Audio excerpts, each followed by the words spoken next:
Guerrilla cricket. Whoa. Guerrilla cricket. Whoa. Guerrilla Take guard, man the barricades, patrol the cover boundary.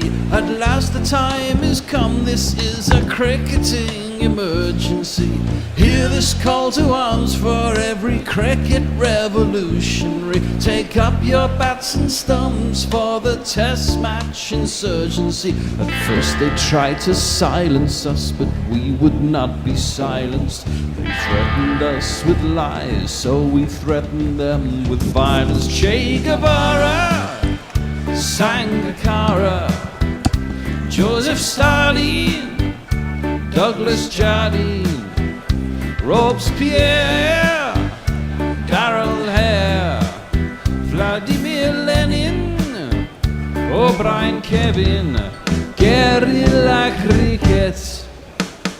It's not about the winning, it's about how many rules you break. Even in cricket commentary, this is the best advice to take. Pick guerrilla cricket, it's the finest choice you'll ever make. There's so much more to cricket than rev counters and a slice of cake. At first they tried to sanitize us and clean up our act, but people like it filthy, and we know that for a fact. Fidel Castro, Lenny Pascoe, Carlos the Jackal, Umar Akmal, Mahatma Gandhi, Grant and Andy, Brendan Behan, Austin Ian, guerrilla cricket. Stick with us, cause you know we're not the kind of thing that you see on the TV and the radio. So vive la revolution. First they tried to buy us, but we would not be bought. Okay, we were, but then we ran away, and we will not be caught.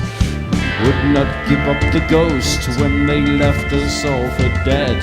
They decapitated us, but we just grew another head. Chairman Mao, Jamie Howe, Ho Chi Minh, Asif Din, Václav Havel, Graham Saville, No Surrender, Percy Fender, Che Guevara, Sangakkara, Joseph Stalin, Douglas Jardine, Robespierre, Darrell Hare, Vladimir Lenin, O'Brien Kevin, guerrilla cricket. Well, we're down to the final four, the business end, as they say, and India have imposed their own tariff of 100% games will be played in Dubai if you're coming to take on us. Even though it's not our tournament, it is, however, their tournament to lose. Such is the talent they have to parade, but never write off Australia, who have taken the balls by the horns, as any good rancher should. They've won the toss and will bat. Good morning, good afternoon, good dawn, good dusk, wherever you are in the world.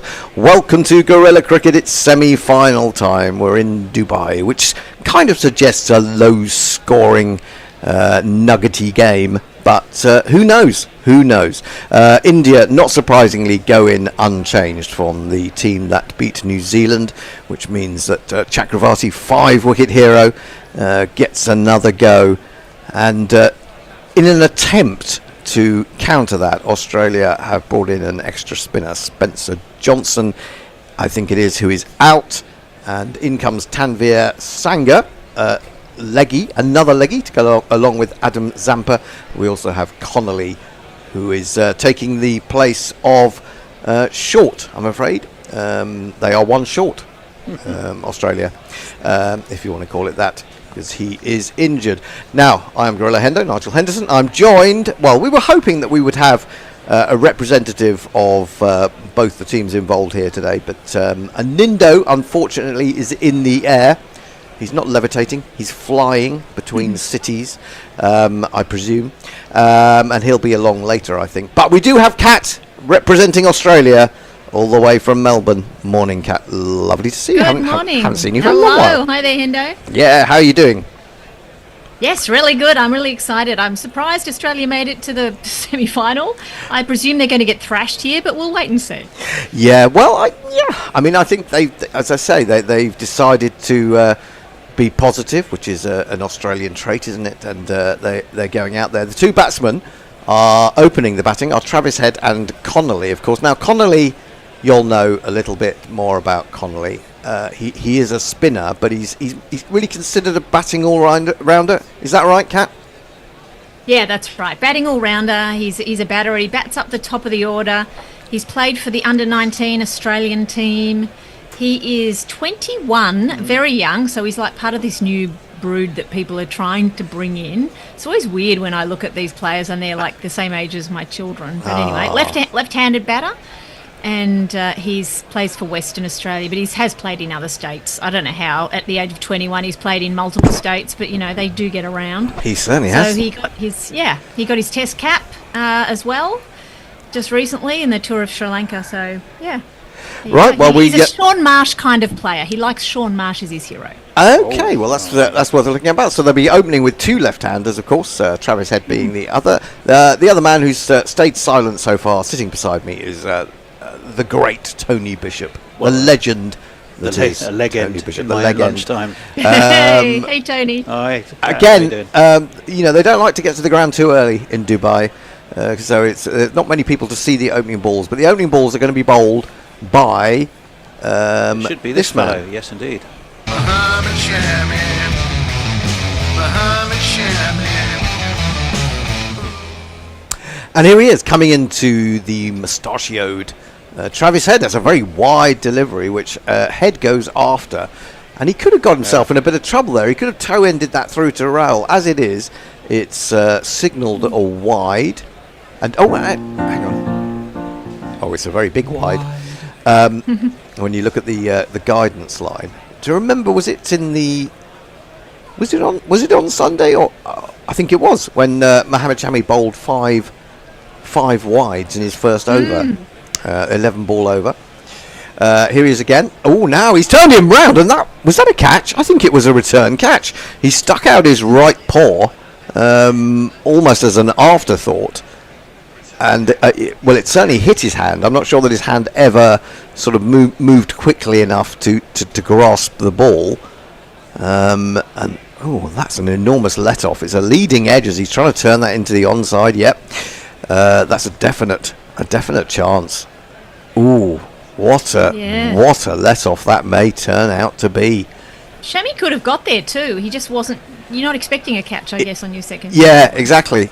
He's in to Head, and this time Head angles that out towards wide-ish mid-on, and looked for the single, but won't get it. Yes, I suppose as an opening bowler, it's not something that you're thinking of. You're thinking about bowled LBW, caught behind, caught on the boundary even, but the return catch... that was catchable. It was catchable, certainly in terms of the pace that it was going and the height that it was at. I mean, he did have to go at it with one hand.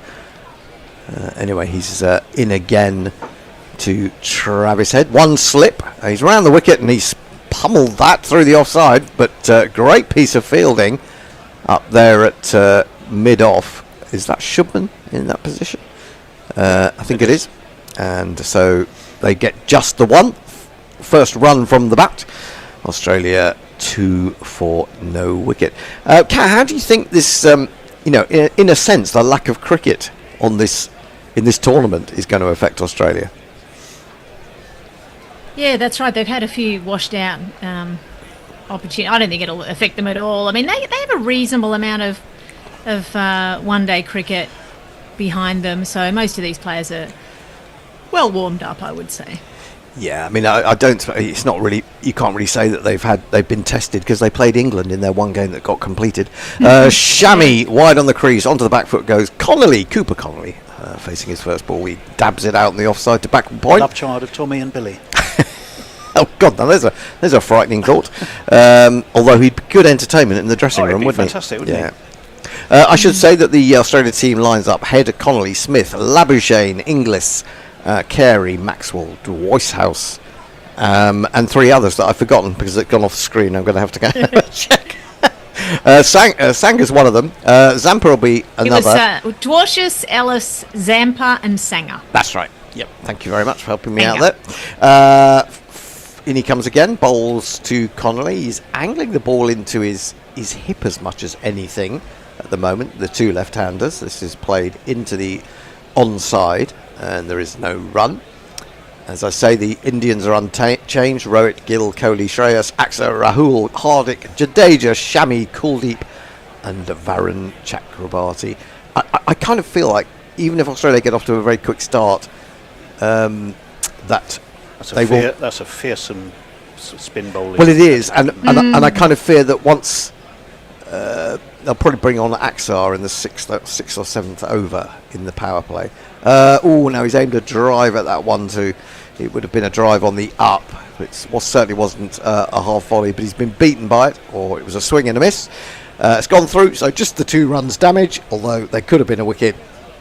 And it'll be interesting to see if Head goes on to another of his amazing hundreds, how important that is. Lots of hellos. Hello, Tony. Brian in Brisbane, hello to you. Jamar the Statsman, hello to you, is also saying in turn hello to you, Kat, from Jamar. Hello. Jay Grover saying "Hey up." Morning Hey up. to you. Mr. Handjob is with us. Jonathan Shawland, good morning everyone. Sabina B, good morning all. Farong, hi to you. Let me see. Mr. Jeremy Henderson says, of course, Australia have still only won 1 Champions Trophy match since 2009. 3 losses and 5 no results as well. Lots of washouts, haven't there been for poor old Australia? Well, that must have been England then. Stephen Kelk, good morning to you. I think that's Suta Who. Hello to you. And the breaking news is that Hardik Pandya is going to open the bowling in association with Mohammad Shami. Right arm over the wicket, bowling to Head, down the leg side. He will start, as did Mohammad Shami, with a wide. So Australia progressing in increments of extras, generally speaking. Head 1. I really like the light bowling lineup for Australia, the 2 quicks, and then Cooper Connelly does a bit of bowling as well. So we could be just going to spin, and then Australia can do that as well if they want to. Well, So I think I think that's the plan, isn't it? I mean, in terms of leaving out Johnson, that you're trying to fight fire with fire to a certain extent. This one lobs up into the onside. Interests Axar Patel at square leg for a moment, and Head is not looking his normal flowing self at this stage of the game. And normally you would have expected him to have hit at least 2 sixes over square leg by now. Certainly, if England are bowling to him, he's such a fluent player when he gets going. Anyway, he settles down. The square leg is a good sort of 10 yards from the umpire in front of square. Maybe not 10, maybe about 8. And Hardik is in. The slip is wide. Oh, he's gone for the pull shot here. Again, he didn't get it. His toe ended it to a wide mid-on. And this is a little bit worrying, Kat, to see Head mistiming so much. I guess he's come from elsewhere where the wickets are going to be quicker. But and I don't know, I think Head is a bit shaky early on sometimes, and then he settles in. So he's either going to be out or settle in. I mean, that's I'm really interested to see what Connelly can do. He hasn't scored yet, and he's got a very low top score in every international format he's played. I'll give you those stats. And no wickets yet, as I think I'm right in saying. Took wickets in the Big Bash. Has he not taken a first-class wicket? Or he certainly didn't going into his international career. He hasn't taken an international wicket. Right. Hardik then to Head.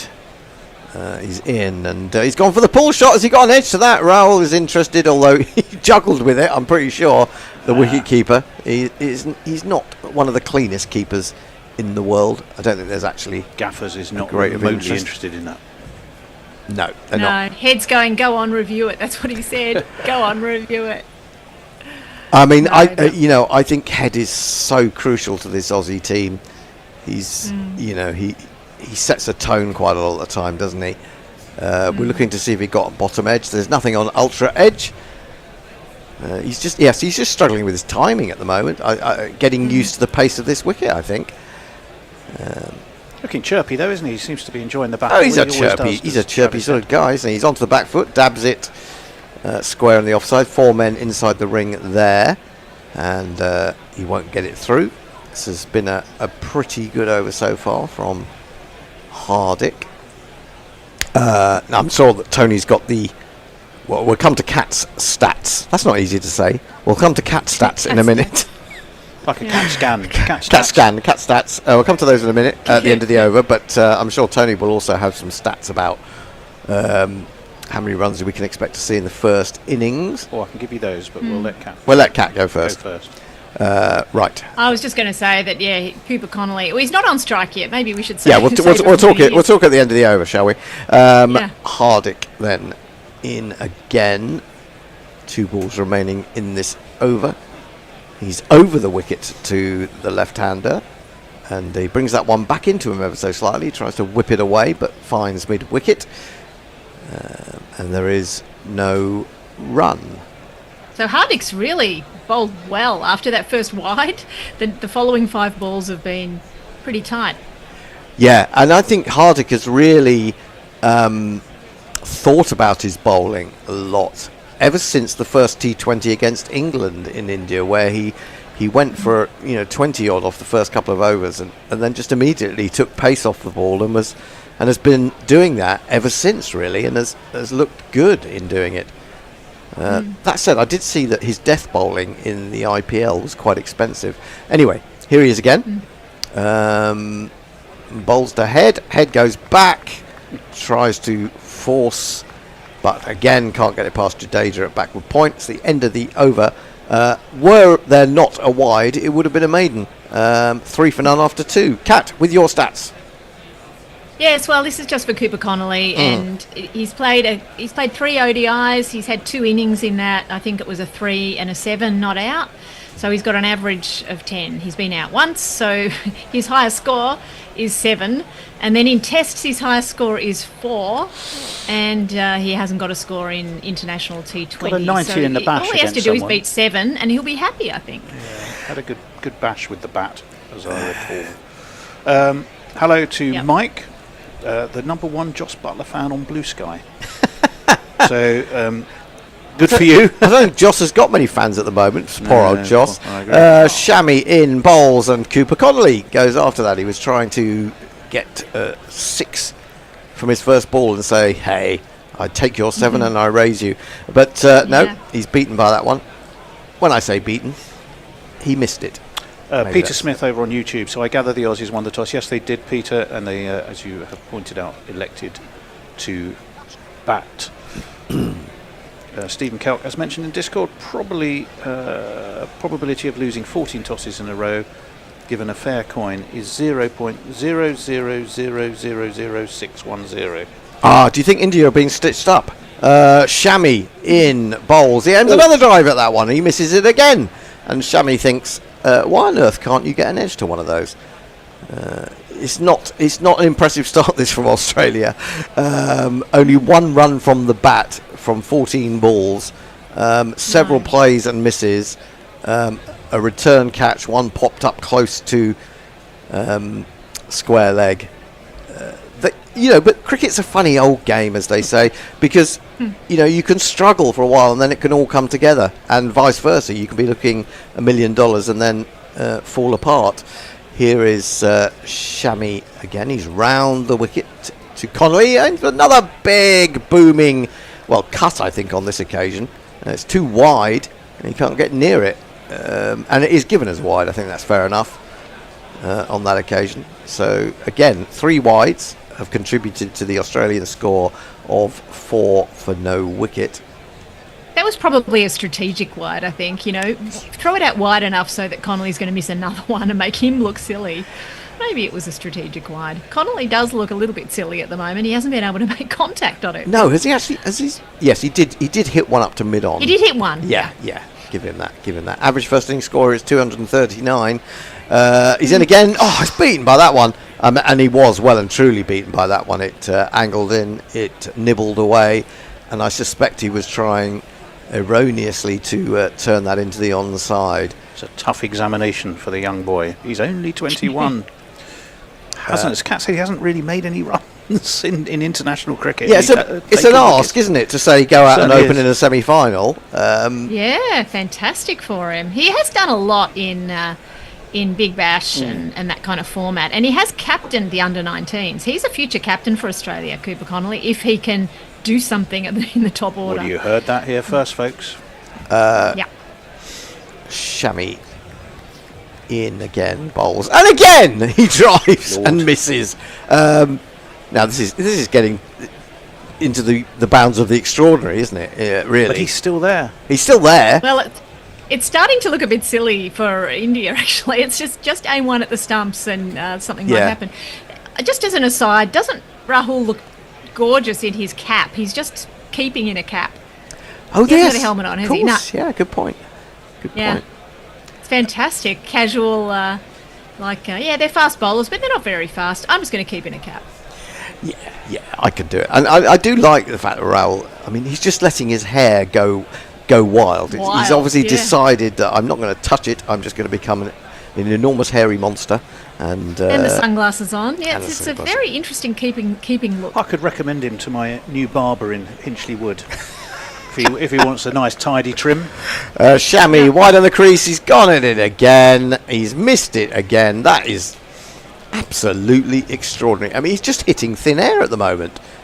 I don't think I've ever... Disgraceful bowling from Chamois. I mean, give him at least one Yorker. Come on. Do you know, my sister, who doesn't know anything about cricket, I remember years and years ago, came to watch me play with my mum. My sister's quite a bit older than me. She's 7 years older than me. And she watched the cricket for a little bit, and then she said, why doesn't the bowler bowl it so he can hit it? That's what she'd be saying to Miss. Oh, that is adorable. It is. So I tried to explain the intricacies. Chamois in again. He's missed it once more. Oh, Lord. Diving forward. He's got an edge this time. He's got an edge. Well, hang on. No. It's not been given. They all walked down the wicket, decided that was out. Without and you any called problem. it too. I mean, I can barely see this on my laggy kind of screen. You called it was an edge, so let's see. Maybe. Well, I'm calling it on the reaction of the Indian players. To be honest, obviously we don't have the sound up, so we certainly don't pick up the sound of an edge. We're looking at it. Oh, now I think that it might have just. It's right on the toe end. If it's got anything. It will be. You probably should have just gone. Who was it? Was it Head or Connelly? Oh no, Connelly. He's got it. He's put out of his misery, I'm afraid to say. And we're going to get an early look at Steve Smith, which is something that nobody wants. No. I'm afraid that was. Cooper Connelly. Never ever will he be a captain for Australia. No, called that wrong. I'm afraid. I really don't. Trekking on that big time, walking that one back. I really don't see how anyone could have played a worse semi-final innings than that. That really was. You got to feel for the lad. Truly, I do feel for the lad. Promoted perhaps before he was ready. Presumably it was no runs. He made naught. He made one of these. Poor guy. Then he waddled away, waddle. Yep, it was Richard Illingworth, who surprisingly, as a POM, had given it not out. But now he has to change his tune, change his decision. Cooper Connelly made 0 from 9. 9 of the worst I hate shots. that when the new guys get nothing. Ugh. I know. It's a lot very, of great very careers sad. have started that way. That's true. Graham Gooch. Gooch. Remember Graham Gooch? You asked me about average first inning scores, Hendo, or what to expect. So I can give you. Yeah, but I answered the question because it came up on the telly. Oh well, I'll give you a bit more information anyway. I've committed now. You're committed. I'm like a runaway train. You're like Connelly, committed to his drive. Me once I've started. 61 ODIs. It's 220. It was 209 before this tournament. Wow. In the 5 associate games prior to this tournament, it was 195. But I mean, UAE, Scotland, and Canada don't have the hugest punch power when it comes to that. 4 of the 5 games were won by the team batting second. In this tournament, Bangladesh 228, Pakistan 241, India 249 for 9 means the average first innings score for this tournament is 239, but it has been creeping up. Well, that was a wicket maiden. Well, no, it wasn't, because there was a wide, I think, involved for Shami there. Hardik starts a new over, and he immediately bowls a wide. This is one that's gone over the head of Head, who has one off 9 and has yet to time a ball. Shall I jingle up the new man, even though he's not facing? Yeah, why not? Why not? Just stand still. Stop playing with yourself. Oh, it's very unsightly. Stop fiddling. Stop fiddling about. Stop playing with yourself. Oh dear. Stop fiddling. You look a bit mental. Stop playing with yourself. Keep your hands to yourself. Stop fiddling, stupid. Oh, Stop playing with yourself. you will go blind. I think he will be fidgeting at the moment, the way that Australia have started. In comes Hardik to Head, and this one cramps him for room. He chops down it, sends it square into the offside, again not getting through the infield. Now, the little bit I saw of the beginnings of the game, or the build-up to this game on Sky, Nasser Hussain was saying the power play for Australia is going to be absolutely vital, and at the moment they're not really making good on that. 5 for 1, we're a ball into the 4th over of said power play, which of course, if you don't know your power plays, the first one where you can only have 2 men outside the circle is 10 overs. In comes Hardik, and again Head is really struggling with the pace off this pitch, and he goes for a little walk after dabbing that down into the offside. This really isn't a pitch that I think Head is going to want to roll up and take around the world. No, he's making contact though. I mean, he's timing his strokes a bit better, although he's not hitting it cleanly, is it? It's not exactly going where he wants it to go. He's playing too early, too late. Yeah, he's just taking a long time to warm up. And that's what you expect from Head. I always expect from Head is clean hitting. Anyway, 5 for 1. India will be delighted as they look forward to staying in Dubai for another few days. Down the leg side, the runs are coming in wides alone, it would appear. That's a very wide. And a couple of people on social media just making the point that if that wasn't called a wide, if there was a wide not called in the previous over, Connelly wouldn't have had to face that ball that got him out. Yeah, I mean that's annoying, isn't it? You kind of feel, and certainly I always felt as a batsman that if that happened, you should have the choice. I don't want the extra ball, I'll thanks. take the wide. I'll take, anyway, maybe that will come in at some point when they're looking for another reason to muck around with the game. Yeah. So 2 wides from the first 4 balls of this over, which means we've only had 2 balls effectively. Hardik in again. He gives that one air. Well, air, I say. He gives that one width. And finally, Head has connected with one. I was a little bit worried because it was in the air. It was heading in the direction of mid-off, but it's straight enough of him. Yeah, beautiful stroke. And that's finally making contact there. So head up the top of the order is predictable. If it wasn't Connelly, who would it be?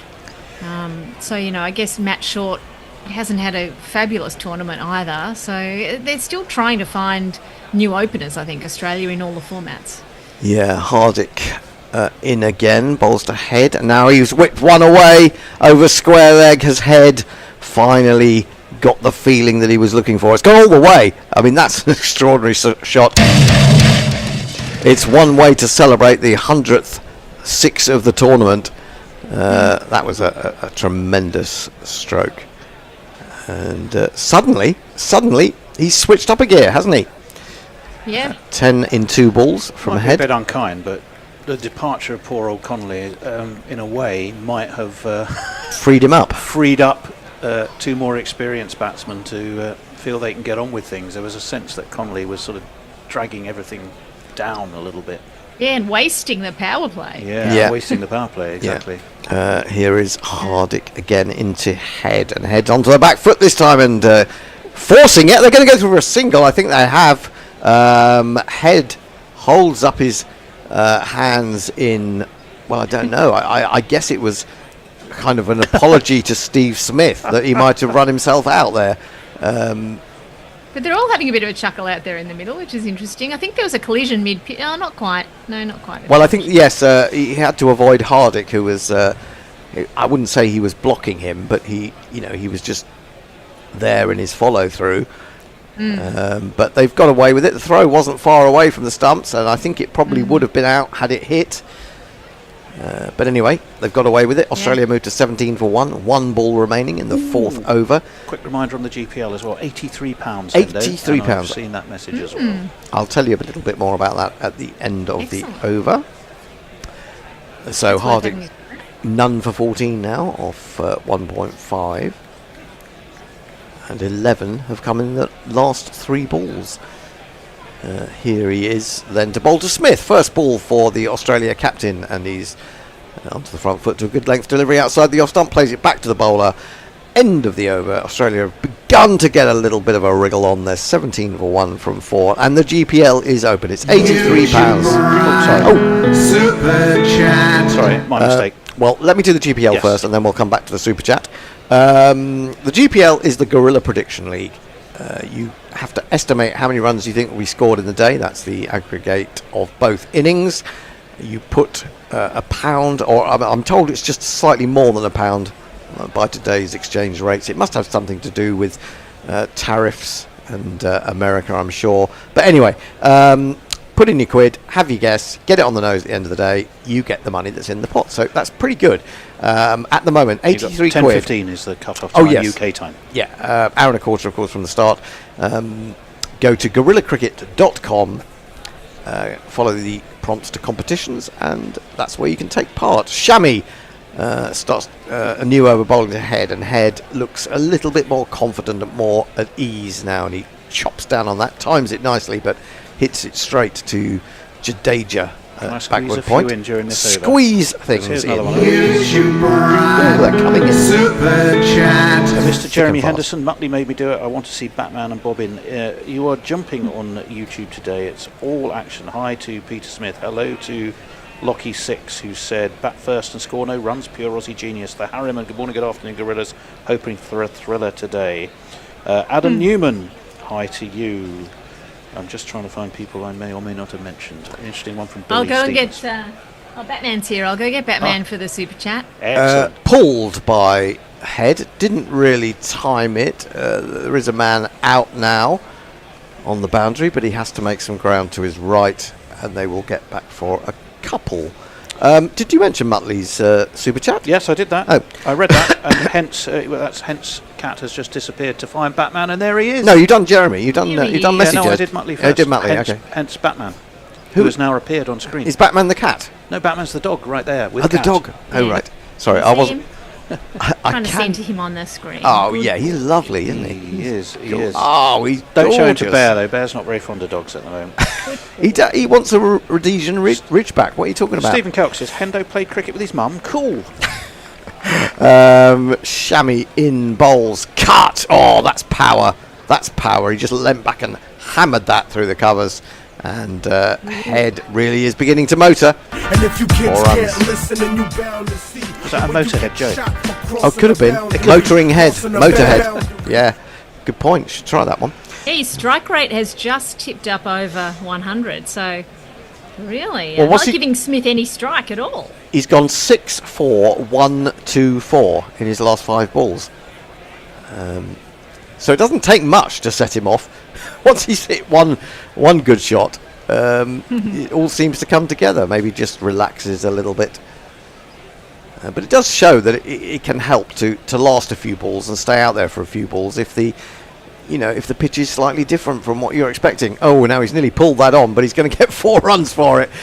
He went for that shot again, got a bottom edge, could have clattered into his stumps. It didn't. It's gone down to fine leg for another boundary. So 27 for 1. We're a little more than halfway through the 5th over. That I had wasn't. to accelerate. As I say, it does feel like that with Connelly going, it was the trigger for Australia to start to push forward a bit. Well, I think it's true of Head because I'm not sure that Smith is actually the kind of bloke who will come in the power play and start hitting over the top, which is what Head can do a lot. Chamois in, Head chops again. Oh, the timing is glorious. There's a diving figure at backward point. Can't lay a hand on it. 4 more.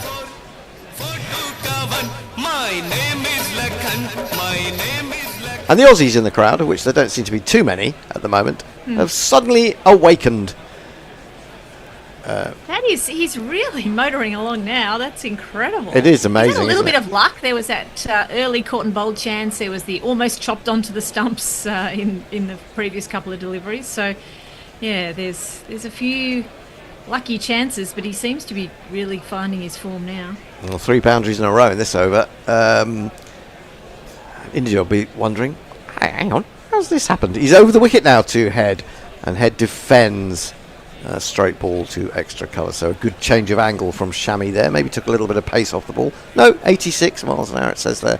That is the end of the over. Tony has some loads of them. more Gosh, contributions. you're busy on this semi-final day. The Harriman, who is the genius to suggest sending this kid in at this stage? That was Connelly. Australia need to take better care of their youngsters of our own. Billy Stevens says the ICC have set the whole tournament up for India to win. Of course Australia will struggle to score. The pitch is completely different to Pakistan. The whole thing is farcical. Locke, not Lockie 6, Locke says, interested to see how Australia's second 11 goes in the bottom tier tournament semi. Fluffy 3 says maybe Cooper just needed a personal chef. Stephen Kelp, hey there Billy, had any nice evenings out recently? Good company. He's playing his cards very close to his chest on that, is Stephen, I have to tell you. Well, this is very interesting indeed. Now, they have used spinners in the power play, but this is earlier, I think, than ever. Kuldeep Yadav is going to come on to bowl the 6th over. He's coming into Smith. He's got a slip, and Smith has driven that and driven it really quite well. But out too wide, long on. He'll get his first run, 32 for 1. Do you like a bit of Kuldeep? And this might be interesting, bowling to Head. Might just pose him a different problem. Lack of even less pace on the ball and having to make your own pace. Not that Head is not expert at that. In he comes, bowls to Head, he goes back and tries to force the offside. Fielder scrambles to his right to stop it. That fielder is Kohli Cam himself, and once that camera gets trained on him, it's very difficult to get it away from him. But I mean, Head is absolutely crucial now. Kuldeep in bowls, and this is flicked away against the spin. I suspect he'll take a single as Axar Patel runs round from mid on. He moves to 27 from 22. Because I don't feel like Smith and Labuschagne on this particular type of pitch are going to score really quickly. So I think it is down to Head.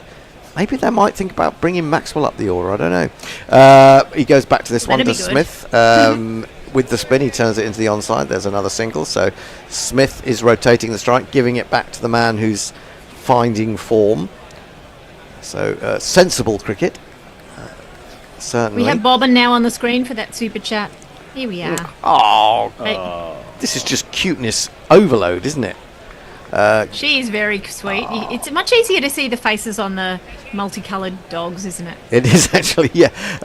Again, they'll take a single as Head eases that out to deep mid wicket. Deep mid wicket, in fact, coming off the edge of the field to do the tidying up. Left arm wrist spin here.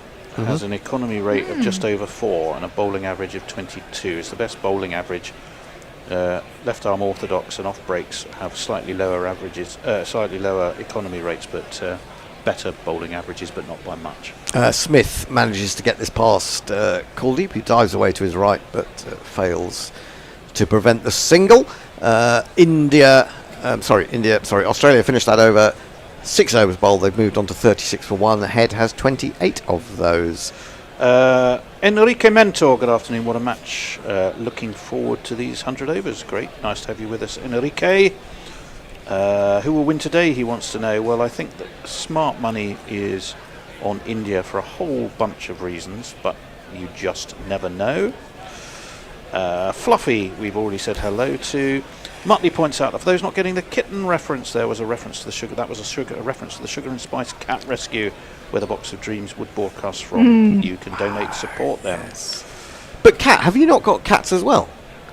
Yes, I've got one cat. One cat The at cat the moment. doesn't really make much of an appearance. I can barely lift the cat. Oh dear. Someone asked for the profile pic of Bobbin. She's got a little spot on her back as well. So there you go. That's enough of Bobbin. Till the next super chat. Well, actually, maybe we should.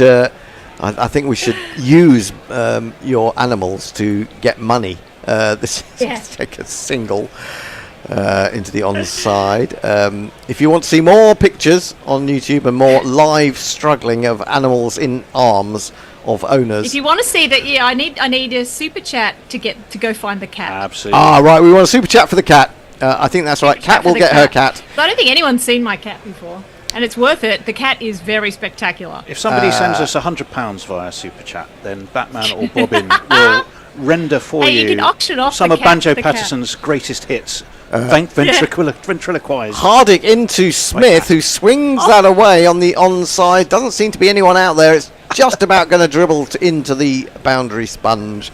I'd so miss being able to say that's run into the boundary fence, but there is no fence anymore. Or even a rope would be nice. Yeah, a rope, and then you have to sort of stop yourself and think, what is it? Oh, it's a sponge.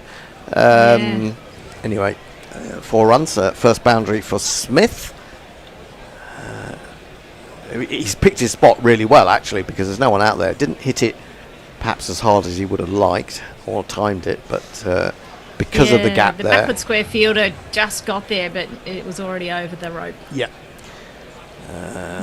Rowett's got his hands on his hips. He's suddenly less enamoured with life. Australia have suddenly got a real shift on. And Hardick almost gets into his delivery stride, and Smith pulls away and then starts gesticulating. I think it was a pigeon overhead or something like that. It could have been, maybe it was one of Cat's animals putting him off. Maybe it was the spider cam getting too close. Who knows what it was that unsettled Smith. It doesn't take much to unsettle him, certainly in a physical sense. Mentally, he Who was always it who kept remains pulling calm. out the other day? A couple of nights ago there was Oh somebody who kept yes, was it Root? I think it was Root facing somebody. Yeah, it might have been. Anyway. Someone very grumpy, wasn't it? Hardick in, no slip now, and driven by Smith. It hits the stump, or one of the stumps at the far end, but they've run through for one. Shubman tidies up at mid-on. 41 for 1.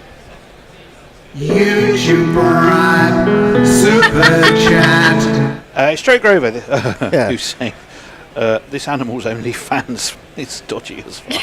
Oh dear Lord.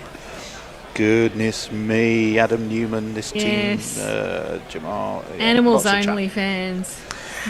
I think that's a All much. right. Is that for the cat? Tony? No, we're waiting for £100 for the cat. 100, Okay. and whereupon you will sing the full catalogue of Banjo Patterson hits through the Yep. medium of your pets. Here is Hardick into head. Head pulls, and again he evades the man at mid wicket. And it's another really good piece of placement because there is no one in the deep there. The deep backward square can't get around. 4 more. And this The is Crick Info predictions say that India is probably going to win, but it's only 52%. Really? Which I think is very Well, low. it's very early in the game, though, isn't it? That win predictor only starts to vacillate wildly as play develops a bit further than this. The forecast is Australia getting 276 so far. So take note if you're BPL. well, Can you believe it? that's pretty good by the law of averages, isn't it, from what we've heard. Hardick in again to head, and head tries to guide that down to third man, gets an under edge with his cut shot, and it runs through to Raoul. 45 for 1, 6 fours and a 6, and most of those have come in the last 2 or 3 overs. After a really slow start, the strokeless Connelly finally put out of his misery, caught behind. What's tickled Tony? Well, I have to tell you in a minute. Right, because we have to do the super chat first. Okay, we'll do that in a minute. Final ball of the 7th over, and Hardick is coming in to head. Oh, now he bowled him a slower bouncer. Well, I think he's a little unlucky. Oh, it's a wide. It's a wide. I think he's a little unlucky there, but you can't really tell until you see it from side on. But it was quite cleverly bowled. And Head got in position initially to pull, then he tried to play the uppercut, but it just didn't get to him, and he missed it. But I thought that was a little unlucky. It's anyway, a sort of a weird flap in the end. Isn't yes. And with such a lack of pace on the ball, ultimately, those sort of flaps could easily just end up being catches to the keeper. Anyway, final ball again. And again, it's a slower delivery, but he manages to swing that round the corner. I thought it might go fine with the man on the 45. Not quite, but they do get one. End of the 7th over. Australia 47 for 1. Super chat me up. Super chat. Well, it's from our own Messrs who says, okay, after that sales pitch, I have to see the cat. What, for $10? Well, yeah. Jay Grover says, I've made many daft GC donations, but £100 to see a fat feline is too far even for me. We never said he was fat. We just said he was heavy. We said he was big, didn't we? Is he a main? He may just be He's big actually boned. he's not overweight, but Yes. he's very heavy. There we go. That's what I say about me. Yeah. Enrique Mentor would love to give us money, but he's struggling a bit with the SA money, SA Rand at the moment. And I that's understand fine. that. We understand that very well. Peter Smith says £100 UK is equal to 200 New Zealand dollars. Is a bit out of my reach, Peter. That's fair enough. All right, listen. We were just testing. Hang on, I've got a better idea. If we can raise $100 in the next, in total in the next over and a half, I think we'll do it. We'll do it. Cats just don't perform to order the same way as dogs might. Oh, they don't perform to order. It's true. My two would be out off I'm the door like a I'm shot. asking my children to go find the cat. He's usually on one of their beds anyways, which isn't difficult. Or just in case. Head goes back case, as Kuldeep starts the second over, drives straight to Kohli at extra cover. For some reason, I'm picturing the cat in makeup now in front of a mirror with those lights round. Come on, darling. Make me look my best. Gently buffed up and lippy, bit of lippy. Bit of theatrical gloss. On the basis that it's a big cat, as Kuldeep comes in again, he's got a slip. Head is down on the wicket, and he's driven that. He's lofted it. He's played it beautifully. It's miles back. It's on the sort of black sight screen surrounds, and the 50 is up for Australia. 6. Yeah, really good movement of the feet. Got right to the pitch of the ball. Went through with the shot. Glorious stuff. What a belter. What a belting Really shot was that good. was. Really was good. 98 And after metres. the first 4 overs going for about 4 runs, Yes. the current run rate is now 7.5, which is incredible. Yeah, what's it been over the last 4 overs themselves? It must be up there about 12 or 13. Yeah. Kuldeep again into Head. Oh, Head prods at that one a little bit, but steers it into the offside. There is no run. At the end of the the end of the third over, the run rate was 1.3.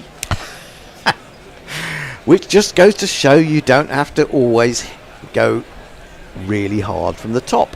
Kuldeep in. Head was trying to come down the wicket and then was forced back into his crease, and he defends back to the bowler. A bit of cat and mouse. Talking of cats, a bit of cat and mouse going on here between the batsman and the bowler. He's trying to put him off his lengthened line, trying to get him to maybe pull one down and give him the chance to pull or cut. Just having a look around men out are at where? Long on and deep mid-wicket. They've just brought a man in short and quite fine at mid-off as Ooh, well. now, what on earth's happened there? He's followed him outside the leg stump. He's played a defensive shot. It's gone through the keeper, who has actually taken it. And you have to say that's quite a good take in the circumstances, as he would have been unsighted. There was a little bit of interest. I thought that he might have got a thin edge, but he hadn't. It's the googly, or it's gone straight on. Actually, it's ended up hitting the pad. Wasn't as good a piece of wicket keeping as I thought, because he's really just sort of grabbed it sort of halfway up his arms and pulled it into his body.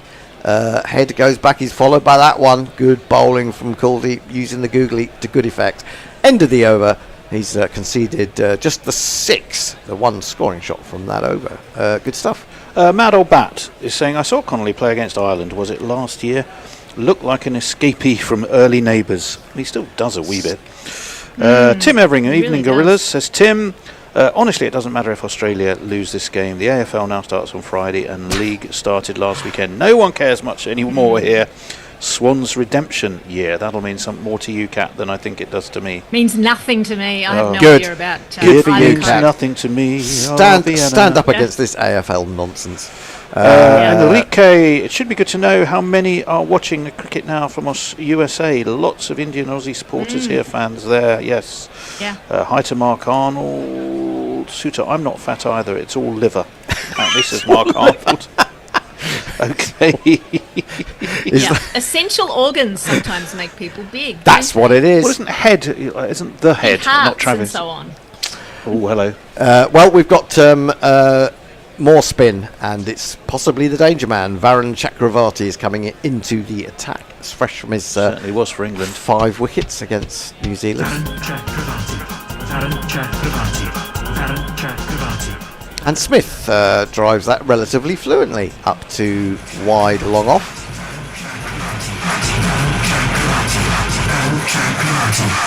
He goes to 9. He's just playing the anchor role at the moment, if you can have such a thing. And of course, I think you actually can in ODIs. I think you can even have it in T20s, arguably, although of course truncated. 54 for 1, Head on 39 or 32 now. Is he going to be bamboozled by the mystery spinner? He's going to come round the wicket. He's got a slip for Head, and he's in. And Head has gone for the drive. He's lofted it. I think he could be in trouble here. He's going to be caught. Shubman Gill takes the catch and then side hands it away in a celebration. Varun starts well. He's got a wicket already. If Head was an England batsman, I'd be crying into my cup of tea, because I would say, just have a look. Just have a look, Travis. And he hasn't. He's tried to hit his first ball. Yeah. And, You flipping muppet! He's had to make ground to that, actually, coming off the fence. Beautifully judged. Gill. He had to get a bit of a shift on. It would have dropped short of him otherwise. And he's gone. And so that might be another crucial turning point. We've already had 2 turning points in the first 8 overs. Gilly's taken a lot of catches, it seems to me. He always seems to be involved. He seems to be safe hands, doesn't he? Yeah, he's very, very good. Let's have some Twitter. Can definitely do that. Enrique, our friend in South Africa, says, I like both teams. Stephen Kelk says, I need to leave to grade a bunch of assignments, but before I go, I'd like to note that it's still allowed to talk about Duckett's bowling, even though England have been eliminated. You're not going to let go of that, are you? You and the other you and Farong, and I think there's at least one other member of the Duckett Must Bowl fan club who will continue to bang their drum on behalf of their diminutive hero. 2 of the most experienced of Australia's players now, and at the crease, and not necessarily the fastest scoring. Marnus Labuschagne, age 30 now. Poor old man. Here he is. Poor old man. He looks older though. He does. It's everybody's favourite Aussie partnership. It is. I'm glad I'm going off air shortly. Yeah. Anyway, he's going to settle They'll down. have fun batting together. These two, maybe. Let us see. Got a leg slip in as well as an ordinary orthodox slip, and first ball is one of those from Varun that just nibbles in a little bit. I think it was Tony. Was it you making the point the other day that he's almost medium pace? Yeah, it was me. I don't. I wouldn't describe him They're as quite quite as quick. medium pace. I would say. I would say he was Dob. He was Dob pace. Sort of a little bit slower than, quite a bit slower than someone like Paul Collingwood, who I think of as the archetypal dobber. This is forced out to long off by Labuschagne. Gets his first run. And just looking at that dismissal again, that could be crucial. I mean, Head can do you so much damage if he stays out there for, 20, 25 overs. He was playing really well by then. But you're right, he's fast through the crease, isn't he, Varun? He is. That's clever batting from Smith. Something that I've been imploring England to do. Takes nerve. He flicks it away behind square and realises that he can get two there to the fielder because he's not tried to hit it too hard. Intelligent cricket. Australia moved to 57 for 2. One ball remaining in the over. 4 runs and a wicket from it. And the leg slip is gone for Smith. In comes Varun. It's a low full toss. He digs past extra cover and they will take a single. He will keep the strike. He moves to 12. Australia after 9 are 58 for 2. Well, Stephen Kelk hasn't quite gone because he said he's off to grade some assignments. But he says Australia doomed ? Too early to say that, Kat, I think, isn't it? I think they were doomed from I don't know, from the toss. But you never know. Look, even if it's low scoring, it can sometimes be difficult to chase those low scoring totals in these one days. So you can't write Australia off, really. Fluffy 3-0 India, Fluffy 3-1 India, says David Boond. I think that was to rhyme with Australia doomed. Well, it doesn't directly rhyme, does it? I hate trying to It's a rhyme an M with an semi-rhyme. N. That is one of the things It's that a half rhyme. makes me just want to go out and commit mass murder. Anyway, Akshar Patel, a third spinner in... I mean, not just one spinner in the power play, but the third spinner in the power play.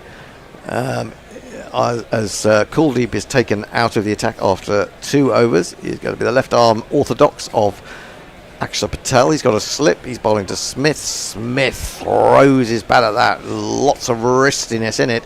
Hits it well. He looks in the mood, Smith, I have to say. He's taken off his helmet. We can see his full visage.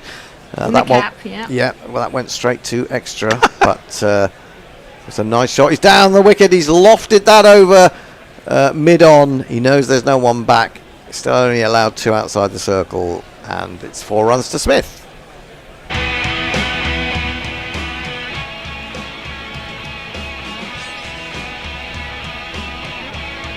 Ugly but effective.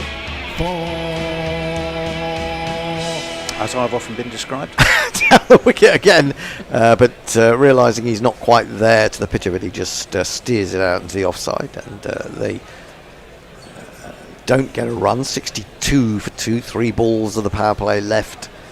What will Steve Smith do?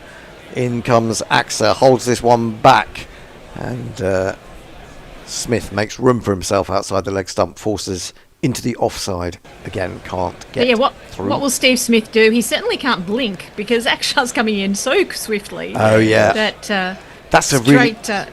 it's like having a net. Yeah, it's really annoying as a batsman when a bowler does that. You don't have time to sort of get your rhythm and you get your bat tapping. If you do tap your bat, a lot of batsmen don't tap their bats anymore. They hold them aloft, of course. This is still again into the I think they've offside. timed how long it takes Smith to do his little pre-ball routine, and there's not enough time when Akshar's bowling. He goes onto the back foot. He'll get a single from the final ball. 5 runs off the final over of the power play, the first power play that is. Australia have advanced to 63 for 2.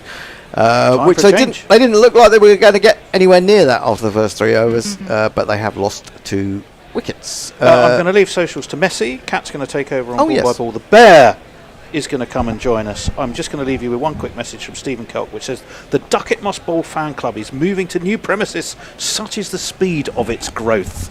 There we go. Good luck to that. I gotta say thank you, Tony. You did a remarkable job considering the number of messages that were coming through, which we It love. was a lot, yeah. Yeah, so I thought you handled it very well indeed. So Varron's coming on now. He's bowled 1 over and he got a wicket in his first over. He got the wicket of Travis Head. So he's coming in again over the wicket to have another go, this time at Smith. And Smith's on the back foot, playing it down to mid-on.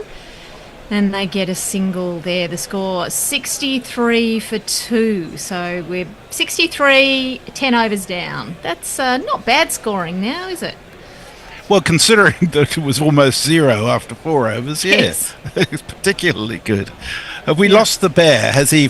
Yeah, I don't know where he's gone. I'm That's just right. sitting in until his hairy frame walks through the door. Yeah. We've got a super we chat. have- We've got a super chat. Bear's going to come in and do it. I can move. He was just making himself a cup of something hot. Yes, Messi's going to tell us all about the super chats at the end of the over, as this next one is turning a little bit to Labuschagne. He uses the spin and takes it through square for a single. Current run rate 6.3-ish. So Bear's just getting settled. I am into I am the now nest. settled. I shall correct the picture. As no we- one bothered to do that when they left the room, as per Played normal. out into the offside. The bowler does his own fielding. And we have a black armband here. That's for Sri Shivalka, who was I think mostly a Ranji Trophy player in India. So all the Indian players are wearing black armbands for that death. He passed away aged 84. Okay. And he had an average of 19.6. He was a As a hero bowler? at 19. Oh, yes, he was a Oh, bowler, right, sorry. okay. I was thinking, Another ball played out to short mid wicket, no run. Yes, he was a legendary spinner, okay. left arm spinner. I think, Kat, you're doing all right here. And I think Hendo's right. I think Smith does look up for it, which is kind of annoying as an Englishman. Yeah, this one's really flighted up by Varron, a different line and length, and it's just dug out by Smith. Smith's on 18. He seems to have got to 18 very quickly, but he has faced 20 balls. Labuschagne hasn't faced very many so far. But India have been so good at stifling the scoring after the power play, though, haven't they? Well, they've got 4 spinners on the side today, haven't they? Yeah. Yeah, there's just one spinner after another. Just one slip in place. This is played straight by Smith, straight down the ground. There is a man coming around from the deep mid-on, and they just get one. So we're at the end of the 11th over now, 66 for 2. Oh, Sorry. Super chat. yeah, exactly. Let me play a jingle. YouTube Prime Super Chat. Jay Grover says, I like watching Smith and Marnus bat for the same reason I like going to the computer repair shop. For once, I'm not the most autistic person in the room. Ooh, harsh. Thank you so much, Jay. I don't know that the bear would say that he likes watching Smith and Marnus bat somehow. No, I do not. It's going to be Akshar continuing. It's Smith on strike, and he's bowling. Akshar's bowling around the wicket, and Smith's taking this on the back foot, playing it out square on the offside into the deep, and they take one. It's quite tricky, this, because obviously, you know, I don't want Australia to win, but then I really want someone to beat fucking India because of the cheating bastards. Who do you want least? Well, you know, the fact that it's all been set up for the bastards to sit in Dubai in the same hotel on the same wickets for the entire tournament, it's just cheating, blatant cheating. And, someone has to beat them and just punch that Well, how bubble. do you accept this, that Australia might beat India and then they lose the final? Anyway, Labuschagne defends a ball. So we all agree we don't want Australia to win the final. That's too predictable. We don't want India to win. So whoever goes through this match has to lose the final. Yeah. Another ball played defensively into the offside. So they'll probably get New The Zealand speed. and hammer them, though. Yeah. Well, I've got $10 at 10 to 1 for India and New Zealand to be the finalists. So Okay. I've got an each way bet, Doing really. all right there. So ball played out through cover point. They're taking another single. They seem to be walking everything at the moment. that time in the game, isn't it? It should be going over for the partnership, to be honest, which I probably will do. And I've got LBW as the method of dismissal. Another ball played out by Smith into the covers, and they get another single. These two just love turning over the strike. Well, you know, the next 20, 25 overs, you just basically get the singles, and if you can get a 4, get a 4. And if they do that, I think if they get 260, 270 on this wicket, it's going to be quite testing. What's Tanvir like as a bowler? Tanvir's Tanvir's a pretty good bowler. I haven't got he's a leg breaker, leggies. This next ball again just played into the offside. He's played the ODIs against Sri Lanka. He debuted in 2023 versus South Africa. Yep, he can't bat for nuts. He's a number 11. He's a rabbit, a genuine rabbit. Don't see like two of those often these days. Genuine. He's only 23 too. He's very, very young. He's another Big Bash player. I know him really well from the Big Bash, but of course it's a different format. It's a different type of... Has he got variations? Yeah, I think he does. I can't remember if he's got variations. I'm sure he does. Look, they all have variations They these do days. these days. That's very true. Very true. Yeah. And he plays for Sydney Thunder. Or he did for a while. This next ball is played out into the patchy area of my internet, and they get a run. Is it on TV over there anywhere, or is it just? It's on Amazon Prime. Oh right. Yeah. Okay. Yeah. Get It's on yourself. Prime. It's too delayed. It's too delayed to watch, isn't it, Messi? And anyway, Oh no, Dan's it's simultaneous Is it all with right? this feed. Exactly Oh, simultaneous. really? Okay. Yeah. Anyway, this next ball is whipped away backward a square. They do not take a run, and they would have been run out if they had. And I can't watch it on the big screen because Dan's watching Survivor, and I just couldn't be bothered setting up on another television. So Survivor. eventually he will switch from Survivor to the cricket very soon. I think That's work for Dan, isn't it? Yeah. Yeah. He's writing about Survivor, so he has to watch whatever he's writing. Right. What season is it? About 20, isn't it? That's been going forever, that program. Yeah, it's Australian Survivor. Well, that's proper So- surviving, I'd say. What, they throw them out in the middle of nowhere in the outback in Northern Territory? No, they go or to something? Samoa. Oh, what? Yeah, they go somewhere else. Another ball played by Smith down to long on, and the score at the moment 71 for 2. The current run rate has dipped below 6 now, so just drying up a little bit with all these singles, which is fair enough, as required from the middle overs. Are we really in the middle overs? I guess we are. Yeah. And another ball played into the covers. Labuschagne I think is moving. On this sort of track, the middle overs go from 10 to 40, I think. 40, yeah, maybe. Well, they do, you know. You need to... Anything that's not a power play. Yeah, well, you need to be in a game at the end of it, really. Yeah. So, Varun bowling a slightly flatter delivery to Labuschagne, who just plays it back to the bowler. I didn't see much of the India-New Zealand game, but from what I can see, it looks like it's not turning nearly as much as it did then. Would that be right? Yeah, I mean, I saw New Zealand. I saw a bit of the New Zealand second. They were back second, weren't they? Yeah. What I will say about that. Go on. Another ball straying onto the pads and turned to mid-wicket. There's on offer. Kane Williamson was a bit of a nut job not to let Bracewell review. If you watch that game. Yes. Yeah. 13 overs down, 72 for 2. Jamal the Statsman says, hi Messi, hi Bear. He's already said hi to Pat. Mesnell Man says, morning everyone. Eric J says, these are the new middle overs. Adam Newman says, Australia has 2 wicket keepers, India has 1. Oh, I think India's got more than 1. I'm just trying to think, but I'm sure they've got more Akshar than is 1. already at the top of his mark. He's bowling around Jeez. the wicket to Smith. And he's pushing the ball into the covers. straight back to the top of his mark. Possibly he could have even missed that one. However, my internet is not that great. So if I ever do miss one, someone else who has a better screen may have to take over. Another ball played out for a dot.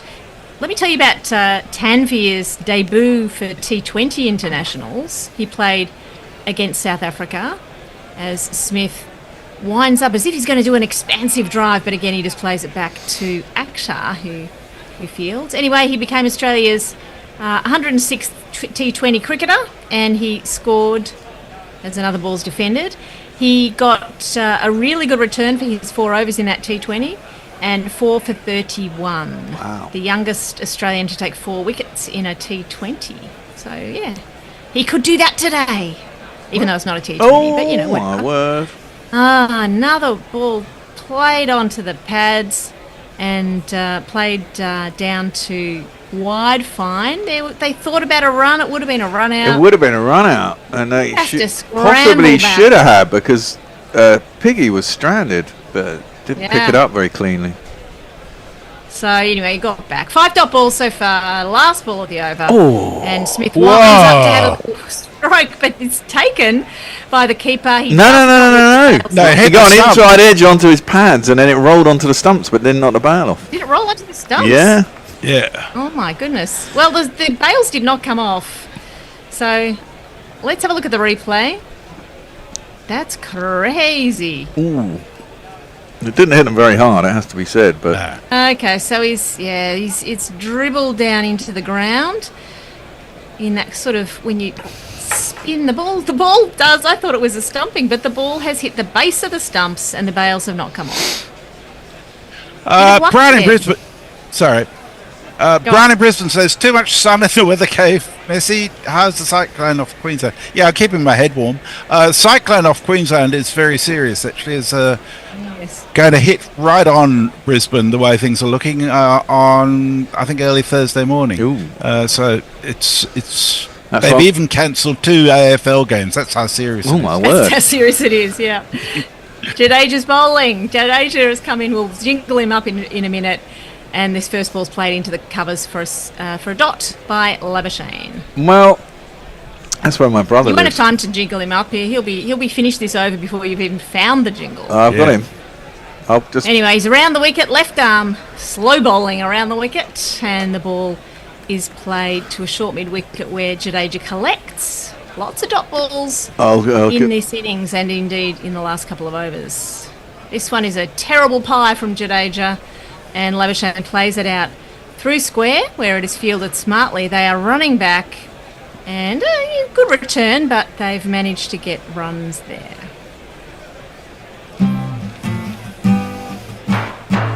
They need a more controlled Jadeja's on. there you go. Got his jingle in.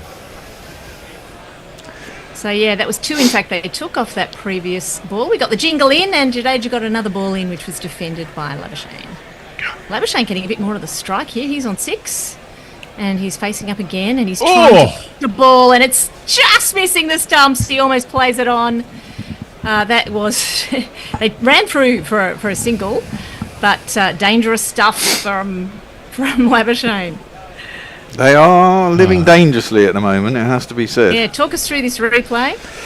Just an under edge that was a Vatican slice. And could have quite easily cut it onto his stumps, trying to work it down at third man, and it was very straight. No room to do that, really. Yeah. Last ball of the over, 75 for 2 at the minute.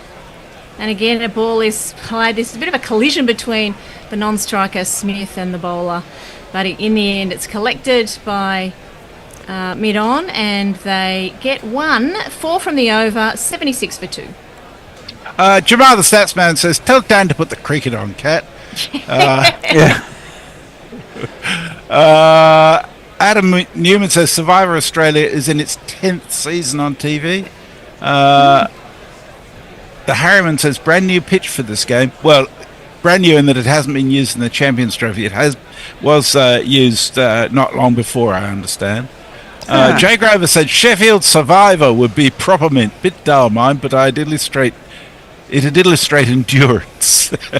Well, you'd win hands down, wouldn't you, Joe? I've got to say one thing too. I'm very proud as a West Australian today. Our Premier today referred to JD Vance as a knob. Indeed, I saw that. The best thing That's he a said. good description. Akshar's bowling to Smith. He's whipping this away into the onside. It's not going to go to the boundary because there is someone out there, but they do get one. So doing any ones and twos, the current run rate though is only just over 5, which is fine for this stage of the game in the 16th over. We haven't had a super chat for a while, and lucky because I haven't been able to find the cat. Yeah. As Akshar bowls to Labuschagne. It's demanding appearance fees. Yes. Exactly. It's going, I want more food. If you want me to appear, more food. So, anyway. So I'm keeping half an eye on the cyclone as we're playing here. Left arm around the wicket from Akshar. Played by Smith. Out to mid-off. And they run another single. 1-1-1. Hasn't hit the boundary for a hot minute. No, last time he hit a boundary was when he came down the track and hit it over the top mid-on, wasn't it? Maybe this is the boundary we've been waiting for. But no, another ball is fielded by Akshar. He's having to do a lot of his own fielding here. They've scrambled a single, and I think Akshar has done himself a bit of an injury. He's pulled a muscle in his neck. It looks that way. So, they're having a look to see. I'm not sure if he fell over or if he collided with something there. We'll see. No, his foot went from underneath him as he chased it back, as he picked it up to throw it. So look, it slipped there, went on his. I thought he was going to do his ankle, but then he's maybe he's banged. He's hit his head on the ground. Ouch. Yeah, his foot slipped from underneath him. Yep. And he didn't. His head maybe didn't hit the ground, but it certainly whiplashed his neck. It hit the ground a little bit, but it just bit of whiplash. Whiplash, really. Yeah. Yeah. Oh, well, that gives us a break. Thank goodness. I feel like we'd be going so fast. Well, we got through 5.4 overs in about 5 minutes, haven't we? It was truly remarkable. And they'll probably take a drinks break now because that was due after this over anyhow. Jay Grover sent us a super chat. Go for it, Bear. Oh, yes. Let me just play something. I'll play this one because I like this one. It's a bit longer. Super chat! A super chat from a huge YouTube hero. They're awesome and smart and they're playing their part. Super chat, super chat, super chat! Jay sent us £2 super chat for the WA Premier calling JD Vance a knob. Yeah, very true. That's well worth the money, I'd say. Speaking of Sheffield survivor, Fluffy said my dad nearly starved to death in Sheffield. To which Jay says, "I so did I." Eric J says ferret legging is a dying art. I don't even know what ferret legging is. That's where you put a ferret down his trousers. My uncle used to do that years ago. Fluffy says a filed teeth allowed. I doubt it. Eric J says check Smith's pocket for super glue. The Harriman says, well, BCCI has forgotten to rig the bails. Yes. Adam Newman says Tanvir Sangha is not Australian born. He was born in India. His dad is from India and his mum is from Fiji. He grew up in Australia. Yeah, that's going to be more and more the case over the next 20 years, I'd say. There's a huge Indian diaspora in Australia, and it'll make Australian cricket stronger. Vasant Narayan says head wicket has helped India reduce scoring. Certainly has. And Rick Myfrap says the cyclone was scheduled to be called Anthony, but the Prime Minister had it changed due to fear of brilliant jokes happening. Will there be a sub for this? Do the rules cover it, says Vasant Narayan. That's a good question. If it's a concussion, I guess it would. It would be hard to say it's a concussion, though. There's a pulled muscle, isn't it, in the neck, if anything. Massage it, keep it loose, like a cricket net. Probably argue a concussion. We should say you've got 3 minutes left for the GPL. Oh, I better have another couple of entries then. I think I've got to go a bit higher. Lowest score today is 453, highest is 602. It's 8 entries today. The pot was 81 quid, so it's 85 quid for the GPL today, currently. It's going to be a little more in a second or two. A little more in a second or two. Good, good, good. Get your bets in. It's starting to get quite interesting. This game. Oh, we've resumed? No, we haven't. No, We've we seen haven't. replays. Yeah, I was listening to your Cooper Connelly chat earlier. I find it quite amazing that they, as you said, the guy may have potential, but he hasn't really shown it in international cricket. No. High score of 7, and they go and throw him in a semi-final in an ICC event. It seems a bit fucking crazy. Who else was out there who could have opened? Yeah. On top of which, Inglis could have opened. I mean, why not put Smith or Labuschagne? Any of them could have gone. Yeah, exactly. Yeah. And if you're going to bring him in, put him in as a hitter. I don't rate Connelly's spin bowling either. No, you don't like it? Yeah. No, I think it's pretty rubbishy.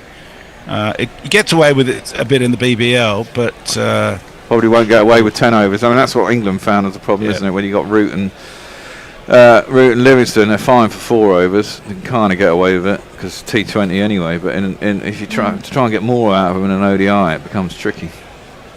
£87 now in the GPL. Nice. Ooh. Are we back live? Is that live? I think it is live. I think we're back. Are we live again? Yeah. Akshar is resuming and he's managing to bowl the rest of his over. We've had 5 singles from the over so far. 81 for 2 is the state we are in, and Smith on 27, Labuschagne on 9. Final ball of the over, played down to mid-on, another single, and over to you for more socials, if there is any fresh ones. David Hero says the first game of AFL is cancelled because of the cyclone, nothing to do with cricket. Sorry, go Aussies. That's all right. Leon Bell says should have played Hardy. I'd forgotten Hardy was in the squad actually. He's also someone who's all right, but not sort of international quality in my view. Muttley says, quote from a Russian dissident on YouTube, in the war between Russia and Ukraine, the first to surrender was America. Yes. Yeah. I think that's fair. Well, I think we should, if you want to insult America, you could super chat us. for your opinions on Trump and JD Vance even, and they'll get read out. Jadeja is continuing and a ball is played through point, no run. Labuschagne with a strike rate of 50. Yeah, I don't think it's really going to matter what the strike rate is now. It's No. definitely This time he turns it square. Again, no run, another dot. It's definitely wickets. Apparently there's been 42 balls, is there, since the last boundary? Yeah, that wouldn't surprise me. A hell of a lot of dot balls. This wicket in Dubai is so different to the wickets in Pakistan. Yeah. They're not managing to get the spinners away when there's no pace on the ball. A defensive shot there from Labuschagne, but they're putting a lot of bat on it. There's not much beating the bat. No, well, it's not a huge amount of spin, but you look at it, I mean, it's basically a rolled earth, isn't it? I mean, there's hardly any grass on it at all. Yeah, it does look very dry. Another ball just defended by Labuschagne. They're not really in any hurry, these Australians here. They're just waiting for the last 10 overs and hoping... 5 overs, yeah. Yeah. They're hoping they can get 100 off the last 10, and that'll do. But this time, this is played all the way down to long on for 1 to put Smith back on strike. Not doing too bad, though. Mind you, the scoring rate's coming down quite rapidly, isn't it? From 6. Yeah. Jadeja, last ball of the over. Whipped away by Smith through the onside. They are getting 1 more run, so Smith can keep the strike, and the score 84 for 2. Jay Grover says, I know naught about Connelly, but Mog says he has a punchable face, and I trust him in all things. Mog says that about quite a lot of people. Yeah, that's true. Said. Farong is with us. He says we can assume that Connelly will take the same amount of wickets as runs scored with the bat, according to messages. Yeah, I suspect that'll be the case. Asanth Narayan says Axar went inside, so if a sub is replaced, it's a legitimate run. Is it a legitimate run? I don't know. Yeah. So Akshar's bowling, flighted delivery, and Smith winds up, but he tries to push it through. He has punched it through the covers. It's gone out into the deep. I presume that is Walker single. Yep. Indeed they do. 58 dots. Oof. Yeah. Lots of dots. Labuschagne on strike. Playing a ball square, out into the onside. Another single. This is like rinse and repeat. Indeed, but the score predict had 272. That would be the highest first innings score in this tournament here by some distance, 30 runs. Huh. Yeah. He looks like he wants to score, Smith, but another ball is just played to mid-wicket and there's no run. He's using a little bit more footwork on that last delivery, so maybe he's starting to think he can risk a bit more expansive hitting, perhaps. And you have got Plenty of Glenn. batters yet to come. Well, exactly. Maxie could do something at the back end if he's there for the last 5 overs. Still got 3 good batters to come, at least. Smith plays this next one late, and he's bounced it into the covers. The bowler tries to retrieve it. No one seems to be attempting to field it, and they get another single here. And these overs are just going so swiftly. That's Akshar's 4th delivery. He's got 2 to come in this over, the 18th over. And this one is edged gloriously by Labuschagne. Let's call it intentional. It's gone all the way down to the 3rd boundary for 4. Ooh, I haven't had one of those for a while.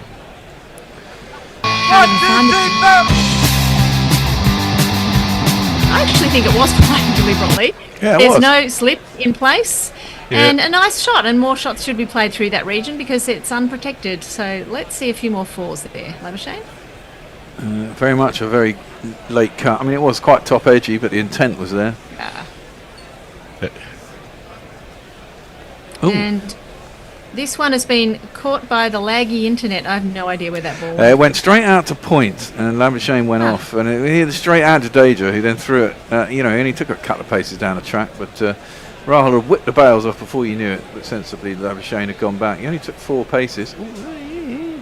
Yeah, did get back. You've got to be careful. There's those quick singles are really not on offer. The fielding's quite sharp. Anyway, that's the end of the over. But over to you, Messi. Fluffy's in JD Vance meme world. He says mutters something about couches and a French polish. Jay says India French polish sounds a bit European though. To which Fluffy says JD's wife is European. No, she's Indian. Well, she's of Indian descent. She may be from Europe, but she's Indian. Yeah. Rick Myfrap says it seems the English have as much gratitude as Ukraine. Kushal Shah says you can only sub for concussions, right? Yes, I'm pretty sure that's correct. Did Akshar get hit in the head or the shoulder? Well, it was in his neck. Yeah. It really seemed like the injury lay, so I doubt very much you could call it a concussion. Well, but you never know what's going to happen. Yeah, he fell backwards and bashed his head on the ground, but, that was jarring his neck, I think. So it depends what he claimed when he first hopped up. The physio was certainly working on his neck. Yeah, it looked like he got a bit of whiplash. I'm not even sure he hit his head. But Jadeja's now been told to take off his bandage on his hand because it's his bowling hand, which is fair enough, legitimate. Yeah, can't have any help. Could impart something on the ball, could rough up the ball, I suppose. Could have sandpaper in it. You never know. Wasn't it? You never know. Yeah. So I hope someone runs him out of Band-Aid. But anyway, he's continuing to bowl. This ball's just played to a wide cover, and they are not taking a run here. A dot. Jadeja winds up again. This time Smith trying to play it through square out to the field. And it was dribbling out there, but I think it was really only enough time for them to take 1, or have they run 2 there? No, they run 2. They run 2, okay, Yeah. so it was played delicately enough to allow that second run for them to come back. But Jadeja's already got the ball in hand, and he is currently bowling. It's like a highlights package as Smith is playing this ball backward of square and getting another run. Funny enough... They must be puffing and panting. Another 2. Another 2 there. Oh, God, another 2. When did they run the second one of those? Yeah, they got 2. But interestingly, a couple of overs ago, they were 3 minutes behind. But you can't understand how they can be behind. How could they possibly be behind? I have no idea. It feels like we're running at double speed. It's like when you press, like on the on the podcast you press double speed. This one's just played wide of Jadeja's left hand. And we've ramped it up. We're on at least 1.5, maybe 2 speed here in these innings. Jadeja leaping around on the ground. Akshar leaping around now. That was where his bandage was, and he's now hurt the palm of his hand. I think he's got he looks like he's got a hole in there. No, run him out of Band-Aid. Come on. And Smith again just playing the ball back to the bowler. Is it a stigmata sort of hole? Yeah. Run rate is 5. Smith winds up and plays an expansive drive straight to the fielder along the carpet, and they get a single. At the end of? Yep. Yes. Orink Mentor says Marnus needs at least 50, maybe even 100. Adam Newman's excited. Melbourne United 113 defeated Perth Wildcats 112 at John Cain Arena in Melbourne. NBL semi-finals game 3, so they go through to the final presumably. The meat curtains don't match the drapes, says Fluffy. Is that what? I don't get that at all.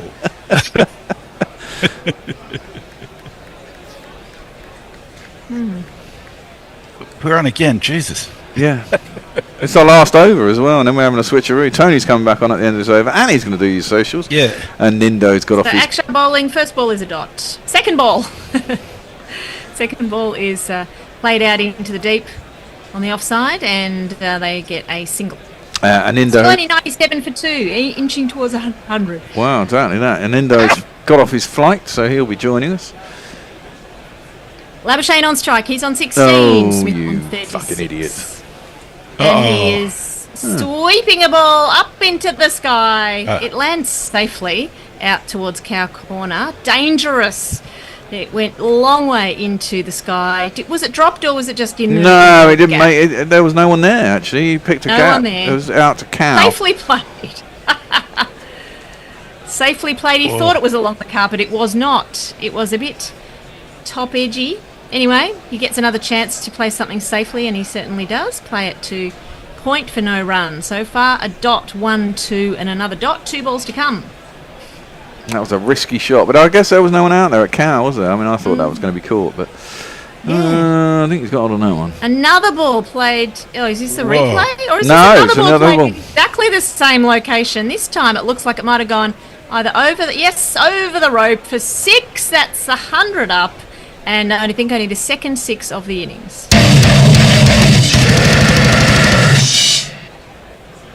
Did pick that one up finally. That's what he was trying to ball before. Yeah. It's kind of ballsy from Labuschagne. There certainly was a man out there.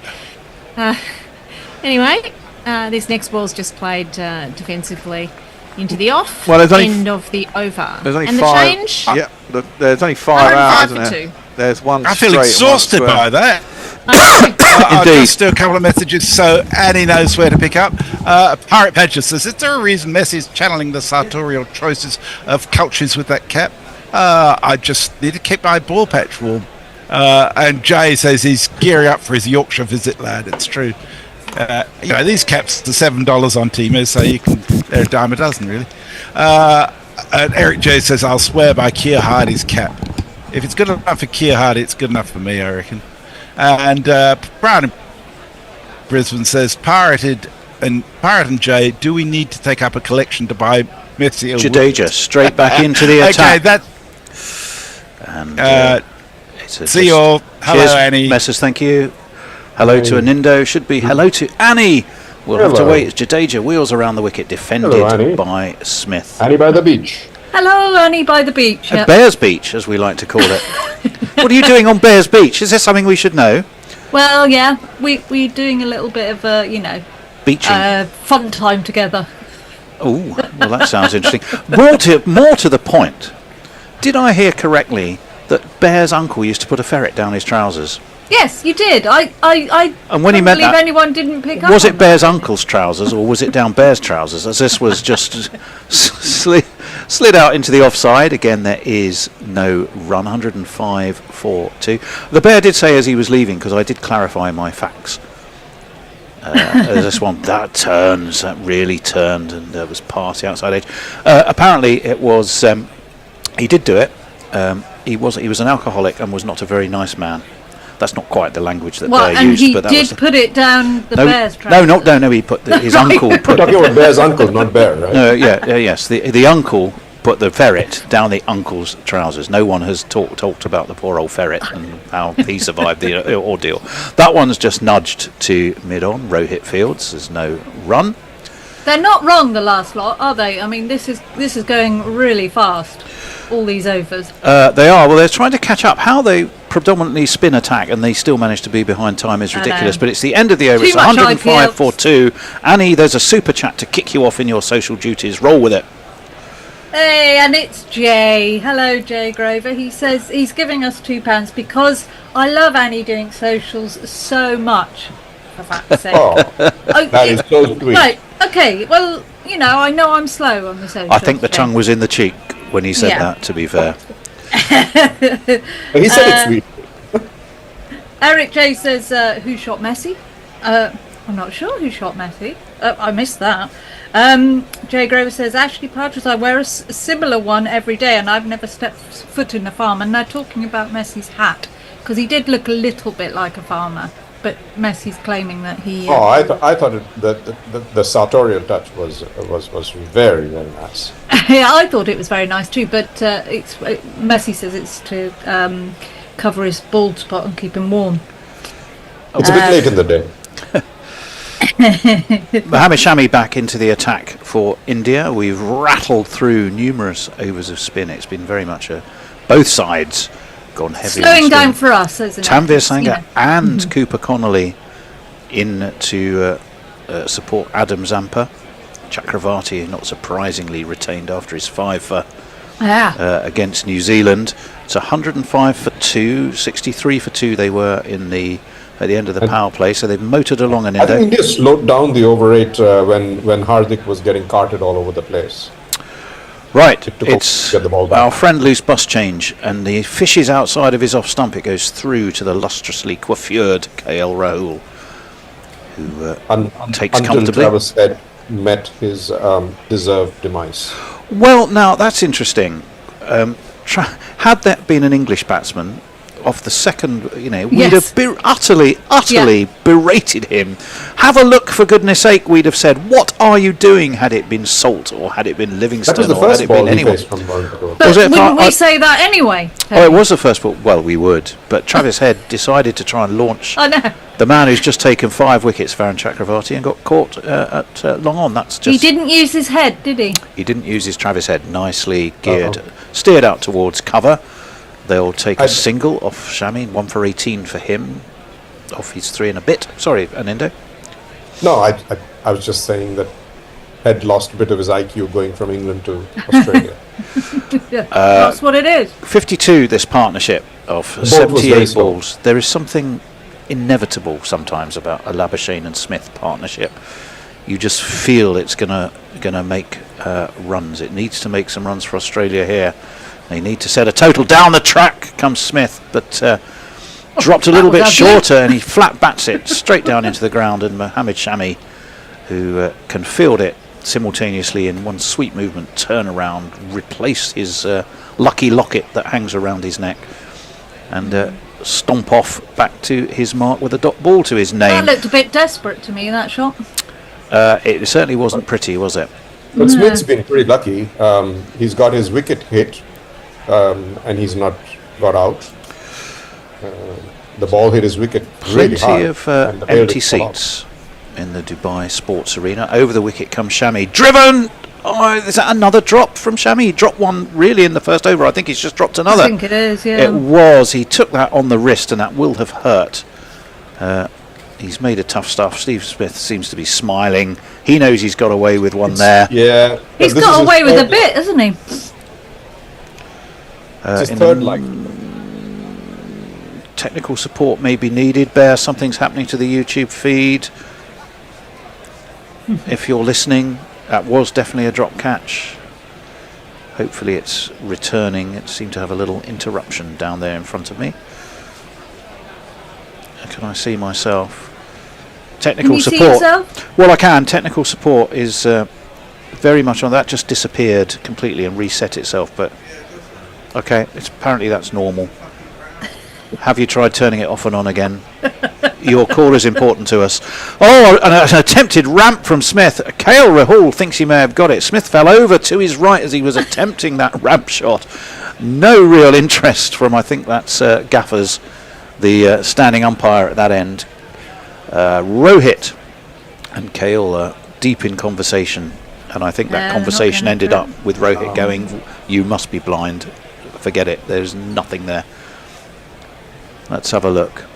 Ooh, you could see how it could easily have been, couldn't you? Yeah.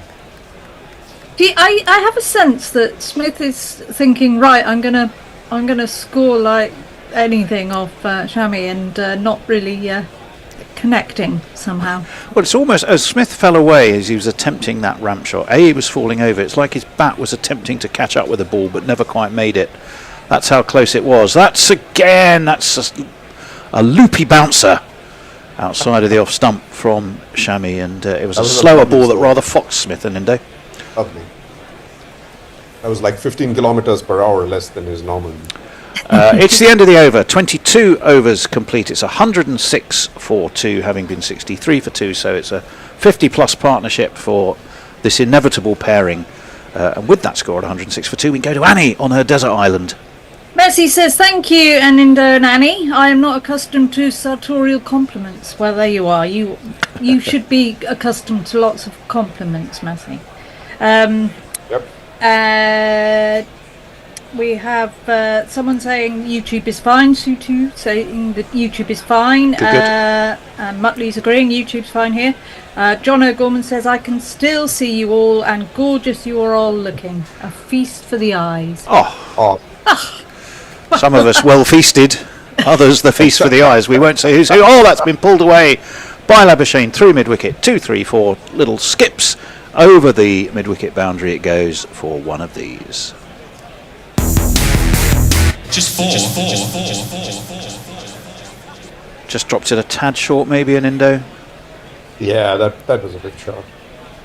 The next one he's going to get beaten and bowled, or LBW. Right, now where in the world are you in Indo?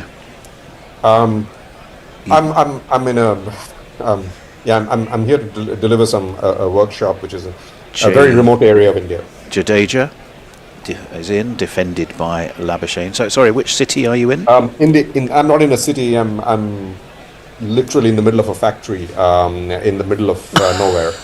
So. Oh, that straightens. That's got to be close. That's out. That is gone. Labuschagne has gone. I called it. Labuschagne is going to confer with Steve Smith. There's a lot of chewing and a bit of chat, or a lot of chat and a bit of chewing, depending on which way you look at it. But I reckon Steve Smith has just gone, forget that, Marnus, mate. Finish your gun back in the dressing room because you are salmon trout. And indeed he is. He's gone. Right, well, big wicket for Jadeja, who had taken a bit of tap, but that one just straightened enough. Possibly going down. Well, second look, did he have his legs slightly outside the line? Possibly. I think it would have been umpire's call. Doesn't matter. It's academic.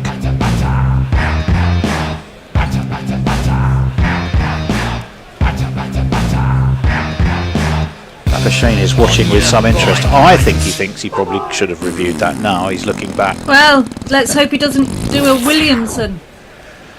Well, no, absolutely right. Yeah. Absolutely right. Middlesex. You have to refer to him as Middlesex. Is Kane Williamson, Annie? Middlesex. Did you not get the memo? Yeah, sorry. No, I certainly did. I call Matt Henry Somerset. Matt Henry. Well, exactly. There are 17 other counties to talk about, you know. As I realise you do know, obviously. Do you want to give us some messages while we wait for the next batsman? Oh yeah, that's a good idea. Apparently, the alien Drake Mongery says the aliens are here to steal YouTube. So there you are.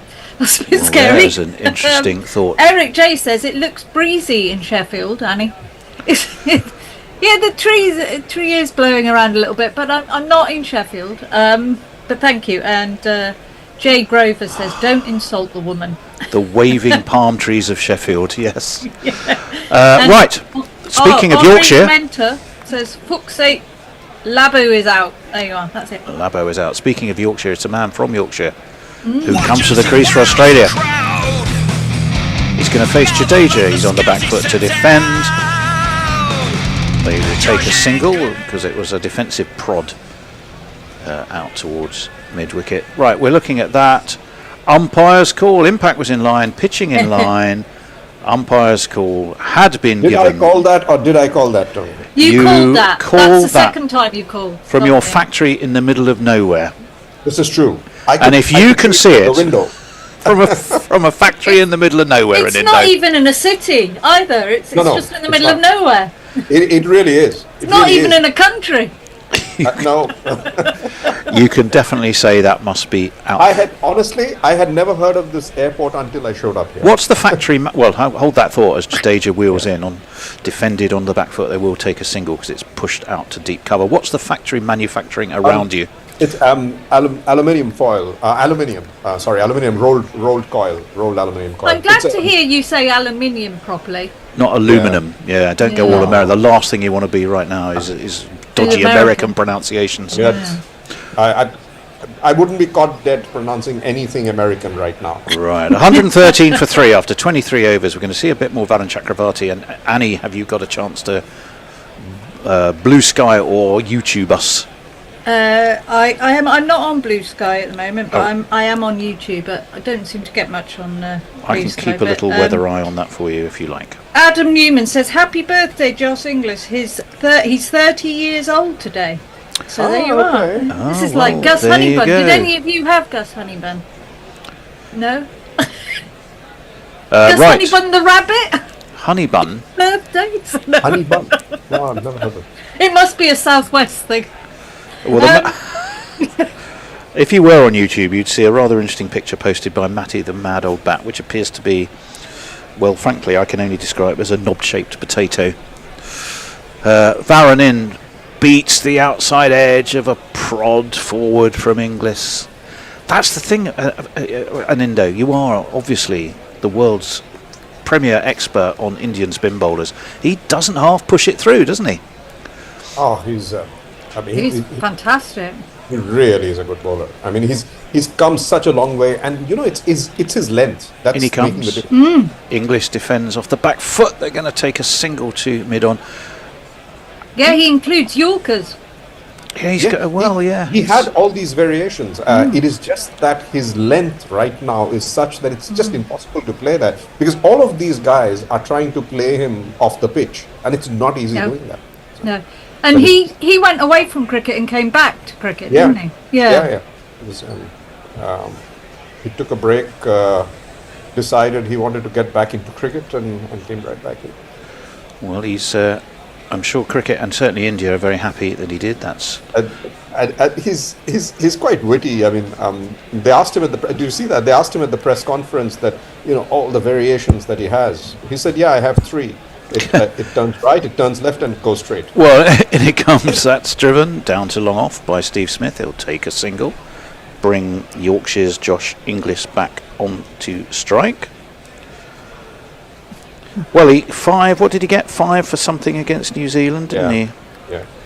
If I can find him. I mean, he's been the resources in spin for India are deep indeed. Yeah. That one is turned off his legs by Leeds's tormentor of England around the corner. They take another single. Well, that, Annie, is a story, of course, of its own, as we well know. It is. We could go right back to about 10 years ago, I'd say, or He's even more. 33, isn't he? Started as a wicketkeeper, but left cricket to concentrate on his college studies. As we were saying, this was Varun Chakravarti. As that one is drilled out through extra cover by Smith, who I have to say, on a not particularly helpful pitch, is looking in very nice touch indeed. He's got 4. Well, he's been lucky, to be fair. Very lucky. Well, you rather need your luck. You do. Yes, he got 5 for 42 in his first game against New Zealand.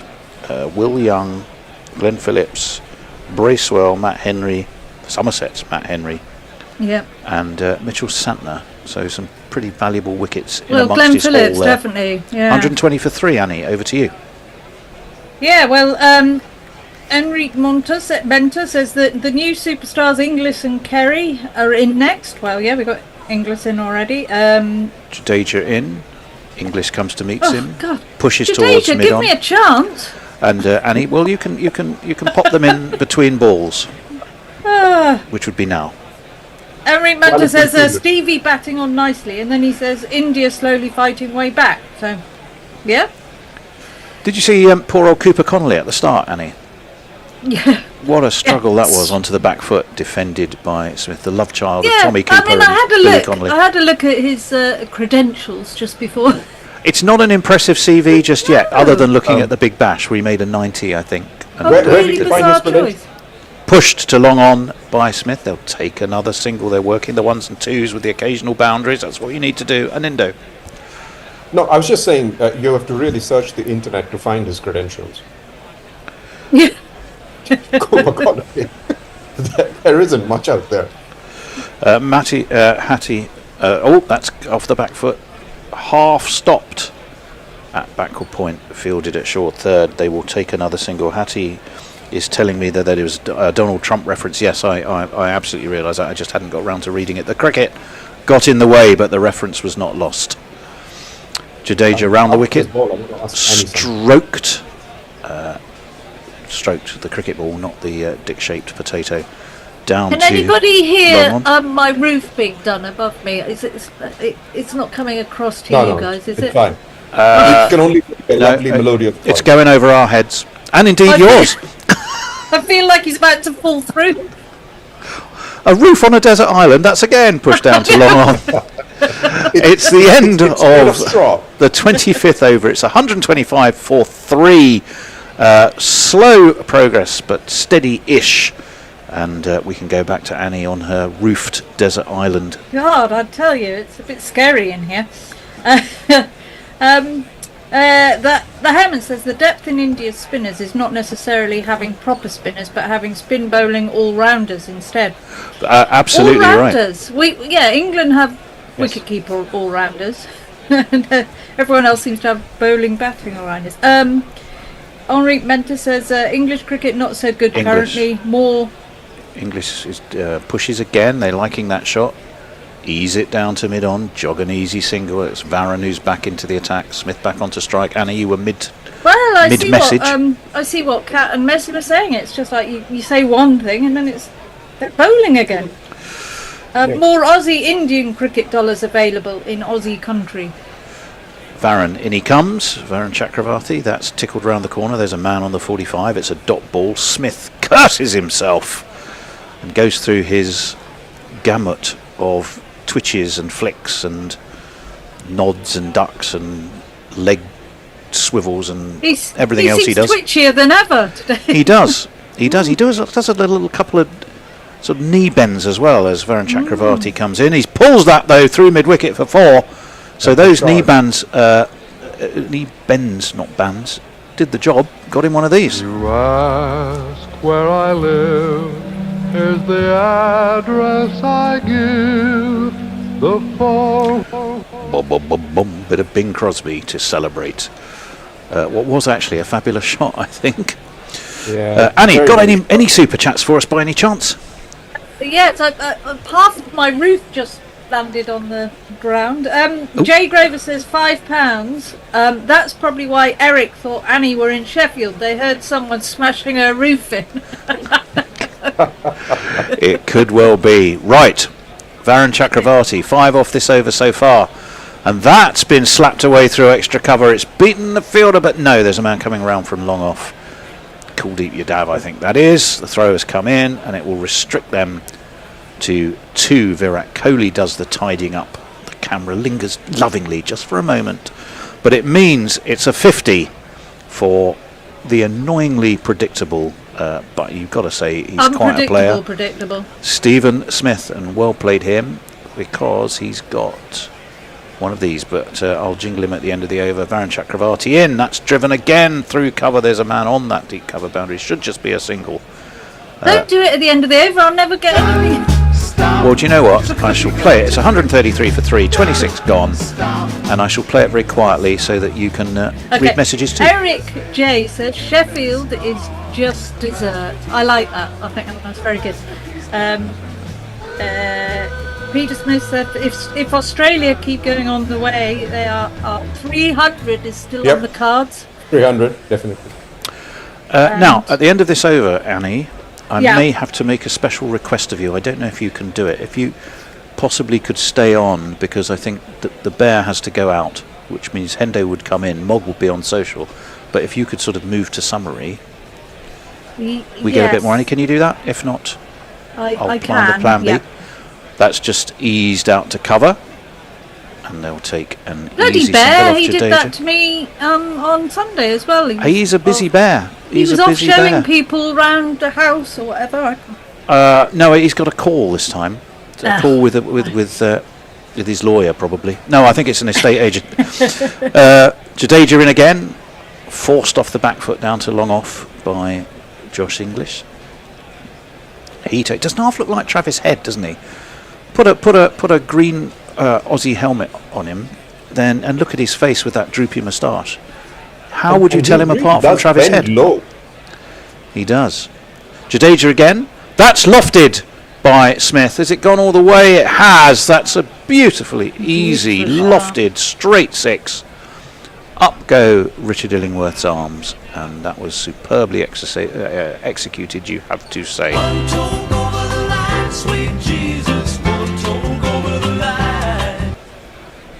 Jadeja, what's he got in reply? Forces Smith onto the back foot.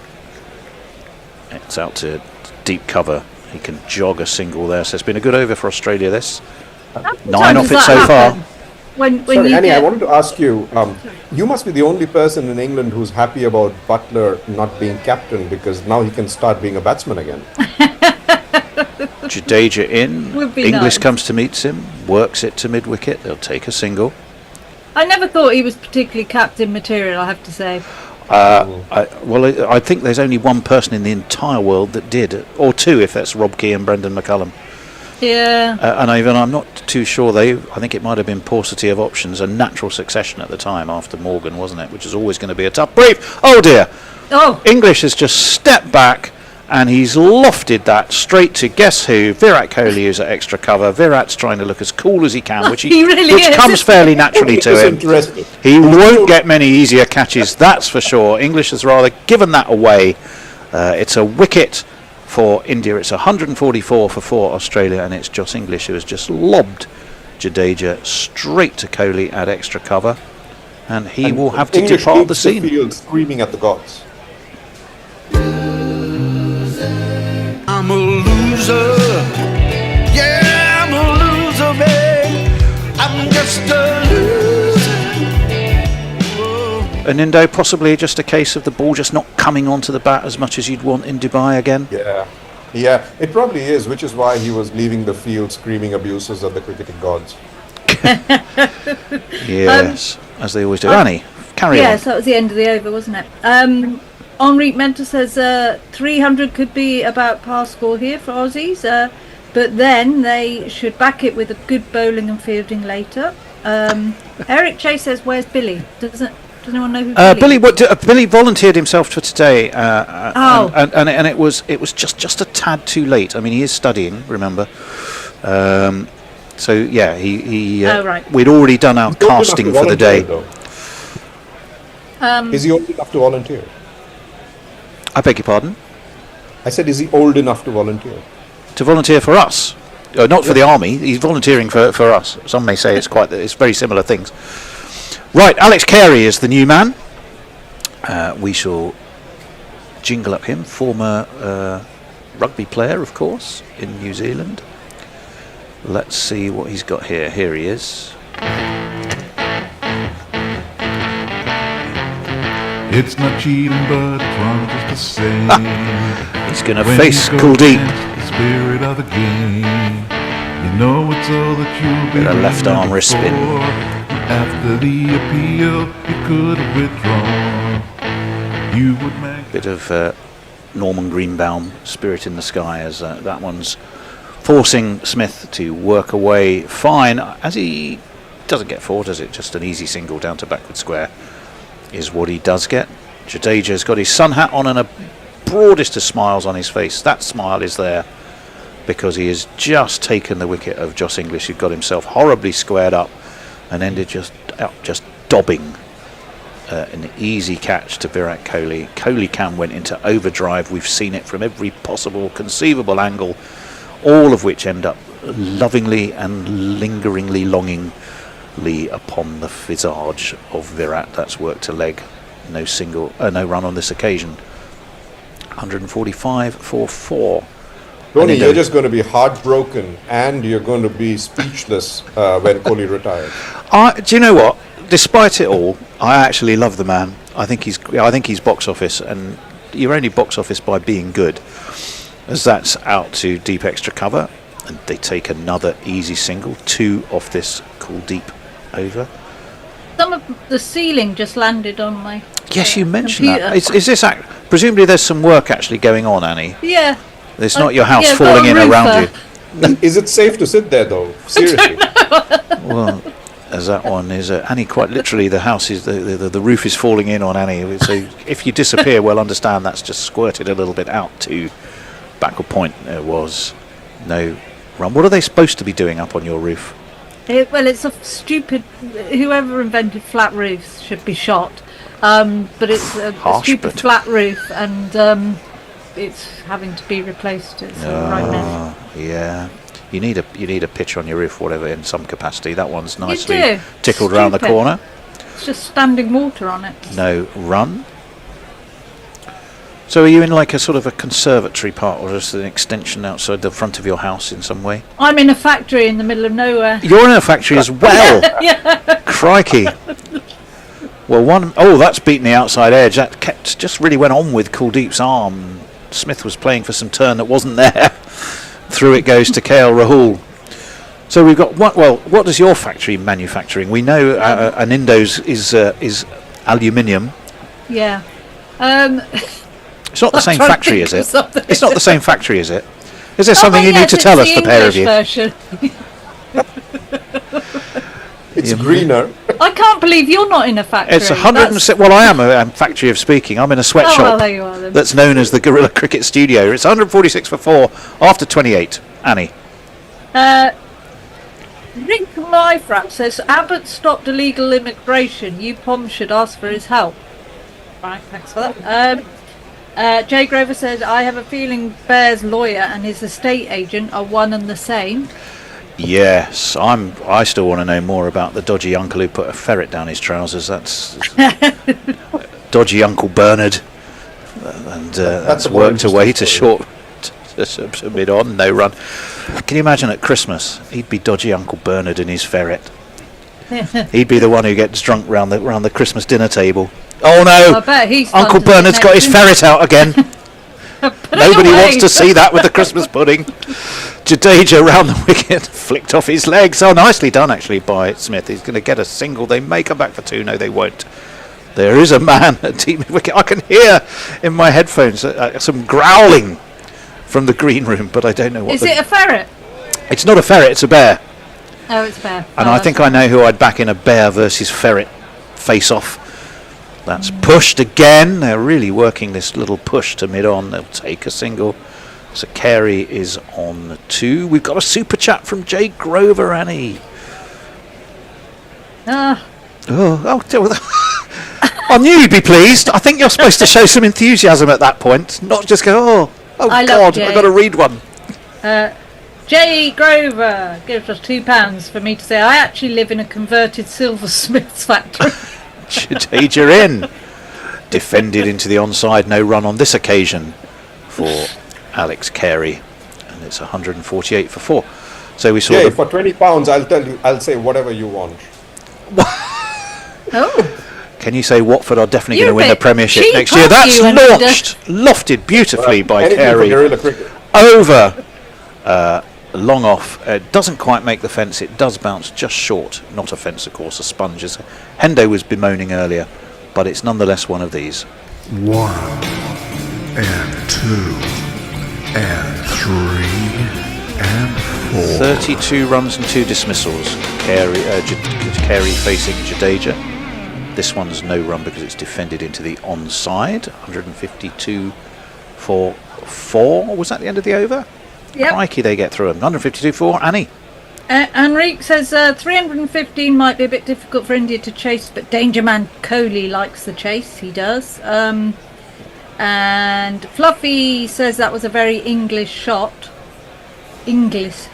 Not English. English. Yeah, no, I have called him English a couple of times. And Enrique says, "Oh no, English out. Shit."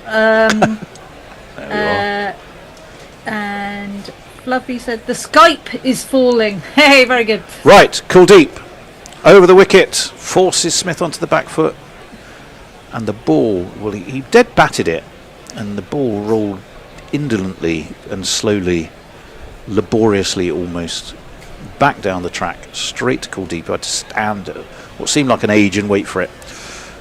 But it's back in his hands, he's wheeling in. That's been lofted. Has it gone all the way? No. It was 2-3 skips before it went down to long on again, and they take a single. Kuldeep's jump has apparently, since the World Cup, has got higher or lower? Oh, I'm sounding like higher or lower? Lower. But Bruce Forsyth moment. Something has changed about the height of his jump, but we're not quite sure what it was. I reckon it's the height and the angle of his body. Carey defends in front of his off stump. No run. So is he jumping higher now, or was he jumping higher a year ago? Jumping higher, not lower, and he's more side on. So he's jumping higher and more side on. Thank you, world authority on Indian spin bowling. Swept by Carey. I think he may get 4 for that, because he's really just helped it away down very fine to fine leg where there isn't a fielder, and it gets in one of these. It's Nissan She. It's Nissan She. 157 for 4. I'll be alerting Hendo, who is going to replace the Bear, because the Bear has an important conference call that he must do. Heard it all and he's before. kindly going to take over on summary. And Jingler Supreme, musical maestro the Mog, will be in. Forward comes Carey, kills any spin. There's Talking no of Mog, run. he says to Anindo, only 20 quid. I can think of some pretty vile things for 20 quid. That's why I told Jay and not Mog. The factory in the middle of nowhere. I have far more faith in Mog's Kuldeep vocabulary. swept by imagination. Carey down to deep backward square. Jay Fielded says, by Jadeja. I think did they come back for 2? No, they just took a single. Yeah. After 30, it's 158 for 4. Some quick messages from Annie, a shuffleroo from us. I have to get Hendo and his pillow and goodness knows what else manoeuvred into position in here, and I will see you in a while. Anindo, Jay says 20 quid if you grow a moustache. I already have a moustache. That's 20 quid due from you. Yeah, that's absolutely. And I won't say what Jay and Mog are discussing. Fluffy said 20 squids if you put a ferret down your pants. There's no ferrets here, sorry. Oh, you see, you say that, but you actually aren't going to do the things that you said you were going to do. Are you? Is there a mongoose or 2 you could use? Who wants the ferrets? Hello, Hendo, and hello, Hello, Mog. Annie. Hello, Mog. Hello, Anindo. I don't know how many of us are supposed to be on, but there seem to be about 20 of us. I'm off. Just wanted to say hello. And He's apparently I'm staying off on. to get a ferret. Okay. Well, this has been a pretty good effort from Australia. That said, as Varun comes into bowl and Carey stops his shot as this turns away from him, and in doing so almost pops up a catch to cover, but as it is, it's evaded him and they run through for a single. When Labuschagne and Smith were together, I was saying the same thing really. This has been a really good effort from Australia. but a couple of wickets puts it back in the balance, and I think that's still true. This is driven on the up slightly by Smith, but straight to extra cover. It's been quite an interesting innings from Smith, I have to say. I think it's been an excellent innings for Smith. Yeah, he's had some moments of a bit weird luck and stuff, but yeah. You tend to, you do tend to get that with him. Onto the back foot he goes to the next delivery, just forces it back to the bowler. I'm not a big fan of Steve Smith. I don't really enjoy watching him, just from an aesthetic point of view. He's very jittery. Very jittery. It just doesn't look flowing, does it? He's not someone that you would choose to watch from that point of view. I think this is turned away. Wide slightly of the man on the 45, Jadeja, who recovers well to prevent them coming back for the second. It was an initial misfield by someone who very rarely does that sort of thing. I think it's a really excellent innings on this pitch. Yeah, and it doesn't look an easy pitch. They've picked. Even when they've gone over the top, they've picked the gaps. There've been a couple of times as this is defended back much quicker, much fuller. When they've gone over the top, and of course, we don't have the ability to see the whole field. We don't know whether there's someone out there necessarily, and you worry about it from a batting perspective. But they've placed the ball very well as well. So even when they've hit over the top, they've actually looked for the gaps. Swept by Carey, but swept straight to the man on the 45, and there is no run. 31 overs completed, 160 for 4. Mog. Farrell, I'd like to know if Tony Bishop is taking a tab for Watford to win the Premier League next year. They need to get promoted first. I think that's a long way off. Sure. Hello, Eric J. Always a pleasure. Jay says, I think you might underestimate Tony a wee bit. Late can't have survived Soho ad lunches without some narcotic fortitude. Well, there's plenty of dancing going on in the stands. There always is. Do you know, it's very strange. Whenever I've been to a cricket match, I've never felt the desire to get up and dance. No, well, I can't imagine you. Well, even when I was younger, Kuldeep bowls, and it's a little paddle sweep. I say paddle, it went quite high in the air, and it hasn't gone very far at all. It's only just reached beyond the edge of the circle, but they've come through for a single. No, we're very reserved, us English, You don't sit in a stand, and wobble about a bit, do you? You sit there and watch the cricket. I think we wobble about. I think we do wobble about a bit, but not the way maybe you're suggesting. It's not actually meant to be dance. Sorry, I was just imagining that would be Hendo's dance. Yeah, that's part of the body are uncontrollable. Onto the back foot goes Carey, thumps it through the offside. Good pick up from Coley. One-handed on the run, and in doing so he discourages Carey for racing back for a second, and of course that gets its own round of applause from the dancing Indians. 162 for 4. I think the other thing is that some of them just dance the whole game through. Yes, they must be very fit. I couldn't do that. I'd be exhausted. Very fit, or that's the only time they ever move their bodies. Down the wicket comes Smith, doesn't get quite close enough to it and flicks it square than he intended, straight to Hardick. There is no run. Do you know what? I'm going to sound like a real old git. You and are. I am an old git. It's true.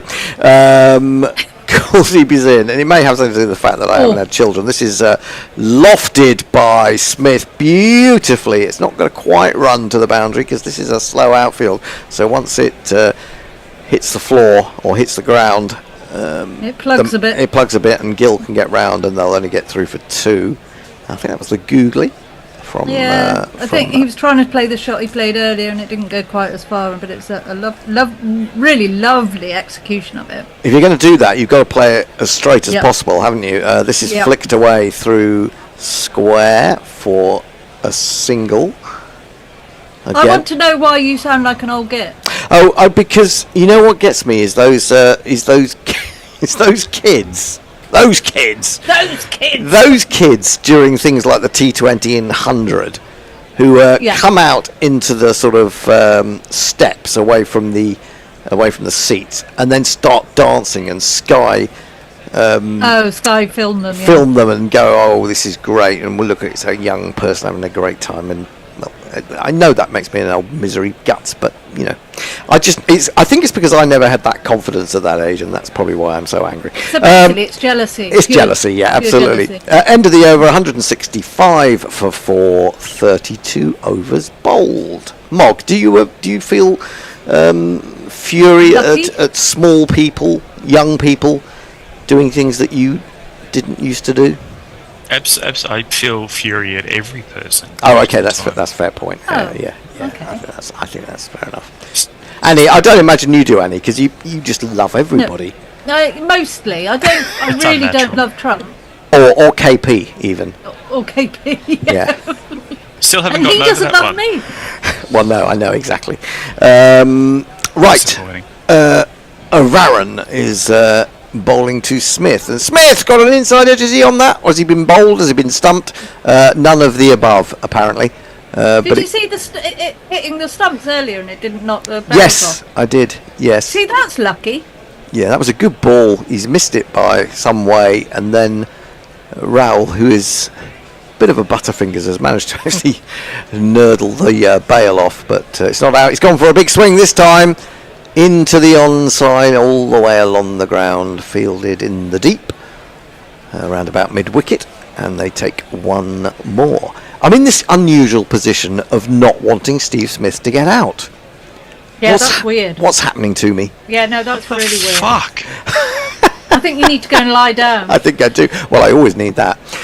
He's on to 68 from 88. Sorry, Mog.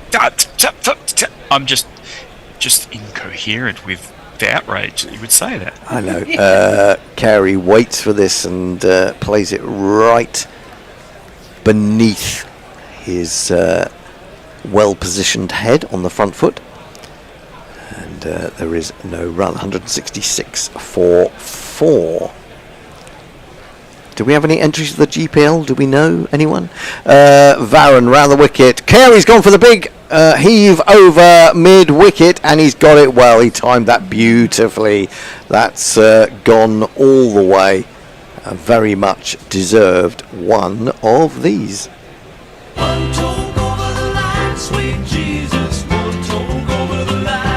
He kind of knew that had gone, didn't he? He just, as soon as he hit it, he didn't look sort of anxiously towards deep mid-wicket. Actually, they don't seem to be positioning a deep mid-wicket much, which is slightly curious on a slow pitch, because you think people would drag the ball slightly. They'll take another single through the offside on this occasion. And it's not a particular short boundary either, is it? I don't think. No, I suppose it's safe enough if you get it right. But if there isn't someone out there, you don't have to worry about whether it's going to clear the boundary. So we do have GPL because Messi put a couple in. Just Messi.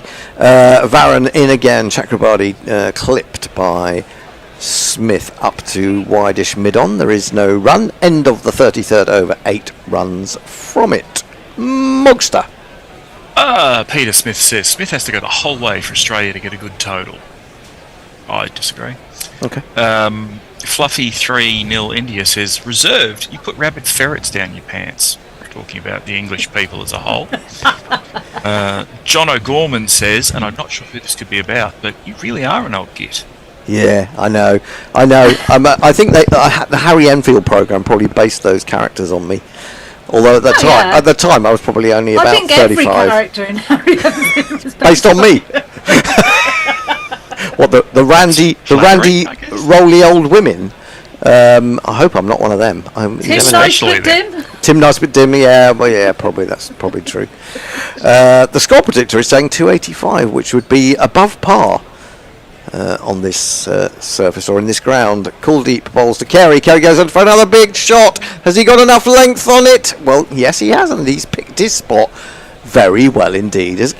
Again, because there is no long on this occasion, and it ends up being 4 runs.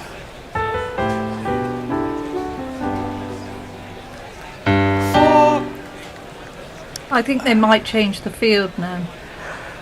You would think they would have to, wouldn't you? I mean, they are allowed 4 out at the moment, so where are they all? Carey's in a little bit of turn. He plays this away out off a thick outside edge to back point. There is no run. It would be quite nice to see the field. Are we going to see? No, we're actually seeing Alex Carey's run map against spin. And to be fair, he hits it in most areas quite consistently. There's not, a huge leg side offside discrepancy. Way outside the off stump, he aims the cut at it. Probably shouldn't have. All he was going to do was risk feathering it through to Raoul, but it's been given as a wide, quite rightly.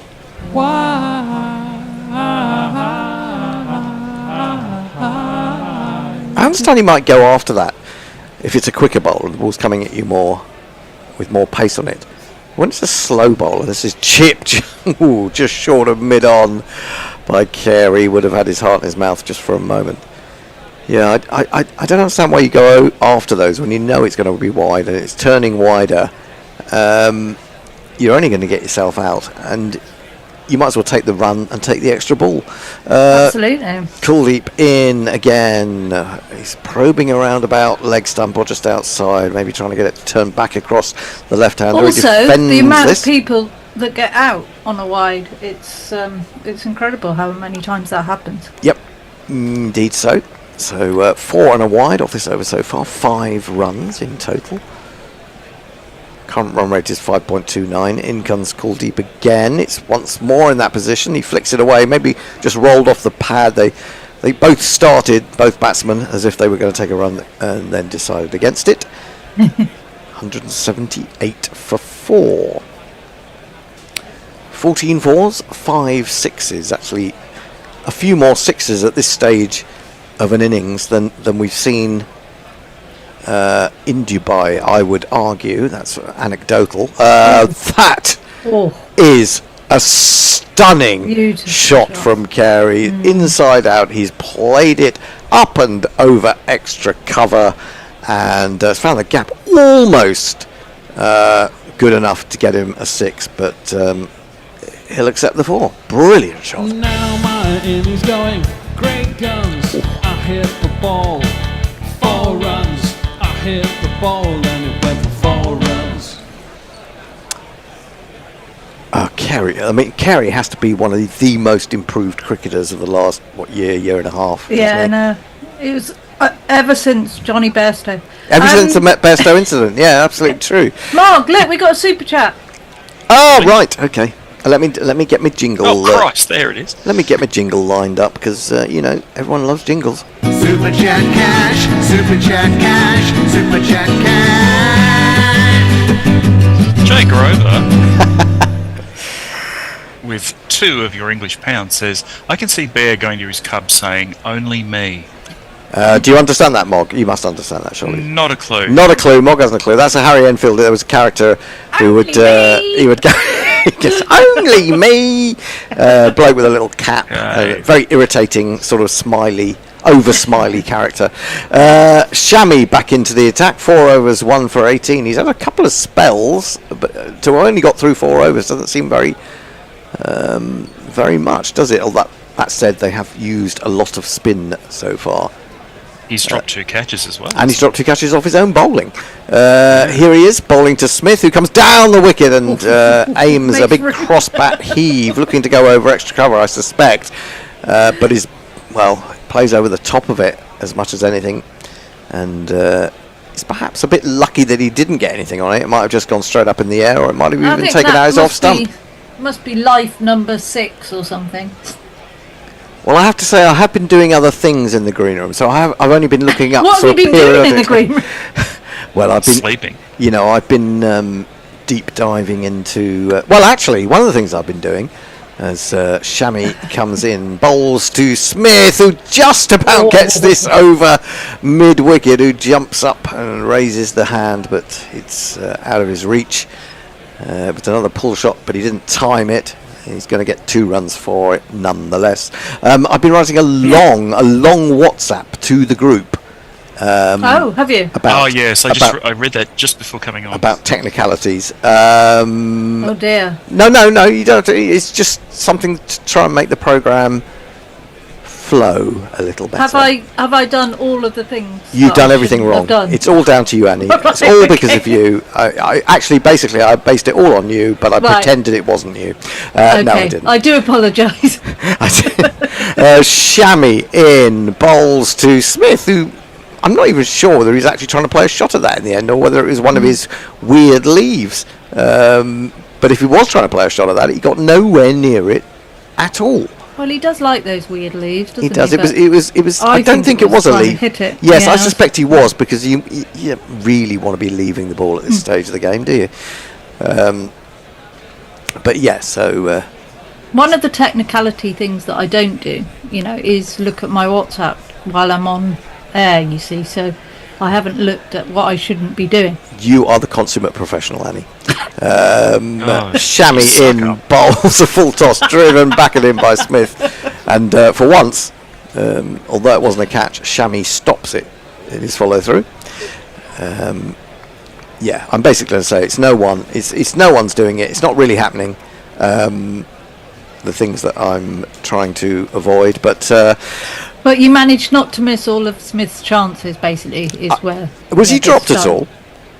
Or was he just sort of fiddly and a bit lucky? Smith was dropped by Shammy once. That's right. He was dropped. The ball. Oh, he's played the uppercut now. He's played the uppercut, but on the basis that Shammy took pace off the ball, it wasn't the safest of shots. But he's got it down to third man and got a single.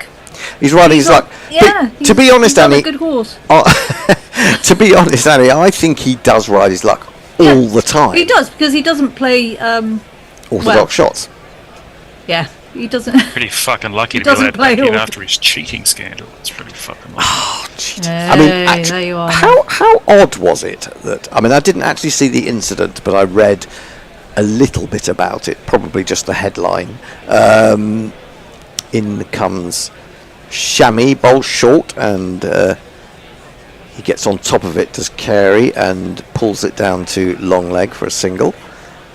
End of the over, 186 for 4 from 35.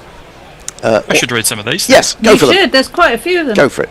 Yes, the Harriman says, just going back to people dancing in the aisles, they send in a cameraman to the stands to specifically get them to dance just for that time, which I can confirm I've seen them do that at Australian grounds. So, let's jump in a bit. Have we been using the term proto-cow?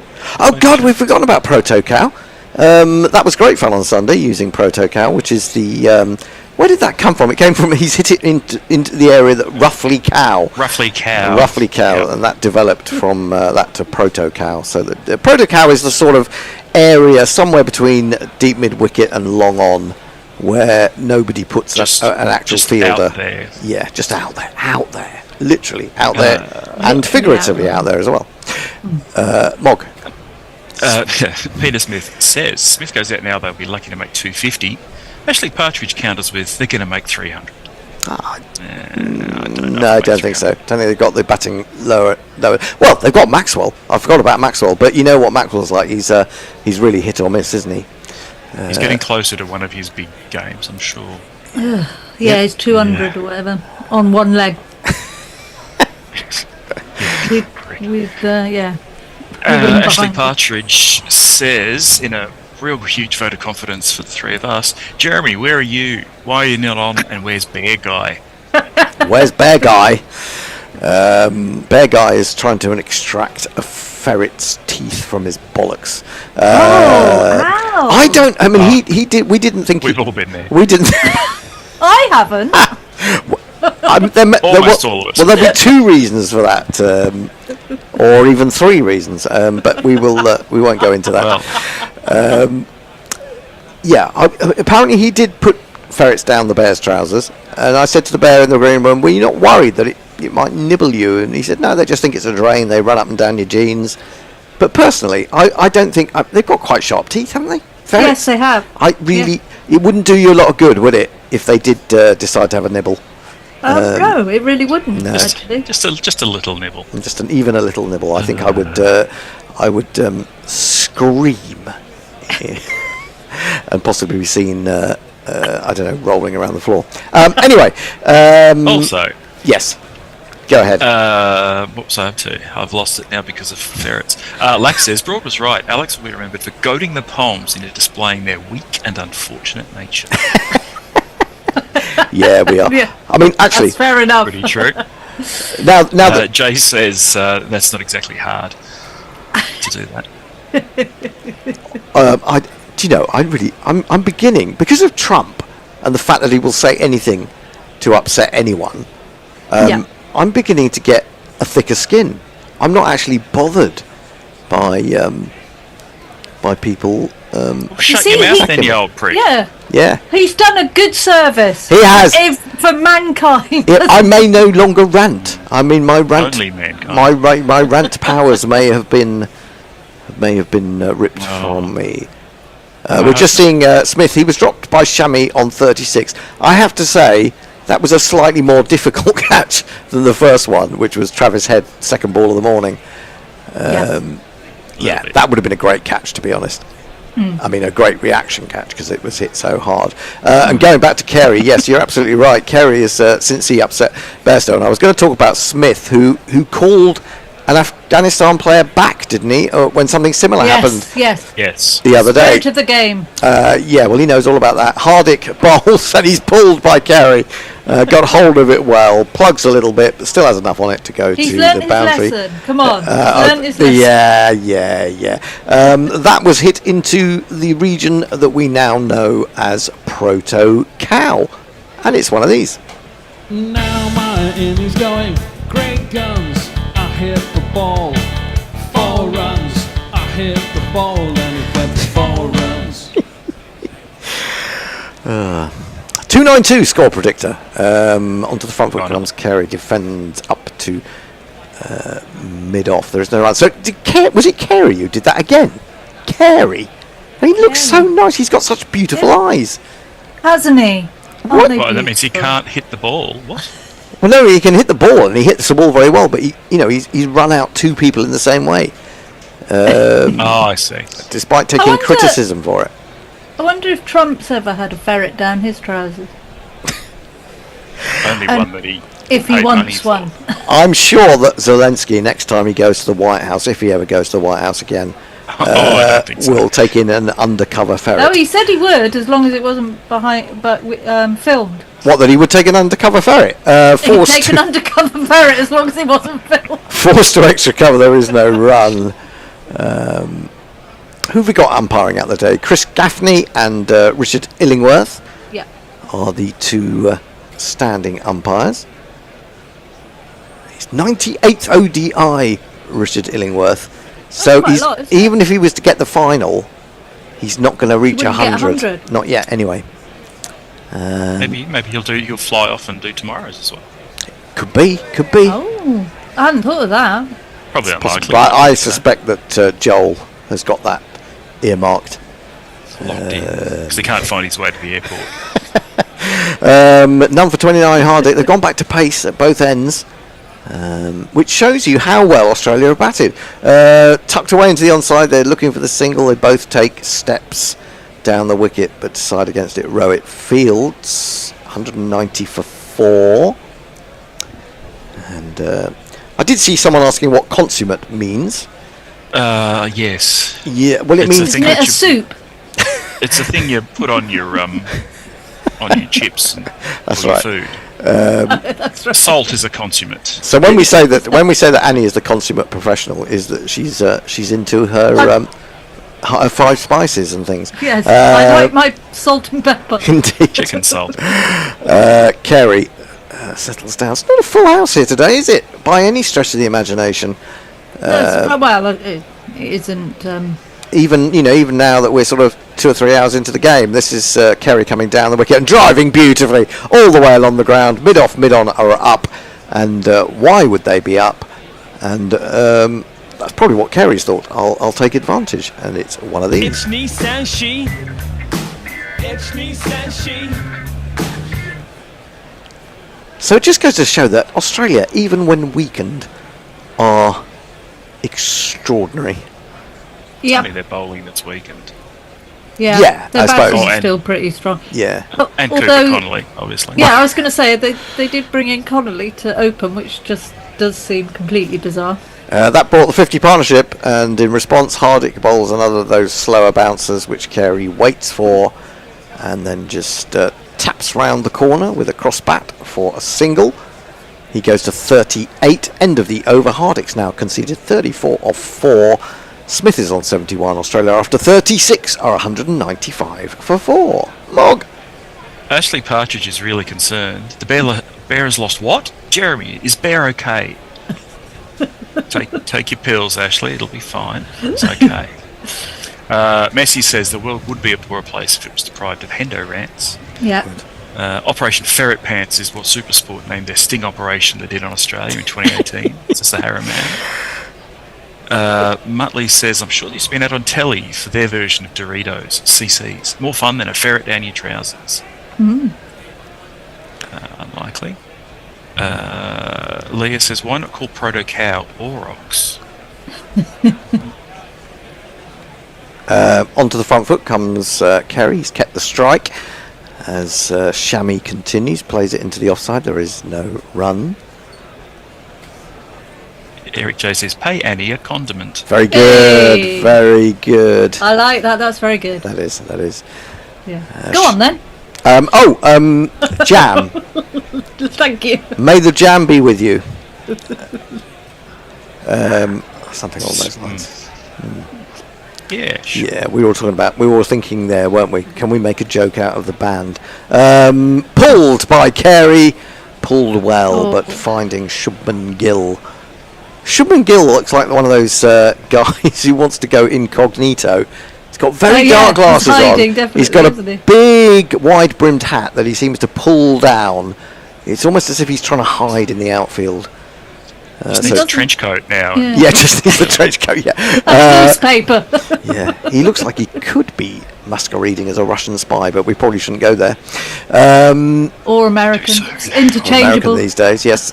In comes Shami. Smith creates room for himself, plays one of the most ungodly shots I've ever seen at a cricket match, but somehow gets it away through mid-wicket without great timing for 2. And he moves to 73. A crime against gods and men. That Yeah. really was. He has made a few of those in this innings. Yeah, but that was truly the ugliest. Yeah, that was truly horrible. It must be great to be able to play so horribly and still get runs. He's given his soul away to some evil deity, Yep. I'm sure. Well, we did it years ago. I think so.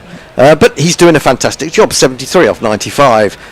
And he's keeping this Australian lineup together for the time being. He's down the wicket, and there you go. I've done it. I've done the trick It's your for fault. India. He misses a full toss and is bowled off stump. Oh dear. That was life number 9. Of all the ways to get out, a full toss to Shami, and he was running down the wicket and he missed it. There you go. That's cricket. That really is cricket. It's hit halfway up the stump. That's how overpitched it was. There you go. It's not been pretty the last 2 balls, and it has produced contrasting impacts. That is the end of Smith. It was a good knock. 73 from 97, 4 fours and a 6. Strike rate of 76. He wanders off, and we have to say bye bye.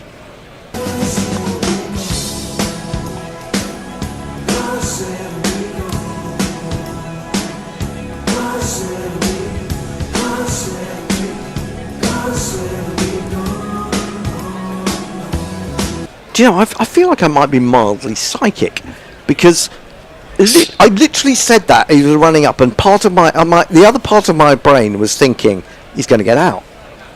I think Spooky. you are a psychic. I think yeah. I'm a It's psychic. very easy to say that when none of us could see the other part of your brain, do they? Yeah. That's true. You don't know that I'm telling you the truth, do you? I'm more No like a sidekick. Could than you a not psychic. see that part of his brain, Mom? Not from this angle. No. No, He's oh turned- right. he's turned Oh slightly well, away. you're in Australia as well, aren't you? Yeah, that's. I can't confirm or deny that. Anyway, coming to the crease. Well, this could be interesting, but I suspect it won't be because Glenn Maxwell only seems to get runs against England. It seems to me. He's got an average of 34. He's got a best of 201. 201 400s in ODI cricket. I've just read his book as well. Have you? Chamois into Maxwell, who plays a very fluent push off the front foot, but straight to extra cover. Now, I feel with Maxwell that he either hits a couple of good shots early and that gets him going, or he just throws his shape away completely and gets out. So it'll be interesting to see which Maxwell we've got today. Sure will. But, if he was to come off, then Australia could be getting well above par. That said, if he doesn't, they could fold. Chamois in to Maxwell, and he plays this very delicately for a man of his power, just opening the face, running it down to third man, and taking the 1 as the end of a successful over for Chamois. He's now got figures of 2 for 26 from 6. Pace has worked, 199 for 5 from 37. Mog. Right then, Leah says, in meine Hose wohnt ein Iltis. There's a polecat living in my trousers. Yes, that is a real song. No. Well, I'm sure I've told you about my one German phrase being mein Beutelmaus ist verstumpft, which I understand to mean my wombat is constipated. So it does have an Australian angle as well. Well, how transcending of boundaries that is. It's good that you've got that phrase though. It is, because I find that very, very, very useful when I'm going through passport control in Germany. I'm sure it comes up all the time. As does a ferret in your trousers. Aksa Patel is coming back into the attack, so back to spin after maybe just one over there from Hardick, which he didn't cover himself with glory. So it's left arm orthodox again. 6 overs, down for 30. Bowls to Maxwell. Maxwell is almost on the front foot before it's delivered and steers it to mid-wicket. There is no run. Carey 39, Maxwell a single. Axa in, crucial part of the game. Swings it away, well, finds the gap. That was very flat. That is one of the flattest sixes to mid-wicket you will ever see. It's so flat, it has to be one of these. Smack it in the air, beyond the boundary. Smack it in the air. Goes back and he's bowled, and that's Maxwell all over. The flattest six you will ever see, then goes back, misses it, and he's bowled middle stump. Oh my word, India back on top, and cricket, bloody hell. The crowd says you're out. So which Maxwell did we get? We got a mixture. We got both, yeah. Yeah, we got both Maxwells. We got both of them. He's a schizophrenic. Yeah. What? Didn't AXA go off? Or am I've got the wrong person? Or He might have done. Wasn't he injured? Had a neck injury or shoulder injury. Oh, did he? But he's obviously back. They've obviously twisted his neck back into position. Yeah, I didn't see it because I was just getting up and getting organised for coming on to my shift, and I missed it completely. That's because you can't see inside his brain. Yeah. No, that might It's a be common it. problem, I'm told. What do we think then? What do we think? I think 250 will be good from here. There's not. I reckon 270. Really? I mean, it's asking a lot of Carey, I would say. It is asking a lot of Carey, but that's what they need, I reckon. Oh, I think it's what they need. I think you're absolutely right. Anyway, into the into the bat comes this man. How would you pronounce it then?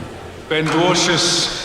Ben Dwarcius is in, and he strokes that through the offside. First delivery, gets himself off the mark. Out to deep extra. And, So it's Dorcius, is it? I still can't pronounce it. I just still don't know. It's no more pronounceable than Labuschagne, so just call him whatever the hell you want. Is that why you're called Mog?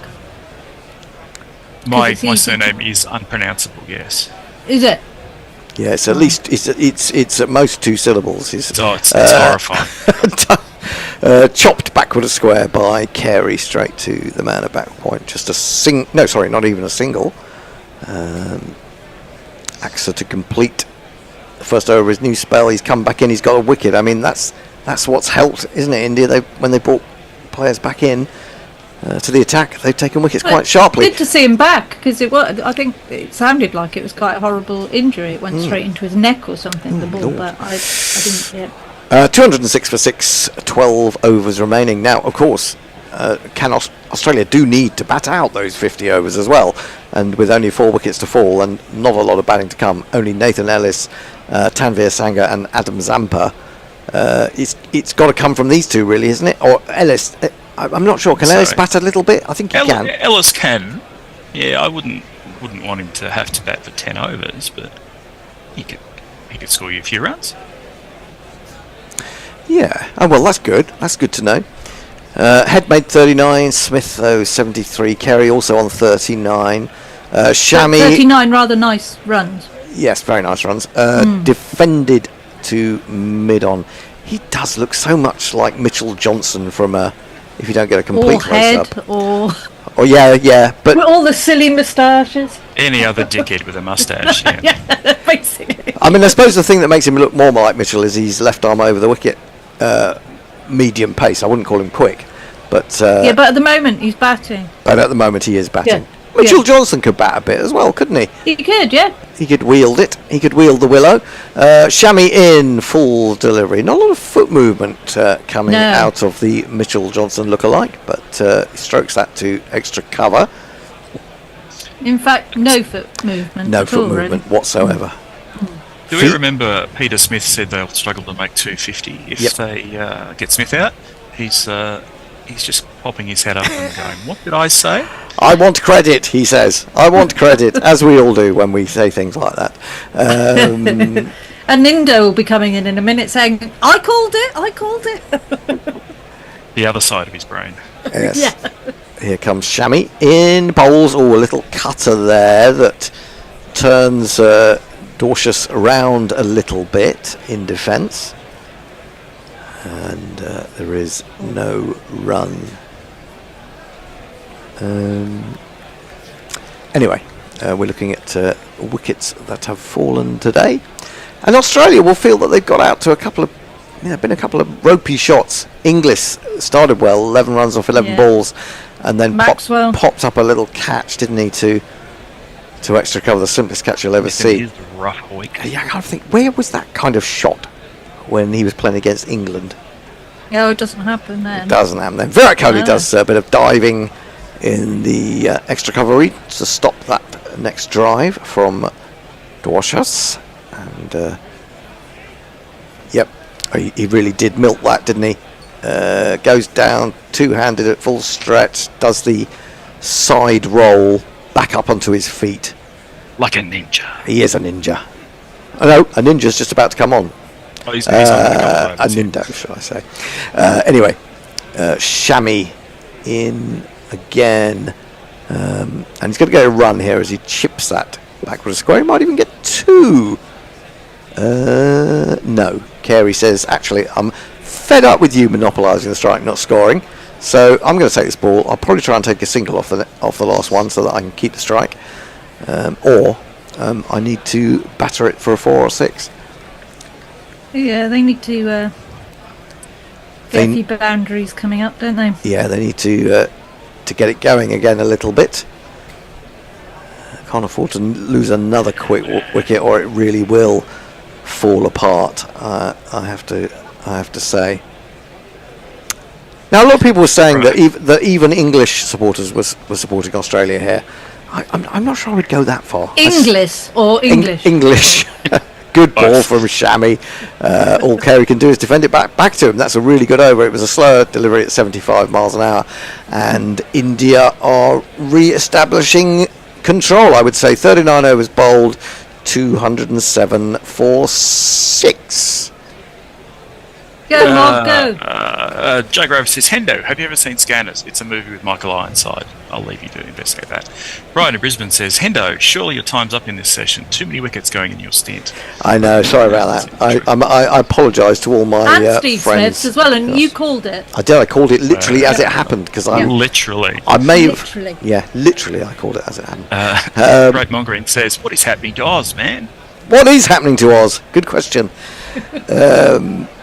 Who've we got? AXA then to bowl his eighth over. He's going to be bowling to one of two left-handers out there, Dwarshouse, who goes back, chops it. That's his job. Chop it through cover, take the single, and give the strike to Carey. But then, of course, a lot of pressure on Carey now to not give his wicket away in going too big, perhaps, or trying to go too big. He's got to be very selective with the big shot.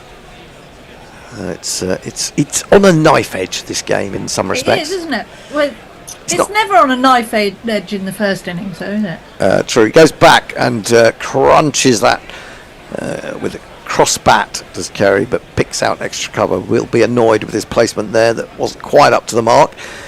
And so there is no run. Yeah, just a little bit of a worrying time also for Carey because he's gone a few balls without scoring, really. Yeah, he's rubbish, isn't he? Well, I was going to say that his momentum has been interrupted by those wickets and the new batsman. He plays the reverse sweep nonetheless, and it's a glorious reverse sweep between the man on the 45 and backward point, and that has accrued him another 4 of these. I actually think, Hendo, that Australia are listening to you. I think they are. Yeah. Because they know that I am the font of all wisdom, and you know. And you also you don't rant anymore. You don't care. I'm a calm man. I'm a big calm man. I'll rant if I go in and find someone's eating my pastry, however, in the green room. This is forced up to long on for a single. It's pan au chocolat. Is it? Yeah. It's not pan au chocolate time anymore, you know? I know, but, you know, I'm hungry. And I bought 2 this morning, which is a bit greedy. But I didn't really have any breakfast, so I think I can get away with it. 2 balls remaining in my stint. Who's coming on next? I'll tell you in a minute. Chipped into the air by Dwarshuis and finding square leg. There is no run. We have. The pronunciation gets further and further. I know. I keep thinking of I keep thinking of Beutelmaus, as in my wombat in German. You could just call him Dwar. Dwars. Or the Mitchell Johnson lookalike. That is the end of the over. 213 for 6. We have Forthy taking over on ball by ball. We have Messers on the socials. And I'm off. Bear summarising. And thanks. Annie, where did you get to on the socials, Annie? Are going. Hang on, I'll let you know in a minute. Okay. That was me doing it, funnily enough. Sorry, Mog. Go 1040 with Farong. Okay, thank you. Very good. Okay, we're into the last 10 overs of this epic semi-final, and welcome, Bear. Hello there. Adjusting his headset in the studio in Sydenham, which we won't be regarding as GC Towers for very much longer. No, indeed. Exciting new episode opening up. It does turn out that solicitors have fucked it up. Fucking solicitors, fucking estate agents, fucking useless, a lot of them. It really irritates me. I had to go with a panel because the estate agent said, you have to go with our solicitor. So they put me with a solicitor who didn't read the fucking pack, and then they can't sell a freehold that's in a limited company. And it's just like, I've spent 10 days fucking around with you fuckers, and now you're telling me you can't do the job.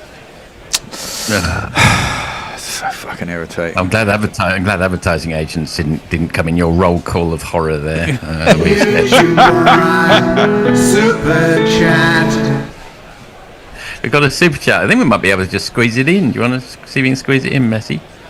I could if... yeah, here we go. Brown in Brisbane has sent us £2. Hendo, poke the bear soon. For the delivery pin. I got it. I shall forward it on. Meanwhile, it's Kuldeep, whose first 6 overs spent for 33s into the attack. And he strays onto leg stump, but Carey can't take advantage. And it's gone to the man at 45 on the leg side for no runs. They're really fucking us up. I think it's particularly generous of Brian to not only pay for the food, but then pay for a super chat to let us know it's coming. Yeah. I know. It's good of him. Prince amongst men. That one's been stroked down to that mid-on, long-on hybrid that I think deserves its own name. I can't keep calling it that. It's sort of 2/3 of the way back to the fence. Anyway, they run through for the single. Now, can you help me? What is the preferred pronunciation of the current batsman? Dwarcius. Dwarcius. Yes. Thank you. Okay, Kuldeep into Dwarcius, the aforementioned. And he pats that down on the leg side to the man at short mid wicket. He's got no ODI credentials. I think he's only had one innings in ODIs. He's actually, I was just having a quick look, a pretty good T20 strike rate, and he's played a lot of T20s, and he's not a bad batsman in that format, so we'll see how he goes here. An uncertain forward defensive there from Dwarcius. I'm feeling nervous now. Well, it's entirely phonetic when you look at his name. I suppose it will. Well, yeah, I suppose. Yeah, that's true. Yeah, that is true. More or less. Kuldeep twirls the ball from hand to hand. And he comes back of the hand delivery. That one would be much admired by Bear, no doubt. Played off the back foot for some fruity chuckles from West Australia. Oh, we have another super chat. End of the over. Maybe at the end of the over. One more ball to go. Kuldeep in a go. And that's flicked slightly uppishly to the man at short mid-wicket. Doesn't get cut off by Shubman Gill, but that's it. Just one run off Kuldeep's over. Australia 2-1-4 for 6 at the end of the 41st. Super chat cash, super chat cash, super chat cash. Jay sends us £2 to let us know that the Bear missed. Ad agents are also all evil. There you go. It's true. Of course. Yes. It must be true. Jay told us. Yeah, Jay, exactly. Jay never lies. Good to see I Jay bloody back sent it on. onto the group so you could all look. The code is... Oh, man. I shall tell you I that. don't know why I bother doing half this stuff. 3547. Okay. Date of birth. I'm not going to give that over the air. We know that already. We've now opened the door to Brian from Brisbane's gifts. Meanwhile, Varun is in for a start for new over. The first ball is just defended by Carey, I take it. And Varun has gone for 1 for 36. Economy rate of 5 so far. So all the Indian bowlers have done a good job. That's a weird ball. It's kind of like a medium-paced. Yeah, he does that. Tracker. But it is not taken advantage of again by Dawes. It's really not capitalised upon. And just one run on the leg side. He does that fairly regularly, does he? Not so regularly, but yeah, he does it. Infrequently. Joe Root's got a sort of bouncer as well. Yeah. Bowl. He just basically holds it like one finger down the seam and flicks it out. Not a knuckleball, no. No. It's kind of like a seamer, but he doesn't hold it across the seamer in any way. Runs his finger down the seam. You used to bowl one like that, Bear? No. I didn't have many variations. I varied flight and line. That was about it. Well, that's two good things to vary. Varun in again, there's a slip, and Dwarves just pulls his bat out of the way of that one. The dots are piling up in the last 2 or 3 overs since the demise of Maxwell. And Australia, just as they looked as if they were kicking on, have kicked back. If they can get to 260, I think that's they've got a looking game most on. likely, isn't it? Yeah. Because Carey can't afford to go hell for leather here. He hasn't got much company down the bottom end, so it's important he's there right at the end. So he's just had to keep his powder a bit drier. Dwarzius manages to get that one away, cuts it to the man at deep extra, I suppose, for a run. Carey on strike, but he's only got 2 balls of this Varun over to capitalise on. Yep. I was thinking Australia were going to win this and get 300, but and then it all went horribly wrong. Yep, that seems very unlikely now. Maxwell was the key to that happening. He's gone for 7. Defended off the back foot by Carey. No! He'll be looking for at least a single off the last ball here. Yeah, it's typical, isn't it? Against England, both fucking Inglis, Maxwell, scored big runs, quick. So annoying. Although I am prepared to forgive Inglis for being a lifelong Coventry City supporter, I will forgive him. Barron in again round the wicket, and that's a half volley on leg stump, and Carey gets his cherished single. He'll keep the strike. At the end of the 42nd, Australia 217 for 6.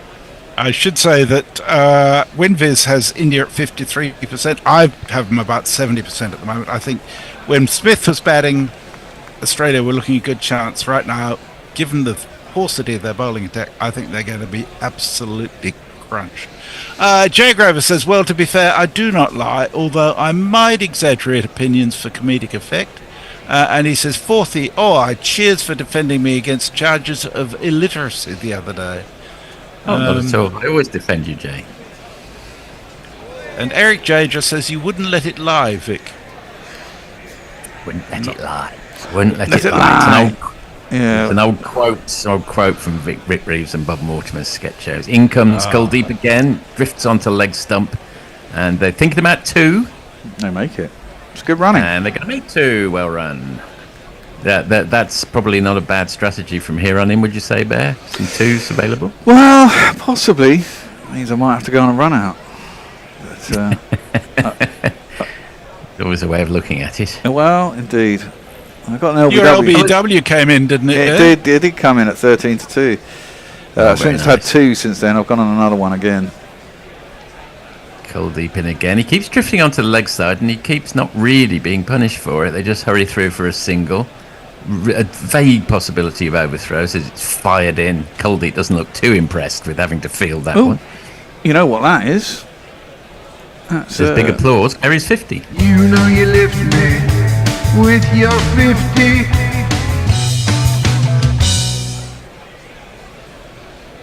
Yeah, it's been very mature innings from Carey. We might have expected Inglis or maybe Maxwell to be playing this, but I suppose Indians will be quite pleased it's Carey because we won't have the explosive fireworks. The second I say that, Dwarcius has exploded into a pyrotechnics. Shubman Gill thought maybe he was in the game for a minute at Cow, but it just went over his head for a big one. 1, 2, 3, 4, 5, 6.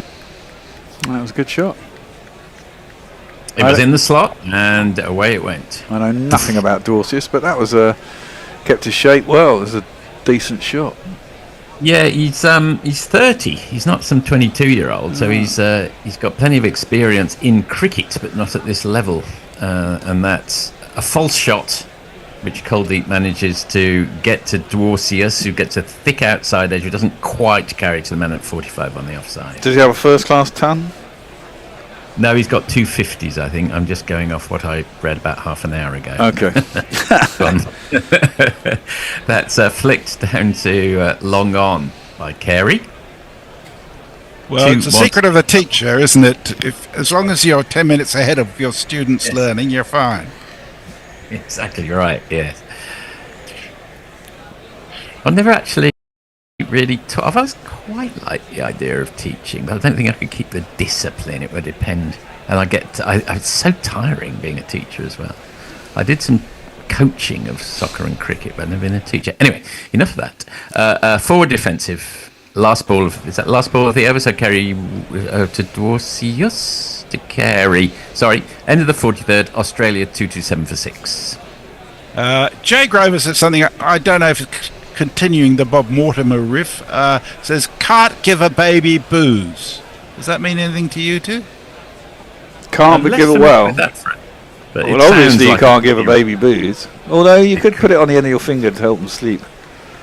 Could be reasonable.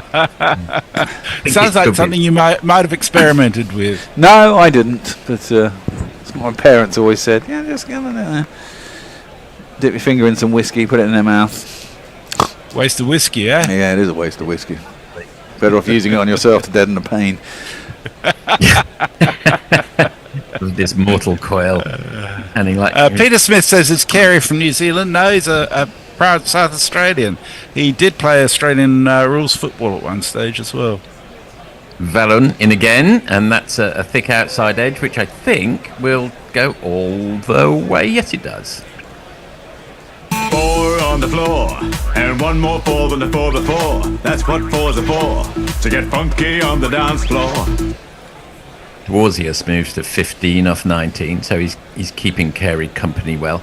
Not sure if Dwarzius, his role from here on in is to take a few risks and hope Carey stays there at the other end. We shall see. Another couple of overs. We go along at 6 or 7 for another couple and then go large.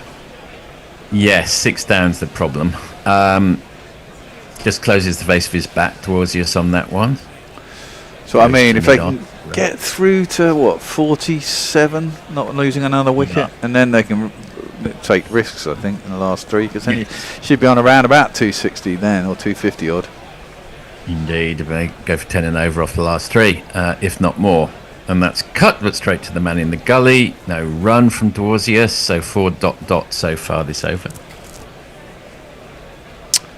The pitch looks dry and somewhat cracked, but there doesn't seem to have been extravagant spin, unless I missed some early when I didn't see the very early overs. In comes Varane again, and that's another dot ball played out into the man at short cover. No, there isn't. I just think it's the pace of the pitch, really. It's quite slow, it's very dry. There seems to have been some variation, or so the Indians claim, in the Dubai pitches. Yeah, Maybe they're just saying. That's just saying that, They might well be just be saying that because they've got to play all their matches in Dubai, and I think Australia have played in 3 different venues, and New Zealand have played in 4 different venues. But we make no comment, and that's I'm sure it's all fair. And that's swept round the corner to Virat, who's very energetically coming in at long leg and does the fielding, and it just restricts it to 1. Well done him. Let's be very clear about this, Forthy. It ain't fair. Yeah, well, it's not really, is it? No. Well, there again, life isn't fair, and sport's meant to be a metaphor for life. So I suppose. Yeah. Good call. Oh. Good call. Oh my word! Last ball of the over is a sort of attempted ramp by Carey, which just goes high in the air, but there's no one directly behind the keeper, and they come back for a slightly reluctant 2. Varane's over goes for 7. At the end of the 44th, Australia 2-3-4 for 6. Jay Grover says, I used to teach special needs. They were still 15 minutes ahead of me. David Wood says, what's on the end of the stick, Vic?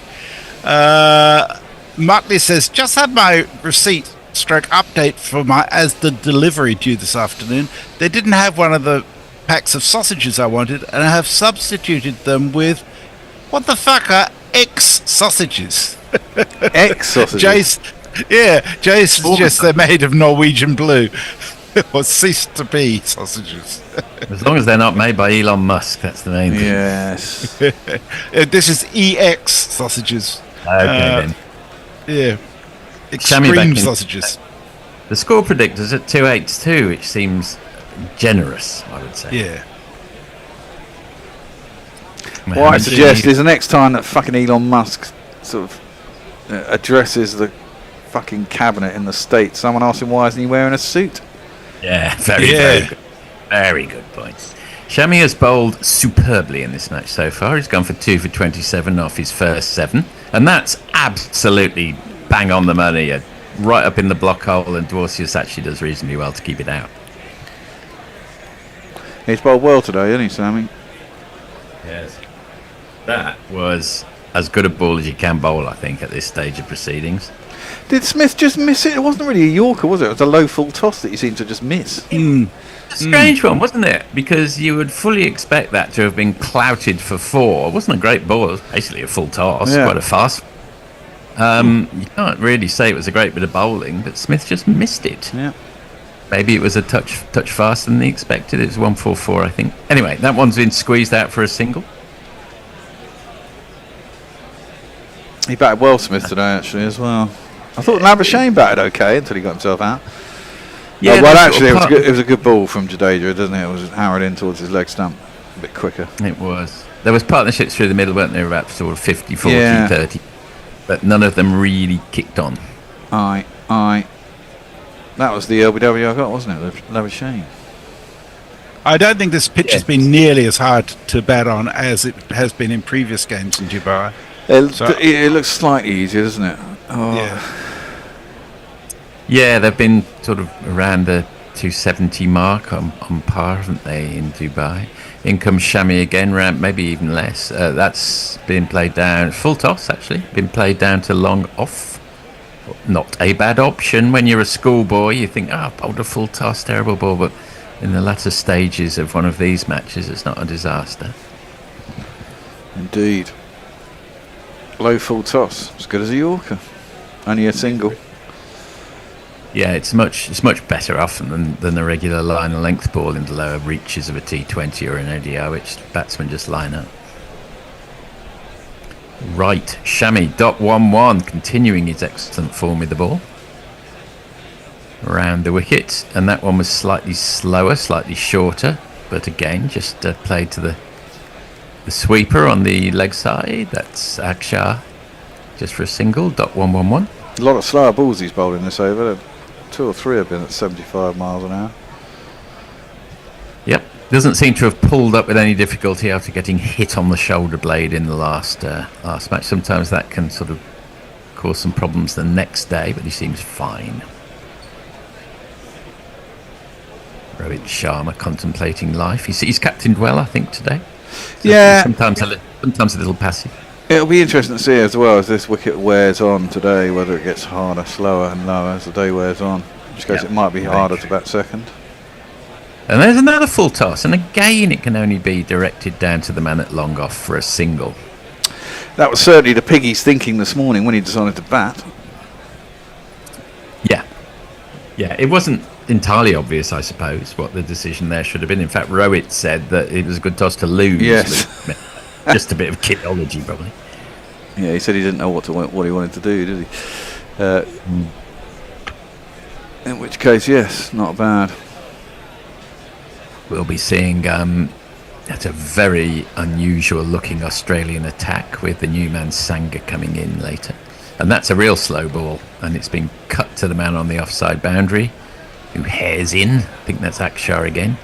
Just the single, which India will be very happy with. Just the 5 off the over, 239 for 6 at the end of the 45th, just 5 to go.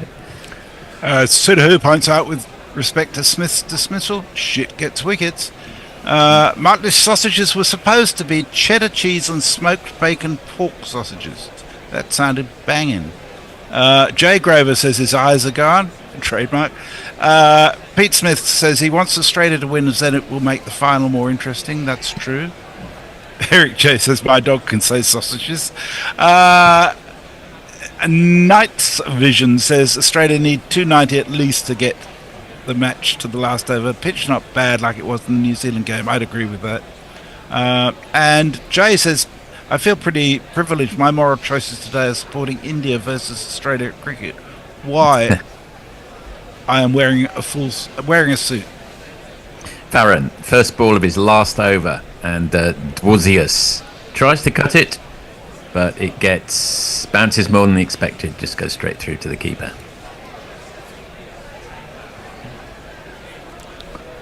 Why am I seeing on a hat-trick? That's confusing. Yeah, that was very confusing. I'm completely confused now. He wasn't on a hat-trick, but he has got a wicket. He has got a wicket, yes. Okay, sorry, I just got thrown for a moment by an erroneous caption, but the wicket has fallen. Dwarzius just heaved it to the man on the leg side boundary, and the 7th wicket has fallen, and just when they think they're getting a bit of momentum, it all falls apart for Australia again.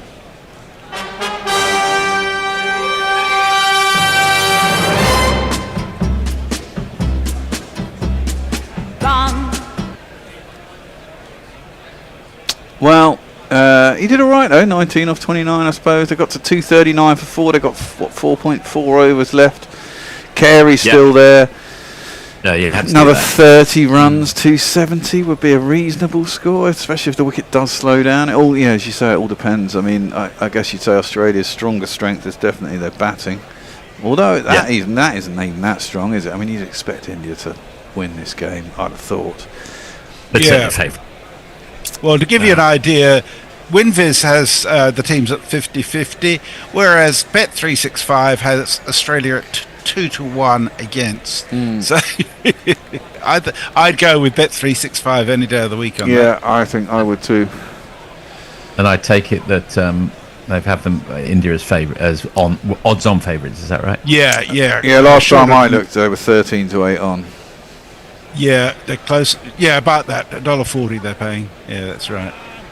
Well, in comes Adam Zampa, and I don't think this will necessarily fill the Indians with fear. He's got a ODI average of 10.14. Obviously, he doesn't get to bat in that many ODIs coming in when he does. That's played round the corner by Zampa, just wide of the man at mid-wicket, and he's off the mark. He's only got a strike rate of 60. They fear above all others. They fear Adam Zampa. Yeah, they don't. I don't think. No, not with the bat's in his hand, anyway. 54 innings. He's scored a grand total of 2 sixes, so not much to fear here, I think. Anyway, Zampa has hit that one straight to the man in on the offside in the field. Just actually that was Carey. Sorry, I just looked down at my stats for a moment and caught out just a single. 2-4-1 for 7 with 2 balls of the 46 to go, and Varun will be pleased if he can restrict these last 2 balls to something reasonably economic. And the first one goes according to plan. Just a defensive shot by Zampa, who's probably going to defend the last one as well and leave it to Carey at the other end, I would imagine. Yeah, Zampa's a poor number 10, let alone a number 9. Yes. He's got 6 first-class 50s and 3 List A 50s, but he's played so much cricket, it's almost inevitable that we would have struggled over the line at some point, which he has. In comes Varun again, round the wickets, and a rather unconvincing shot, and Zampa does take the single, which India will be entirely happy about, I imagine. And at the end of the 46th, Australia 2-4-2 for 7. Josh O'Gorman asked a perfectly reasonable question in my view. He says, I haven't been listening to all of you for very long, maybe since the last week or so, but what the blazes gave rise to this sausage obsession? Are you all ex-pushers of pig farmers? Well, Muttley's, who's been a very long time supporter of ours, sausages, is very much a sausage man. And it often kicks off from there. I had sausage casserole, you please know, Muttley, on, can't remember what it was, Friday. Very tasty. Do you like a sausage casserole? Leah says this looks relatively close so far. Might turn out to be a nail biter. Might do. Might do. Eric J says audacious. Oh, we're back. Shami to Zampa, and he's managed to cut that straight to Akshar at point, and they will be regretting, I suspect, taking that single. One of my favourite Mondegreen's misheard lyrics was in Bohemian Rhapsody. Spare him his life from these pork sausages. Da, da, da, da, da, da, da. Yeah, but it's monstrosities. It is monstrosity, so it's someone misheard it as pork sausages. It doesn't sound a lot like pork sausages. Doesn't at all. A little bit, not much. Anyway, Shami again. Oh, a terrible miscue, which goes 3/4 of the way to the man at mid-off, but crucially not all the way, and they hurry through for a single. I should say I saw a wonderful rendition of Bohemian Rhapsody on YouTube today by a group called the Spooky Men's Chorale. I can highly recommend it to you. They are just amazingly weird and funny. Musical references for you all here. Carey is on strike, which will please Australia's 55 off 53. The last 4 overs of these things can often be the crucial determinator, and it'll be interesting to see how Carey approaches it. Shami, who's bowled like a dream so far for India, over the wicket, and it is. It's one bounce just inside the rope, but more importantly, it was a Sam Constas style ramp shot over his right shoulder.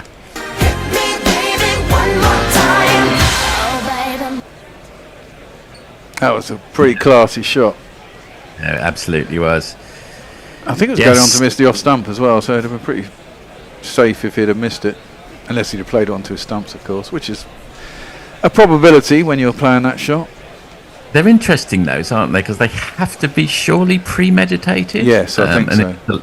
If it is a low, there again, he would have guessed, because Chamois is bowling so many full balls, that it would be a low full toss, and he was right.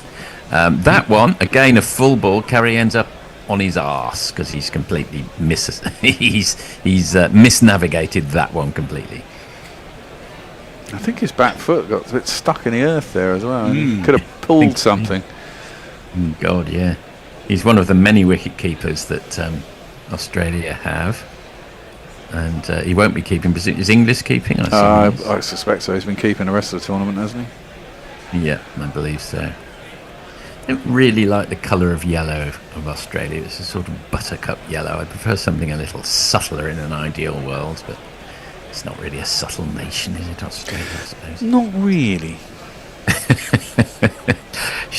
And I'm an Australian. Chamois in again, over the wicket, and that's a line and length delivery, which gets slightly misfielded by the man at extra cover. That's Hardik Pandya. They would have got through safely for a single anyway. I think he might have strained something when he missed that shot previously. 6 off this over, so they get 6 and over for the last 3. They get what? They get to nearly 270. They can get there. Well, I think that's reasonably competitive. I mean, yes, you'd certainly have India's favourites, wouldn't you? I mean, you've had what? You've had a 70 odd from Smith, a 60 here from Carey, a couple of 30s and 40s from a couple of other people, a 20 from Head. It doesn't look ideal, but they've managed to cobble together a score that, look at the other games in this on this pitch. Oh, that's out, surely. Prime bowling line. Right, that's out. Chamois fires one in. Zampa plays off the back foot. Would almost certainly have gone to hit leg stump halfway up. Is he just walking off, or is he going to review it? No, he's reviewed it, and he reviewed it immediately, which seems to imply that he thinks he hit it. We shall see. It looked like he didn't to me, and it looked like it was crashing into leg stump. I guess with 3 overs, if you've still got 2 available and there's only 3 wickets in the hutch, you're going to review it anyway. Oh, it looks like there could be a little deflection there, maybe. Yeah, it certainly looks like it, doesn't it? Yeah, there is actually. It's a thick edge. Well, medium-sized edge, put it that way. It certainly seems to have deflected. Yeah. And it is, I think, almost certainly going to be not out. Unless we have some controversy. Okay, it's Michael Goff, and he's not a man for controversy, so. See, if I had a LOW bet, I'd be really ranting right now. Yeah. You can rant anyway if you want I could rant. I've got. I just went method of dismissal not caught. Oh, okay. Everything bar that. End of the 47th. Australia 248 for 7 then. Jay Grover tells John O'Gorman, I'm sorry, I think I called you Josh before, John. You need to pay £2,000 grand fee to access the information about sausages. Actually, it says Muttley just like sausages. John says, oh, Jay, shut up and take my money. Nice one, Bear. Try duck and sausage cassoulet sometime if you get the chance, says Muttley. Sophie KL says, Spooky Men's are great. Do you also watch Dostoevsky? Oh, hang on. There's been a wicket. I do believe. So the first ball of Hardik's new over. They went for the second run, and I think Alex Carey has been run out. In fact, the finger's gone up. They're not even going upstairs. It turned out to be a rather suicidal attempt at the second run, and that is the run out. Is that what you were looking for, Bear? No, I was not. I thought about run out, but I just went not caught at 6-4. So that's all right. That's fine. That was a bit. I don't know if you needed to do that with 3 overs left. Really? I mean, it was... Yeah, look, it's one where there never is 2, and it was an absolutely unerring direct hit. So well done. Is that Rohit Sharma himself did that? It was a superb bit of fielding. I think had the keeper had to pick it up and knock the bells off, it would have been very, very close. But the direct hit did for him. Let's have a little jingle. Call me for a single and my stump shattered. Do dun run, run, run, do dun run, run. Yeah. Oh well. It's looking more and more like India at this stage. Only 2 wickets in the hatch. Ellis and Zampa, neither with any batting credentials, it's fair to say, or none that I'm aware of. At the crease, Ellis comes in and takes guard. Yeah. A bit stupid that. I'd have just taken the one and because the guys at the other end can have a little slap, and if they get out, and then Carey can go. You know, you need one big over. You get 16 off an over. Try in the last 3, and then 6 and 6 off the other 2. You're up 275, and it's so much better than 250, which is quite possible that might happen now. You know. Yeah, you'd think they'd be fortunate to get to kind of like 265 now with 2 wickets, and these batsmen just it's unfair to put too much pressure on them because they're just not batsmen. Yeah, exactly. Dab down on the offside, they'll come through for a single. India won't mind singles at this stage. I mean, I thought Ellis was a genuine all-rounder. I'm probably thinking of someone completely different then, because clearly he's coming in below Zampa.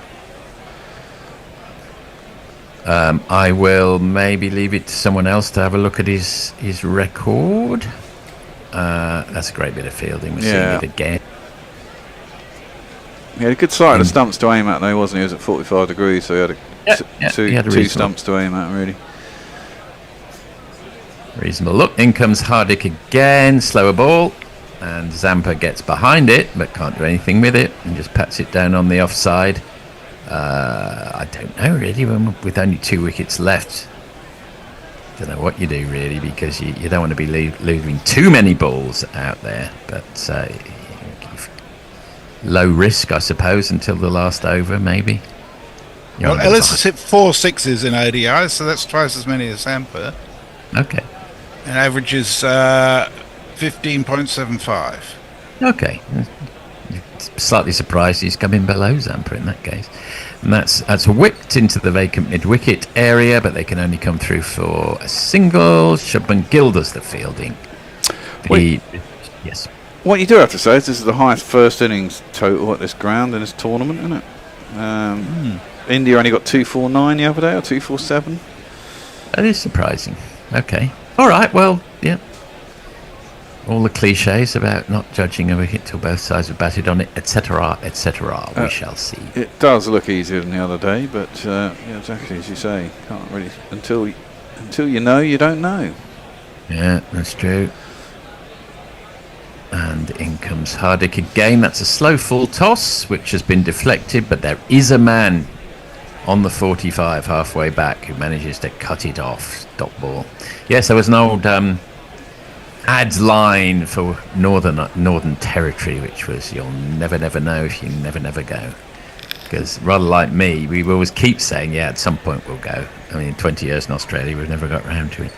Never been to Northern Territory? I've been to Uluru, which is, I think, in Northern Territory, isn't it? Yes, it is. I've never been further north than that. Well, actually, Tammy grew up up there, north of Darwin, but I've never myself been. In comes Hardik again, last ball of the 48th over.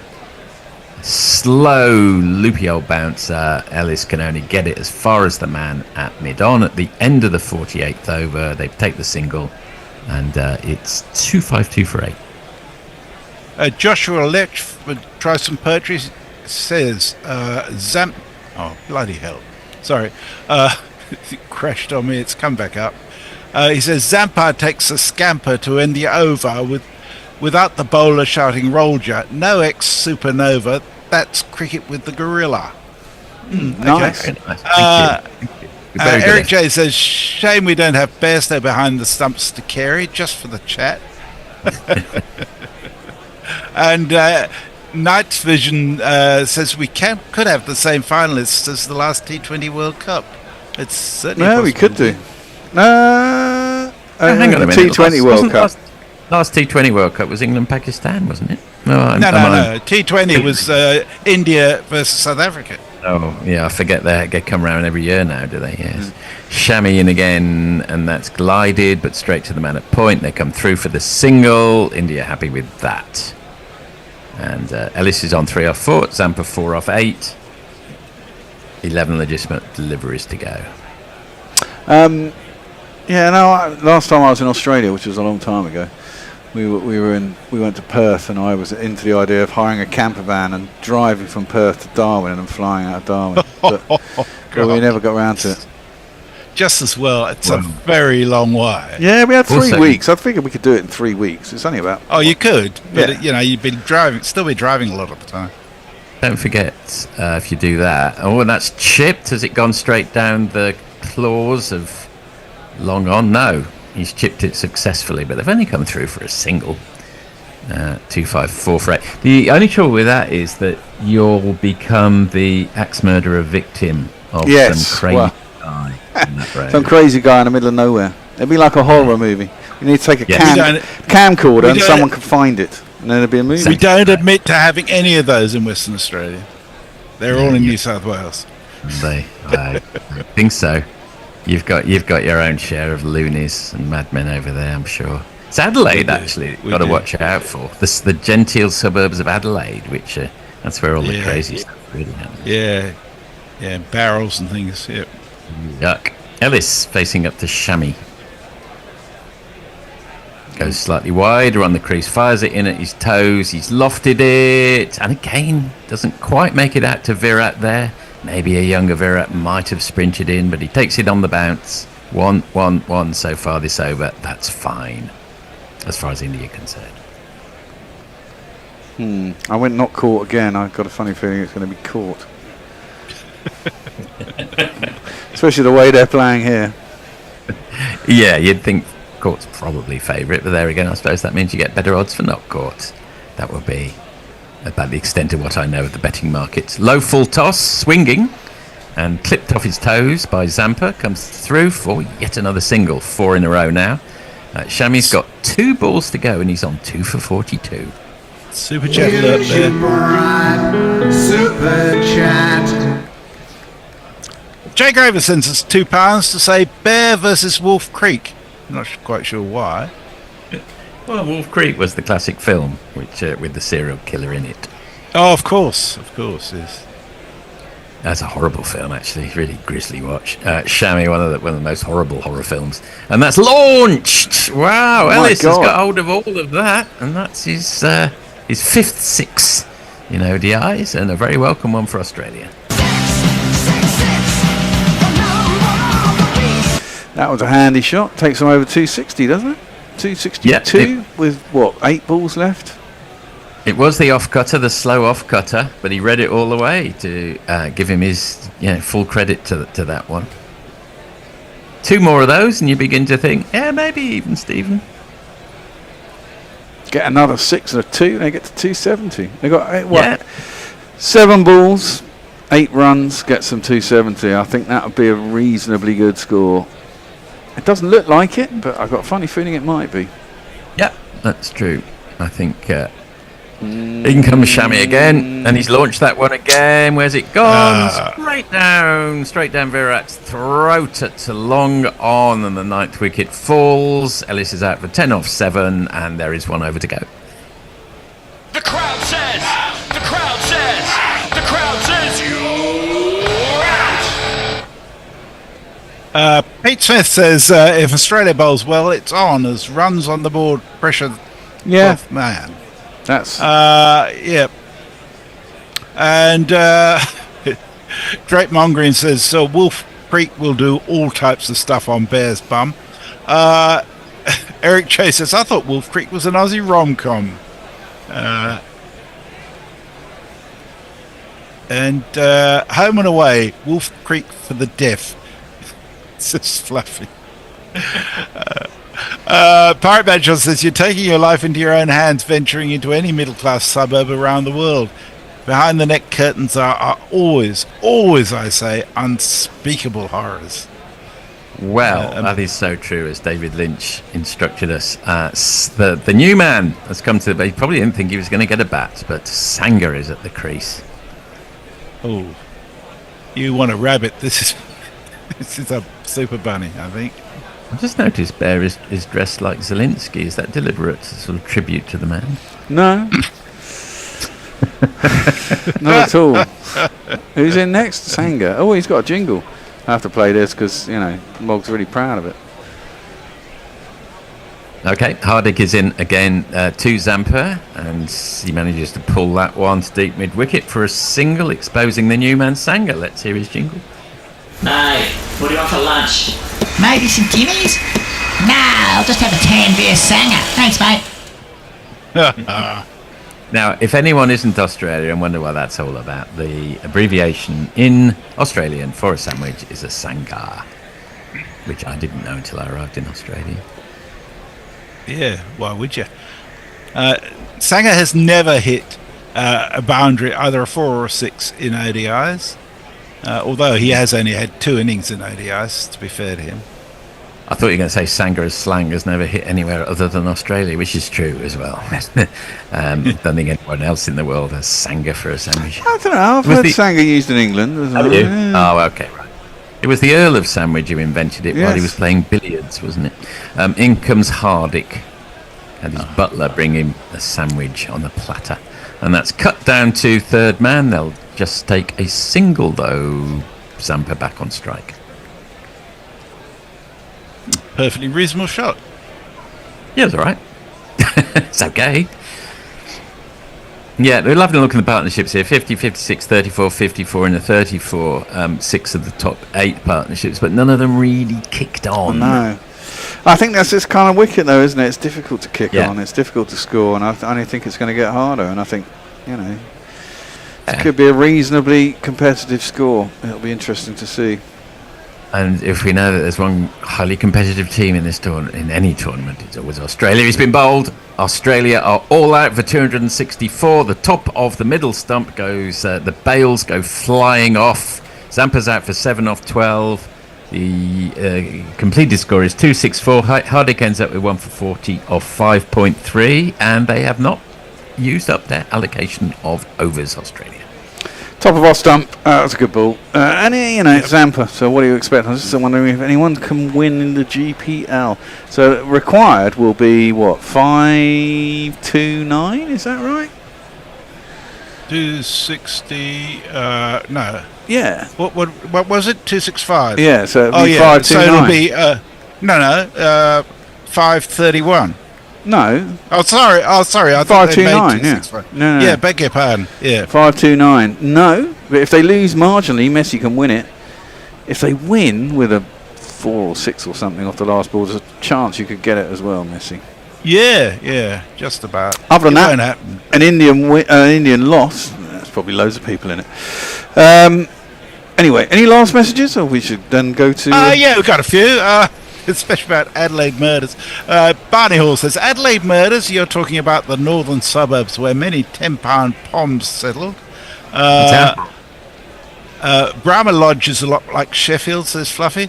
The horrors of the Australian suburbs is why I thought he moved, says Jay Grovers. His crimes were too horrid even for Coventry. And Eric J says, in England our golf courses also double as cemeteries. Hundreds of bodies buried under Jimmy Barnes' old house in Elizabeth, says Fluffy. The sandwich was invented while he was playing cards, says John O'Gorman. He was sick of eating while getting the cards all greasy, the poor poppet. Oh, okay, I thought it was billiard cards, right. All right, well, so that'll sorry, do it. Yeah. All righty. Well, thank you for that. What do you think, Bear? Last thought on who's favourites from here? I'd still have India as favourites, I think, just because India have played here, but they struggled the other day to get to 247. Admittedly, they were batting first. They know what to go to chase, but as always, cut of early wickets, which causes the team batting second to sort of think about the run chase, and suddenly could get on top of them, and then if they can get some wickets in the middle overs, they could put some real pressure on India. What I do worry is obviously that Australia's attack isn't nearly as good as India's, I would say, and therefore it might actually end up being a bit of a romp, but I wouldn't have thought so. I strongly favour India from here. I just think their batting is so good and Australia's bowling is so weak. True, but Australia challenge. do have a bit of a hoodoo on India, don't they? You know, it's. You've been talking down Aussie all tournament, though, Messi, so I just don't listen. This is true. I didn't think they'd win a single game, and they have won one. Yeah. They won one, a rain out and a rain out, haven't they? Two uncompleted matches. And then they've had to fly over to Dubai and play on a pitch that's completely different. Well, you know, whereas India settled in their hotel on the same pitch that they play on every fucking time. Cheating bastards. Anyway, we shall go to lunch. We're going to have the Australian takeover at the Bishop and the Bear. Oh, great. And see how your predictions went. The problem with it is it dates quite quickly, doesn't it, this one? That's the problem. Yeah, but, and I never got around to doing it. Well, I got it up on Patreon a few days ago, and then I forgot I had to put it up on the other platform as well. So, sorry, Pete. Tricky. I haven't had a lot of time because Tone's had me here I was here for 6 days last week. Anyway, we'll be back in about, half an hour, 25 minutes, presumably. Until then, enjoy what was thought would happen in this tournament.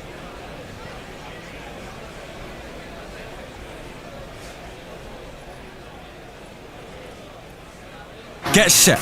Get Cheltenham ready. Let's go. At Virgin Bet, we're giving all new customers money back as a free sports bet up to £10 if their horse loses on a selected race every day of the festival. When it comes to the biggest week in the racing calendar, we know how to get you Cheltenham ready. Saddle up. You bring the raw, Virgin Bet will bring the rewards. Virgin Bet, a good bet. Sign up 4th to 14th of March. Bet within 48 hours of race. Main market excluding specials and place bets. Terms apply. Bet responsibly. Gambleaware.org. 18+. The Bishop and the Bear, the Bishop and the Bear, and to the delight of everyone, they are here to share jokes and rants and guests and things. Who knows what any fun they'll bring? Not affiliated with the Mad Bishop and Bear pub at Paddington Station. The Bishop and the Bear, bats beyond compare. Buckets of savoir-faire, the Bishop and the Bear. Well, here we are. We've just found this pub, and somebody forgot to lock it. I reckon we can go in here and just do what we like. Let's get in there. You go, oh, look, there's a Watford scarf here and an empty whiskey bottle. I wonder who's been here. Welcome. This is the Australian takeover of the infamous Bishop and Bear Pub podcast. And I'm very pleased to say I am joined by the man who put Cove in Coventry, Ian Deaker Forth, all the way from Melbourne. Hello, nice to be here. And the man who put Burn in Melbourne, Mog. Welcome, Mog. Yes, arson is my key stock in trade. I hope everybody can understand our thick Australian accents, given that we're all heavily Australian. Yeah, particularly mine. Yes, there's been complaints about that, but never mind. Okay. So what our brief is today, apart from wrecking the Bishop and the Bear while we're here, so that they won't recognise it when they get back, is firstly to have a drink, and then we'll start talking about the first week of the Champions Trophy. First up, Forthy, what would you like to drink? I will have an alcoholic ginger beer. Oh, nice. Matsu or something like that. Yes. That's nice. Yeah, excellent. Okay, there's a nice one from Broome. Not cheap, but, we're generous in this bar. And Mog, what would you fancy? If it's not your bar, it doesn't matter how expensive it is. That's true. I'm going to delight heretics across the world and have some quality scotch on ice. On ice? How can you do that to scotch? I don't know. Oh, you can. It's okay. You and the bear is one in that regard. just a drop of purified water in there to help stiffen the tannins or something. This is a man who's practiced for a long time, I can tell. And I'm just going to have a gin and tonic because I like a gin and tonic this time of day. Malaria season. Yes, yes, it does stave off the mosquitoes a bit. That's what I'm told, anyhow. So I better drink more of it. So, gentlemen, the Champions Trophy, it's been going for a week now. We've had 6 completed matches and a washout yesterday. What's your general feeling about the tournament? Mog, you go first. Well, if it was a World Cup this would only be the first week of about 12, so it's good that it's progressing along nicely. And I wouldn't say a lot of the games have really thrilled me that much, but I think we know who's going to win. I think we know who's going to be in the semi-finals, more or less. We probably knew that before it all started, but at least we get to enjoy the journey. Indeed. And Forthy, what do you reckon to what we've seen so far? Well, yeah, pretty much what your last man said. No particular surprises. The England-Australia game was quite exciting. But, it was quite exciting, actually, I suppose. One of those high-scoring, exciting games, which is never quite as exciting as a low-scoring one. I think it's a shame for the tournament that Pakistan have gone out within 6 days. Yes. Since it's their tournament. So that was, whoever gets to fix these things beforehand has fixed it particularly badly. And not quite as bad as England going out in 1999 before the tournament song had been released. But you know, somewhere on the par with that. Of all the schmozzles for English cricket in the late 90s, I think that has to be the pinnacle. Anyway, back to this tournament for a moment. I'm sure we'll be talking about England later.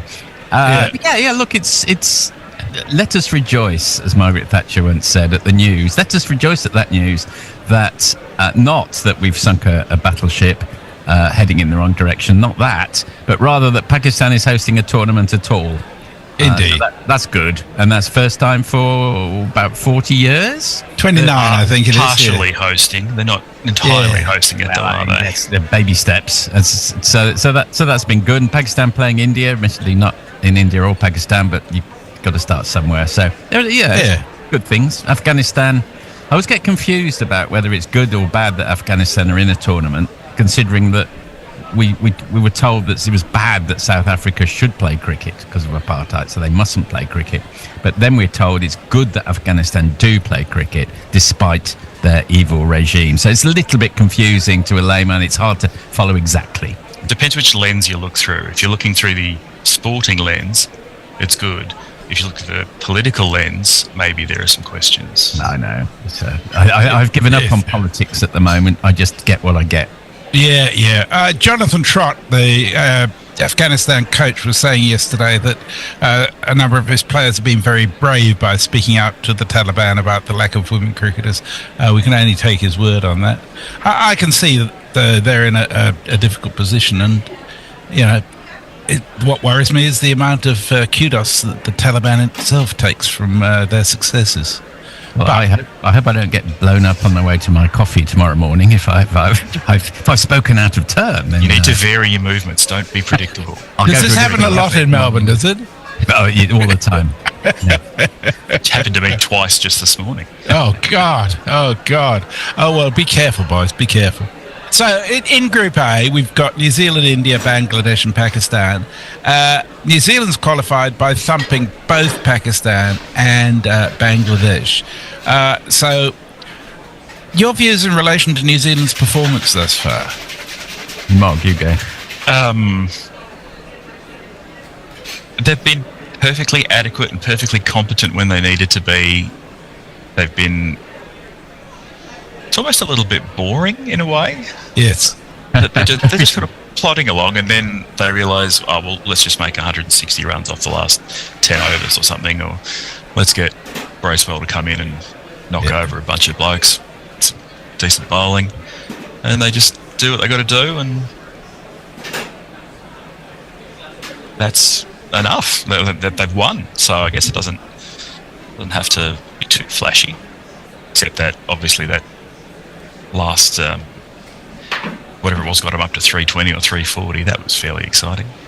It's interesting, isn't it? New Zealand, as you say, they do what they got to do. There's not a sense of excitement or anything, but it's a sense of just grinding on and getting there a lot of the time. I'll probably put a slightly more favourable tinge on interpreting how New Zealand have done. I just think, compared to maybe one or two other teams, who knows, they are very organised, very disciplined. They optimise their resources, which is if you can't, you get the hand you dealt, you get the players you dealt. After that, you organise yourself accordingly. And New Zealand do it brilliantly. Their fielding's been mostly outstanding. They had a little blemish last year sometime, and they put all their drop catches into one match, which is clever of them. If you're going to drop some catches, then do it all at once. There's that efficiency for you. Yes, I think England tried to follow their example, but they forgot that they should stop at one match. Yeah, well, look, there's plenty of cheap digs we can have at England, and I'm sure they're all just we will. I have a whole book full of them right now. No, I hear you. But I rather enjoy watching New Zealand just, we just no, I can't do a New Zealand accent. Just turning up and doing their thing. It's good to see. And there was, even amongst the efficiency, there's been one or two. It's nice to see Ravindra back amongst the runs. Brilliant to see Glenn Phillips catch in the first game with his iron fists. Yeah, amazing stuff. It's interesting they got where they have without any contribution from Williamson at all, too. True. So that may be yet to come. They did lose two of their first choice bowlers as well. Yeah. So Sears and Ferguson. Yeah. They did. But O'Rourke looks like a more than capable replacement. And Matt Henry's on fire at the moment. It certainly is. And then there's their opponents. First up, Pakistan, who also managed to lose convincingly to India. What's your views about Pakistan? Not around where the tournament is or anything, but just about the way they performed. Would they be called mercurial, do you think? Sometimes. Not for the first time. Yeah, it seems like a euphemism for just flat out a bit shit. Yeah, because they're not great, and they're not even great to watch at the moment. No, they're not. You see a couple of lovely drives from Baba, and then he's gone. And it's just, I don't know. There was something about them, like they weren't really there in their heads, because there was no sense of enterprise or attacking. They just basically lost the games because they wouldn't attack the ball at all when they needed to, which is obviously the reverse of the criticism generally of England. So it's interesting. Talking about England, we're talking about Pakistan. I would say that Pakistan have been more the obverse of New Zealand, really. If New Zealand make the most of their resources, then Pakistan did the exact opposite. There was just one brief moment at the start of the innings, I think in the first game, when Haris Rauf got incredibly angry, not for any particular reason that I could see. But I always felt it's always a bit of a desperate measure on a cricket field when you've decided to pick a fight with no one in particular just to get yourself worked up and into the game. It shouldn't take that to get everyone engaged. You should just do what everybody else does and just punch yourself in the testicles. Well, you may be generalising from the particular there, Morg. I don't know. I've revealed too much there. Whoops. But usually, of course, Pakistan in a World Cup will completely flunk the first two games, and then before you know it, where you are, they're in the semi-final or something, and you just never can tell. They left it. It's too late for that. They're out. Yep. No space for it. Yeah. It's disappointing. And then there's Bangladesh, who've managed to lose both their games very convincingly as well. Not a lot to get excited about, really. They've been playing perfectly adequately if this was a tournament in 1994. Yes. Not about 30 years behind the time as they poke and prod and put some solid defence in and do a manly job of getting to 220 and patting themselves on the back. Yeah, it's a shame, isn't it? Oh, great. Sri Lanka, from the time they entered, as it were, big boy international cricket, to the time they actually won the World Cup itself, that was about 15 years, that journey, somewhere around. It was like 84 to whenever it was, 83 to 96. Yes. Something like that, yeah. I can't remember exactly when Bangladesh started kind of going toe-to-toe with everyone else. I don't know what year we care to put on that, but you would have hoped by now that maybe their progress would have been a little speedier, perhaps, considering it's a big country and they play a lot of cricket, but they don't seem to be progressing in the same way. No. I don't think they're helped by the structure that they've had with government interference for so long. It reflects Pakistan to some extent in that regard. Yeah, and I think they get, I don't know, I'm in danger of talking something about which I'm not fully brief, but as I understand it, they get a lot of fairly cheap points at home to qualify for tournaments like this. And as a consequence, here they are, but it's a bit like playing on a plastic pitch. If you're football, you've got an unfair advantage, and then it will find you out when you get to a tournament like this. I'm mildly disappointed by them in this tournament. They haven't yet appealed to have anybody declared timed out, or handle the ball. Which it's still time. There's still time. Yeah. Missing Shakib obviously makes it harder to do that sort of thing.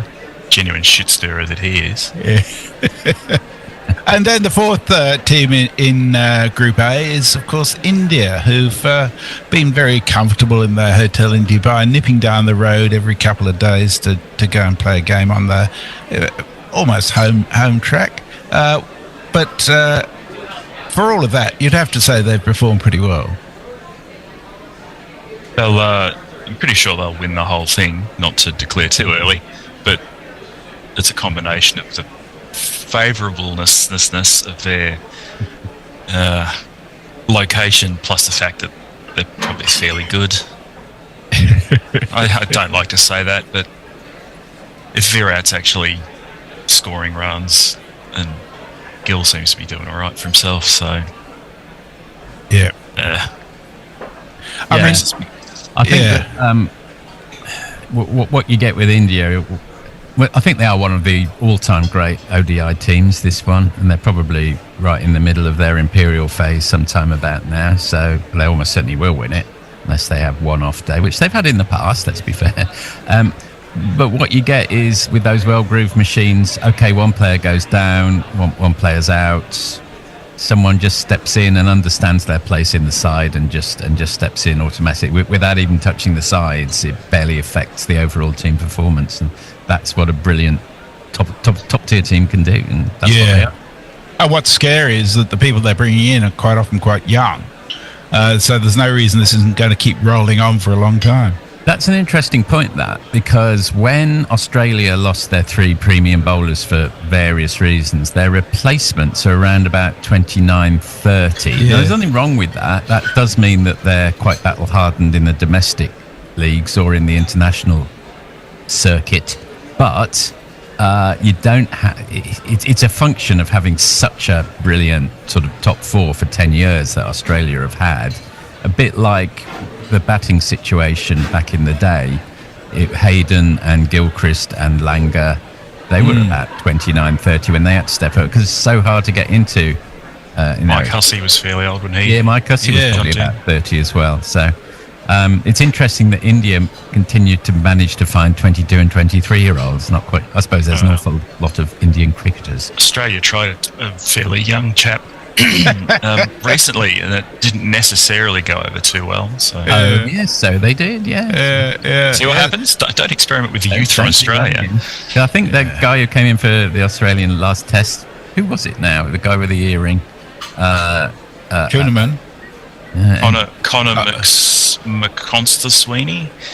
Well, anyway, whoever it was, the bowler, he was about 31. So Yeah, Matt Kuhneman, the one who got is suspended for suspected throwing. Anyway, well done, India. Good performance. You'll probably win. Yeah, I think that's true. I've got to say that for all the fact that their victories were very easy, I love watching Shubman Gill bat. I mean, he is just exciting for the next 15 years, probably. He's quite extraordinary. He has the capacity to find the middle of a bat where everybody else is poking and prodding and missing it. And he just is supreme. So I think you're right. They're very likely to win. There is still... best ODI batsman in the world at the moment, I think, Shubman Gill. Yeah. There are 2 matches still to come. Pakistan versus Bangladesh, which means absolutely nothing except probably to Pakistan in the hope of actually having a victory at home. A little draw. And India-New Zealand, which has some interest in terms of, I think they both play very, very intelligent 50-over cricket. But one can't help but feel that the force of the Indian batting lineup is such that they can accelerate when they really need to. But it could be a rehearsal for the final. It may even be quite likely to be a rehearsal for the final. Well, I hope it is, because I got $10 on that at 10-1. that being the final. Yeah. Don't shake your head like that, Mog. You're so disgraceful. So your prediction is presumably for India to beat New Zealand and end up topping the group. Is that right? Yes, but always be careful with with winning the dress rehearsal. We all remember the 1954 Soccer World Cup, don't we? When Uruguay. Oh, yeah. No. I was 3 years old and I didn't even know the World Cup existed. Our fathers and grandfathers talk about it. It's when Hungary played Germany in the group stage. Of course, Hungary beat Germany 8-3, I think it was. Then Germany went on to win the final, of course. So just how to drive for the final. It's almost like I don't know anything about the history of soccer. In the days when they actually scored goals. Goodness gracious. You're talking to a bloke who was in Germany in 1966 when the World Cup was on and didn't even know it was on until our host at the B&B we were at came down and congratulated us on the Sunday morning. We had no idea what he was talking about. So they... how your family brought you up, but they brought you up in a very poor manner, I would say. Soccer was not a big thing. Cricket, however, was, I'm pleased to say. How was the cricket scene in 1966 in Germany? Probably not great. My main aim when I was there for 2 weeks with my aunt, my mother, and the only German phrase I recall learning was "Haben Sie eine englische Zeitung," which means "Have you got an English newspaper?" Because I wanted to catch up on the county scores. They weren't covered in Der Bild or whatever the bloody German paper is. No, bloody useless. Der Bild, der Spiegel, der cricket. No, for some reason they didn't cover cricket much. So that's Group A done and dusted. Not much excitement left in that group, really. But Group B is much more interesting. So the situation at the moment is South Africa and Australia have one win and one no result. So they have 3 points each. England and Afghanistan have each lost a game. And we have a situation where if England were to beat both South Africa and Afghanistan, they would definitely qualify. And Australia or South Africa each needs just one win to definitely qualify. So it's going to be an interesting time over the rest of it. First up, we saw South Africa absolutely flog Afghanistan in a very, very one-sided match. And I had the feeling that South Africa would just... they made 315 for 6, and I felt like they could have made a lot more if they were really pressed. They should have made a lot more, I think. They seemed to take the foot off the pedal a bit and still made 300 plus, but I don't know if that was down to the power of Afghan bowling or just they just let it slip a little. Yeah. I think there's been a big disparity between the two sort of groups of venues in terms of the scores you might expect. I think in Lahore and Rawalpindi they've been pretty much like Rhodes. Yes. Between 330 and 350 is what you need, whereas it's more like 270 to 300 in Dubai. Yeah, very much so. Even though the boundaries are short, the outfield's much slower and the wicket's pretty sticky, isn't it? And then we had it's definitely the match of the tournament so far, when England made 351, which was the record for an ICC competition in the first innings, and were beaten by Australia in 47.3 overs. And I know there's been a lot of wailing and gnashing of teeth by England supporters over their white ball performance recently, but actually this was a totally different performance to anything we'd seen in their white ball tour of India, wasn't it? It was. I don't... Let's talk about the winners first. Mark, do you want to talk about Australia? Oh, do I? Before we get on to England. I love talking about Australia. Their bowling's not great, I wouldn't have thought. Yeah. That's going to be their problem. It's a bit... it's just not very good. Yeah, they are generally missing at least one of the big three grown-up guys, so to speak. But their batting seems to be going all right, and Glenn Maxwell must be due to make more than half a dozen runs at some point in the near future, so he can do that when he really needs to. That's his one good game out of the 5 that he normally does. Or am I being too harsh? No, I mean, he seems to get more ducks than he does 50s, put it like that. Famine or feast? Yeah. Well, he usually comes in about 6 or 7, to be fair to him, doesn't Yes, yeah. Yeah, I guess if he's not got a lot of time, then he's not going to be sitting there getting a look at it and seeing what the pitch is doing. He's just going to swing. You're not going to get 200 every time you come to the wicket. Well, not till they play Afghanistan. Poor Afghanistan. What about Josh English? Summary. Well, the most important thing is, before we go over to Mog to talk about Josh English, and perhaps the biggest news of the entire tour. Well, we are back. We're back as the Australian team will be taking the field. They've set India 265 to win, having scored 264. They're huddling a bunch of Aussies, Annie cuddling each other on the outfield. What more could you want to start your afternoon? And he's cuddling them on the outfield. No, I'm not cuddling on them on the outfield, but I would if I was there, because I do like cuddling. Well, there you are. Yeah. I think they're 5 short. 5 short? 5 short. I thought 270 is what they needed. Well, I'll tell you what, if you're right, that's a great call. It is still the highest score of this tournament, which has steadily gone up. It's not the highest score of the tournament. It's highest score in Dubai of the tournament. Yeah, remember India beat Bangladesh. They they scored 231. Bangladesh rather had scored 228 though, hadn't they? So there were not much there. They beat Pakistan by 6 wickets, and Pakistan set 241, so it went up a bit.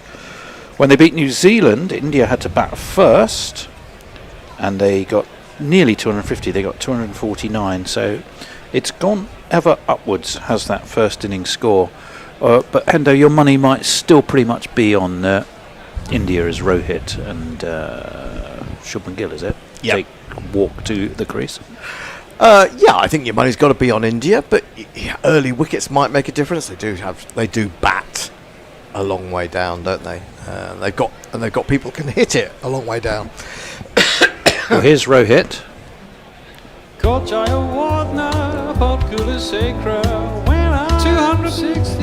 And here's Shubbers. There are plenty of guys who talk like they know what they're doing.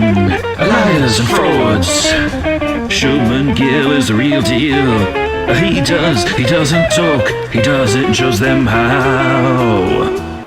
A nice little jazzy vibe to it. I think Mog's a brilliant jazz guitarist. I'd love to see him in it. As I said, there's a bit of Django Reinhardt about him, don't you? Django Mog. Django Mog. I can't see him in a jazz club though.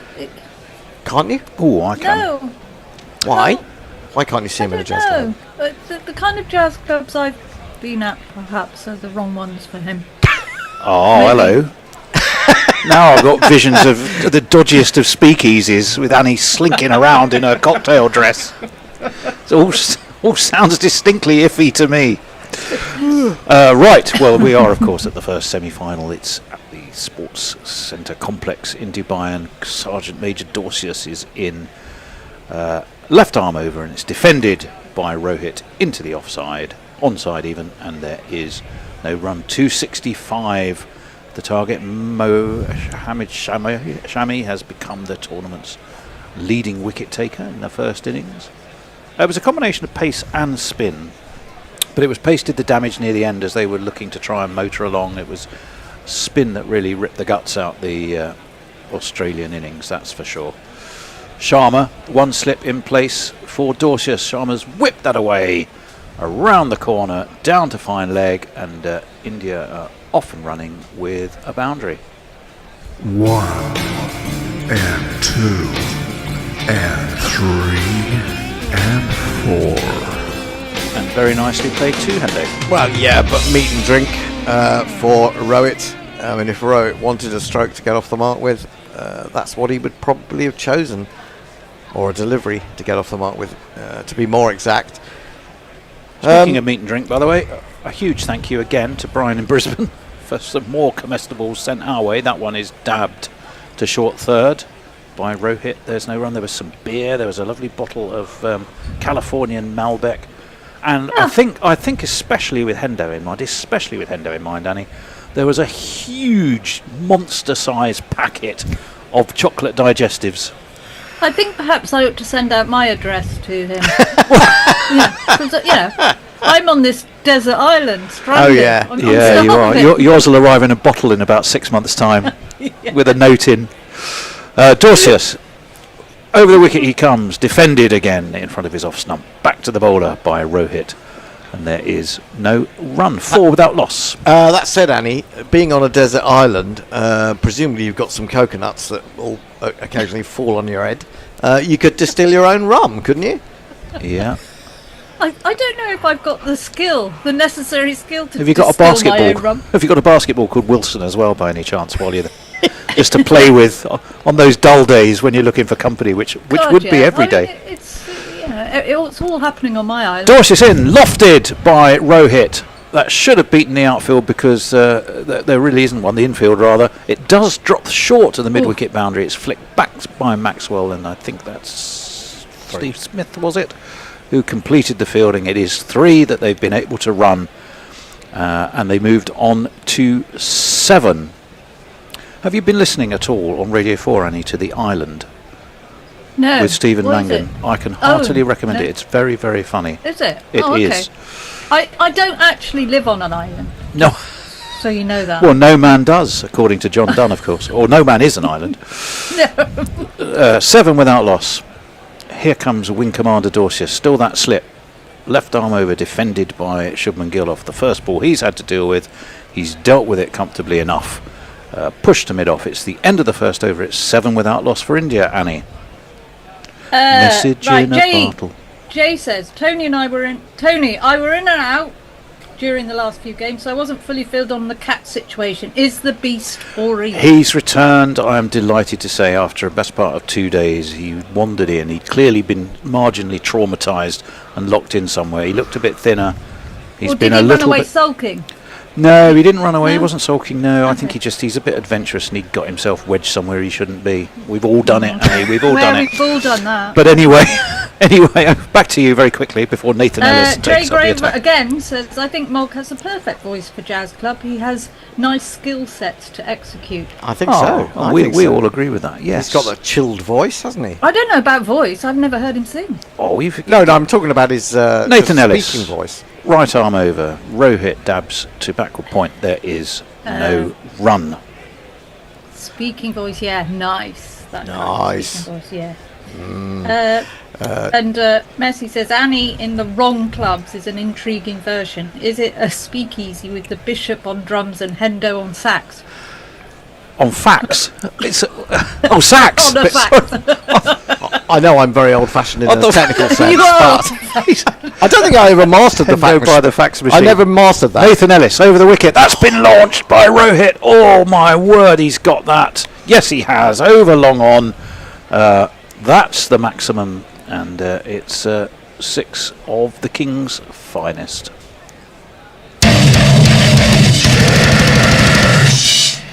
A slightly different first couple of overs in India's innings compared with what was going on in Australia's. that was poor old Tommy Cooper and Cooper Connelly and Billy Connelly. Billy Connelly was it's struggling also away. Classic Rohit, isn't it? Ellis in. Crashed by Rohit on the bounce to backward point. Ellis has his hands on his head. I think that was short. It is Cooper Connelly, I think. Well, there's a look of frustration, isn't there, Hendo? I thought that might have been a chance. If it is... Oh, it was Connelly. No, just dropped short. I think you need to see that from front on, to be honest, which we're about to do. Yeah, and that's a drop. Yeah, it's a very low to the ground. Well, this is turning into a very horrible day at work for young Cooper Connelly when just about everything has gone wrong. In comes Ellis. That's full and flicked off his legs imperiously by Rohit, but there's a man at deep backward square, and they take a single. I suspect that Cooper Connelly is probably not again going to get through his probation period. I suspect that they may be re-advertising his job. To be fair, I think he had quite a poor interview as well. He had a poor interview. He's got lovely hair, though. Lovely haircut. Oh, what lovely hair. Lovely hair. blonde boy. Only 21, remember, Annie? Oh. Handsome lad. What's going on with you two? Ellis in. Up onto his toes goes Shubman Gill. That's eased out to cover. And they will take a single. The score moves on to 15. How's Nathan Ellis been doing in this tournament? Well, he didn't get a wicket against England. He got 1 for 60 in the game against Afghanistan. I mean, Australia, of course, by and large, have had a stop-start tournament. The convincing win against England. Then, of course, a rain-off against South Africa and only half a game against Afghanistan, which I think they would have won anyway. That's just pushed into the onside by Rohit. No run. End of 2 overs, 15 without loss. So they are racing ahead of what was Australia's starter in there, Annie. Messi says, not sure that Mrs. Bryan in Brisbane will be pleased about you giving him your address, Annie. Well, you know. Well, right. I'm already in trouble. Jay Grover says Hendo would probably slip a disc trying to play F flat. Sharp. That'd be an F sharp. Sharp. I mean, not flat. F flat sharp. An F flat. A flat sharp. Hashtag. Right. Dorsius puts us out of our misery as he comes in. Inside edged. Bounces just before Josh Inglis, who's behind the stumps, and there is no run. Yes, I'm in trouble, I think, with Steve Bruce. Because apparently I've been flirtatious with his wife. Have you? On air. What did you do? I don't think I've done anything. However, she seems to have a go at most of us and then somehow has exonerated me. Over the wicket comes Dorsius. That's defended again by Shubman Gill. Out towards mid-off. No run. 15 without loss. I didn't say that Brian had to deliver the food himself, though, did I?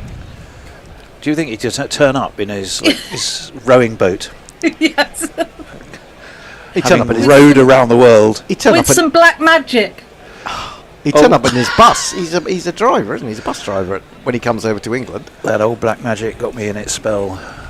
That old black magic that you weave so well. Oh, that's beautifully played, but there is a man at short third. It's Adam Zampa, and he is there for that precise shot and that precise reason.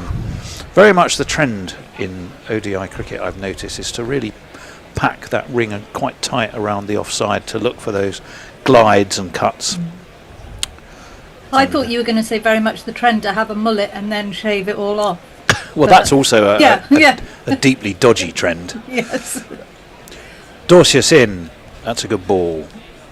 Causes Gill to play cautiously and defend into the onside. No run. 15 still without loss. 4 dot balls for Wing Commander Dorsius. His moustache is bristling more than his bowling, but he hasn't been that easy to get away after a slightly loose first over, which went for 7, which is not that loose, let's face it.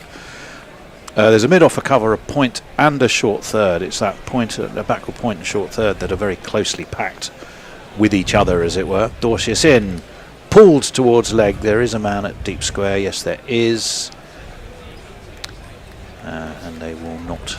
They take a single. So spoiled his run of dots. That's a slightly risky shot, I think, that from Gill. It wasn't that short, and it kept a little bit low, and he went to pull it. And in the end, he wasn't really in a great position. He really hit across the line. I mean, he did hit it quite well, but if he had not got bad on that, he might have been in some trouble. Rohit stands ready.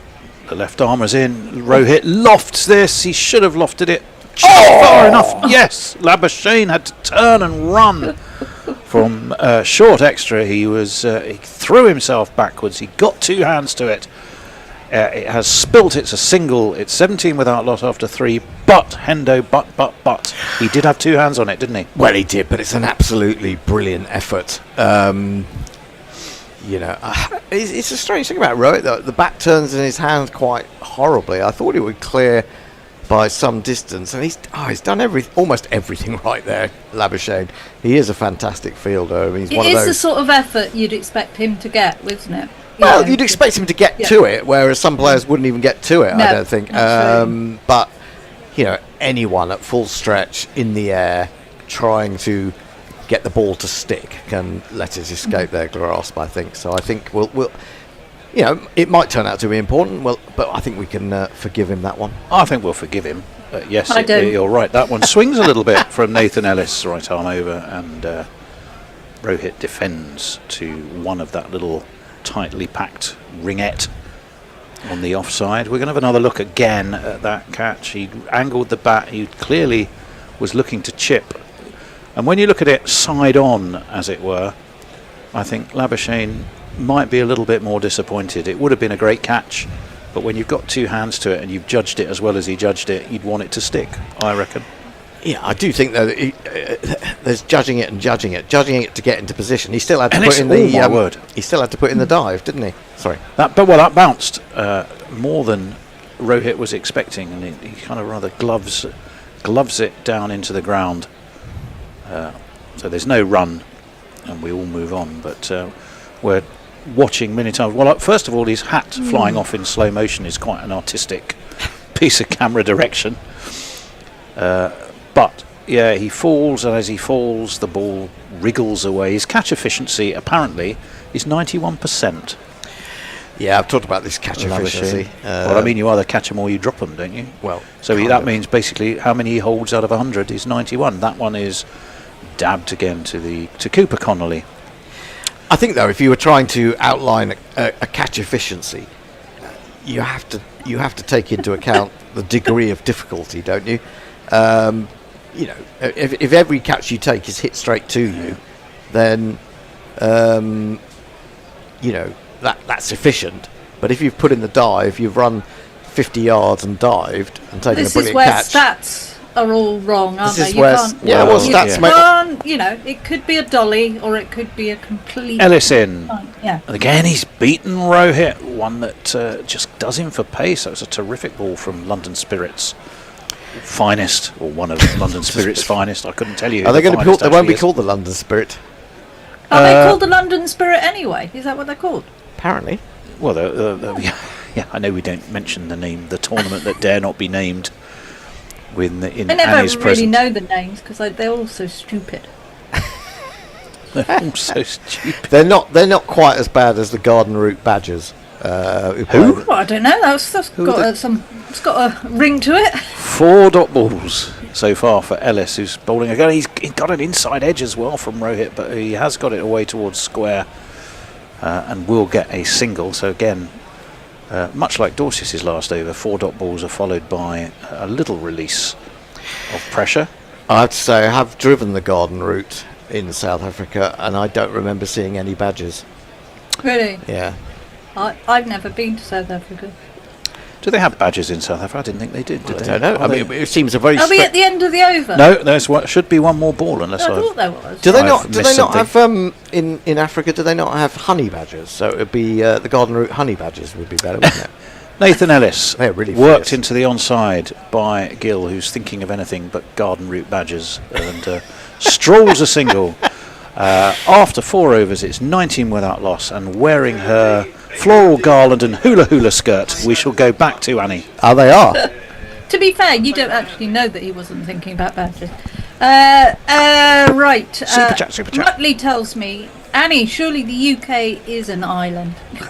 Well, and he'd be right. Here we go. Annie, one of these, I think. YouTube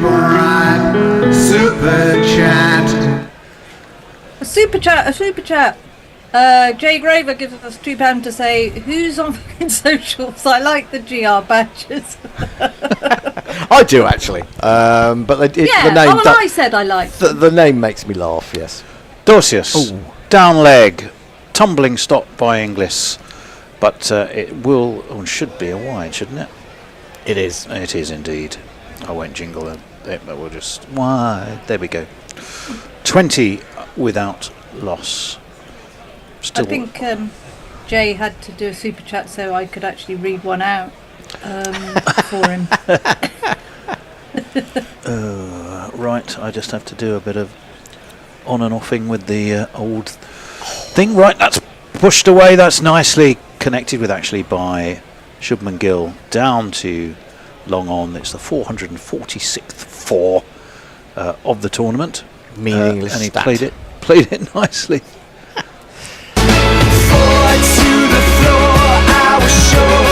Really sort of muscles it actually, doesn't he? He takes a couple of steps towards Dorsius, but then it's a meaty, strong half pull, half drive. But the result wasn't 4 runs nonetheless. That's dabbed short point. They scamper a sharp single, good running, 25 up for India. Remember, what are they after? 256, is it? Am I right? I've already forgotten what they're after. 265. 265 is what they. Because they're 5 short. Because they're 5 short of what would have been a winning total, score, according to Hula Hula Rani.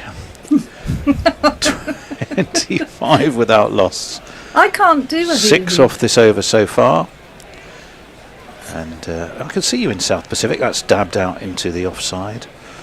No run. You can wash that man right out of your hair. What other songs are from South Pacific? I could wash that man right out of my hair, but I can only do like 2 or 3 hulas before it falls down. I'll tell you who couldn't wash a man out of his hair. Matthew Hayden. No, he says because he hasn't got any hair to wash a man out of. NASA looks fairly, well, as for NASA, forget it. 6 off the over. 25 without loss. Dorsius left arm over to the right-handed Rohit, who looks to sweep, and it's somehow got its way through Inglis. I'm not sure he touched that. That might be biased. Did he get any bat on that? Yeah, he did. Yeah. Delight for the Indians in the crowd who are starting to swell this sporting arena. Yes, it is 4 runs to the score. And that. Sorry, there we go. We're talking about premeditation. I'm pretty sure that was premeditated because he's gone right across his crease. He's trying to sweep it really off a quick bowler. Outside his off stump is where the ball ends up, and he goes through with a shot and gets a horrible inside edge, which escapes for 4. Well, it's 10 off this over so far. Yeah. And Rohit again just angles the bat, steers it round to the man on the 45, and they take an easy single. 30 is up, which I think were 63, weren't they? Australia in the power play. Yeah, I mean, what you have to remember is that after, I think, 3 overs, they were 4 for 1. Connelly couldn't hit the ball. Travis Head was on 1 off 9. And then suddenly Travis Head woke up after he hit his first boundary. He really got going and was looking very good and quite threatening. The ball and poor old Cooper Connelly rarely made contact with each other, certainly not Connelly's bat. Oh, he's played on. Shubman Gill just really kept his feet planted. Wasn't sure what he was actually trying to attempt there. It was very loose. He seemed to be caught in 2 minds. He dangled the bat. It took the inside edge. It's pinned back the off stump. And Australia do have a vital breakthrough, and it's Shubman Gill that has to go. Well, Hendo, what do you make of that? Well, what I make of it is it wasn't a very good shot, as you said. Absolutely no foot movement. I think he did get caught in 2 minds a little bit, and where Rohit got lucky, he got a little bit unlucky. But there you go. He did. I'm going to stick to most un-Gillian. Un-Gillian. Yes, I think so. Not Terry Gilliam. I do have to say though that I'm quite surprised because Gill has been superb in this Formula game, and he's had a great run until Sunday when he failed in that game against New Zealand. I kind of expected him to come back today and have another decent knock, but he's gone for single figures once again. Massive boost to Australia, especially considering the start of that over, which has gone for a few. Yep, I've got super chat again from Jay Grover. Fantastic. Saying £2 just to say, should have fucking guessed who's on socials. It's not fun. It's really hard to get a word in with these socials, and especially as the over. Look, Virat Kohli's out there already. Right, be still my beating heart, because it is the man himself, Virat Kohli.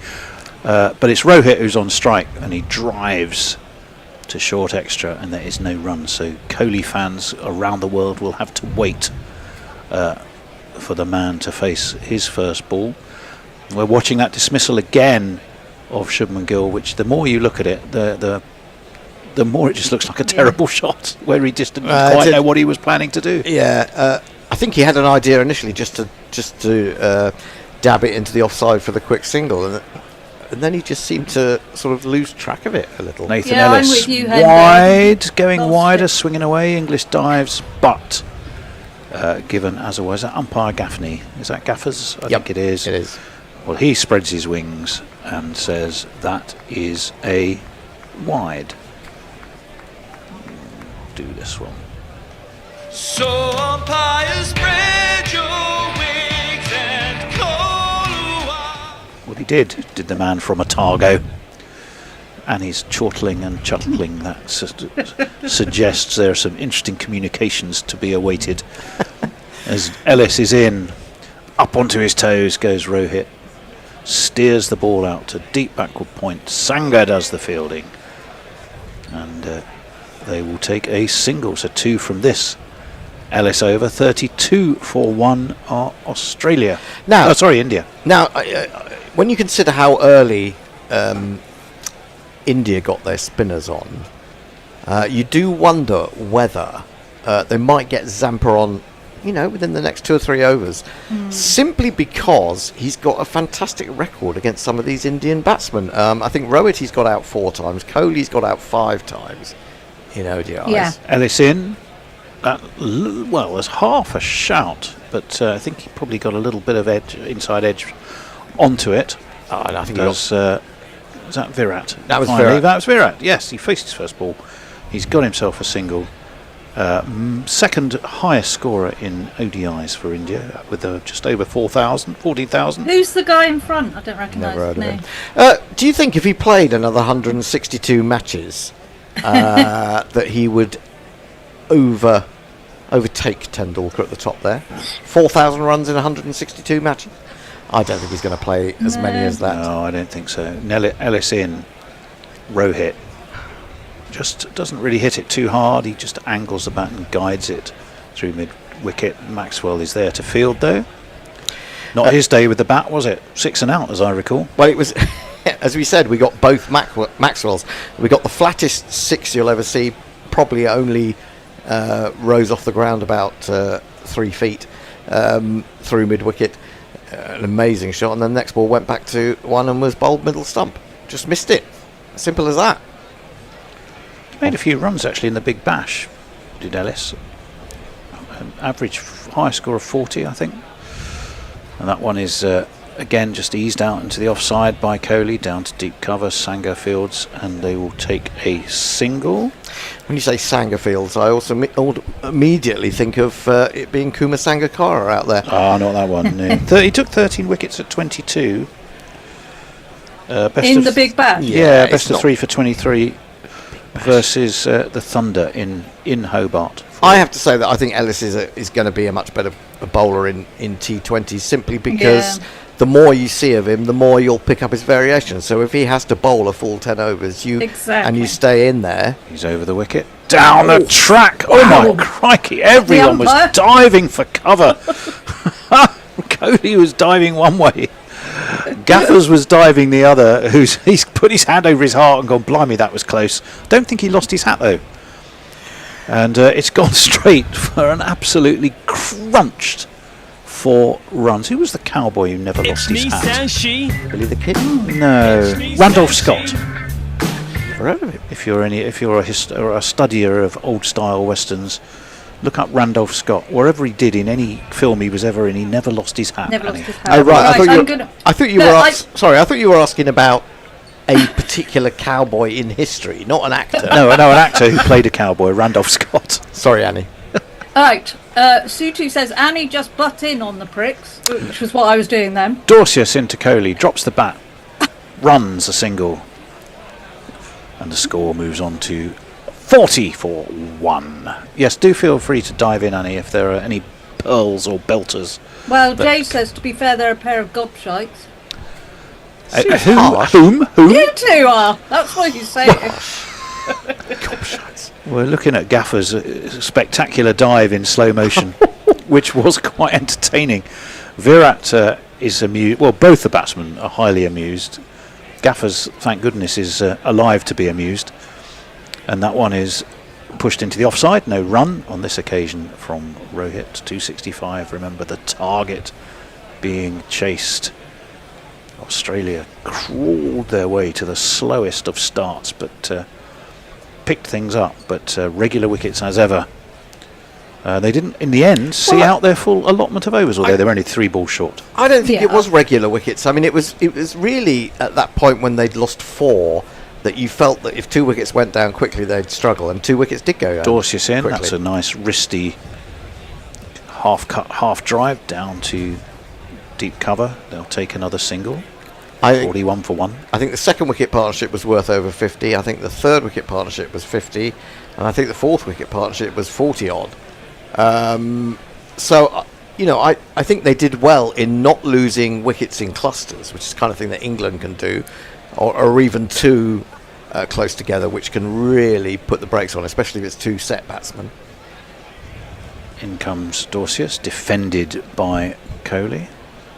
No run. I'm thinking if you've got Josh Inglis behind the stumps, and you've got Richard Illingworth, who is of course a man of Yorkshire. You've got Inglis who's a man of Yorkshire. Do you think they sort of pass each other in the field and gotta go, hey up? Yeah. All right. Doesn't every Add 2 Yorkshire wickets person to the score. I do wonder what the Yorkshire accent combined with an Aussie accent would actually come out like. Well, that's probably. Have a chat with Josh Inglis. You'll find out. Dorsius in, but Coley drives now. Was that half a chance? He's taken a single. Sure. I think it dropped well short of the man at extra cover, who was Travis Head. Who is Travis Head? And indeed. still is. I was. Yeah. What he was. Chris Gaffney was Chris Gaffney, but nearly wasn't. Yes, Chris Gaffney. Well, some of him would have been, but his head would have been not his Travis Head. No, his real head. God, we're going down. Would have been rolling along the turf if he'd. Would It's have been. true. It would have been horrible. We are a pair of gobshites. Yep. This is why. Who is it? Who's the umpire who had the big shield he used to wear? That would be exactly the type of shot he worn it for. That's defended by Rohit to Gully. No run. 42 for 1 off 7, Annie. Yes, Jeff Perkins says, don't think either of you cowboys will keep your hats if Annie gets her gun. Oh! Hey, I like it. Whip crack away. Drake Mulberry says you can leave your hat on. Jay Grover says that you two will be in flapper outfits now to aim at. Oh, we've got Australian $7.99. Let me bless that with a jingle, and then you fire away. YouTube Super Chat. Go, Annie, go. Jayana Eartham. If Australia can limit Rohit's filthy slogging, India will fall in a heap. Australia defended 269 in Chennai 2023 to win the series, collapsed against Zampa and Agar. Right, well, here's an interesting bowling change. It is Cooper Connelly. And he forces Coley onto the back foot. It's a decent first ball. Little bit of turn. The great man had to step back. There was a little bit of a turn. Well, he's got left armour. He's got a chance to turn his day round here, hasn't he, Cooper Connelly? And as far as I can see, and I know Mog's going to put his head in his hands and in despair, but I can't see a Cooper Connelly jingle. I'm sure there's probably one been sent to us. That one's worked nicely off his legs by Rohit. The ball rolls out to deep square, and they'll take a single. So it's a decentish start, just the one off the 2 balls. Do you think they're going to fall in a heap? No. I don't think so. It's unlikely. Right there, we're looking at the field for the. He's got a very tight ring on the offside of a short third, a gully, a point, and a mid-off. So no doubt where the left armour is attacking for the right-hander, and that one went pretty much straight on with the arm. Perhaps just a hint of turn. Rohit's happy to leave it. English fields. Well, even Rohit's gone off at like a train to a certain extent. He's prepared to have a look at a new bowler that he probably hasn't seen before. Yes, no, which Travis Head certainly didn't this morning.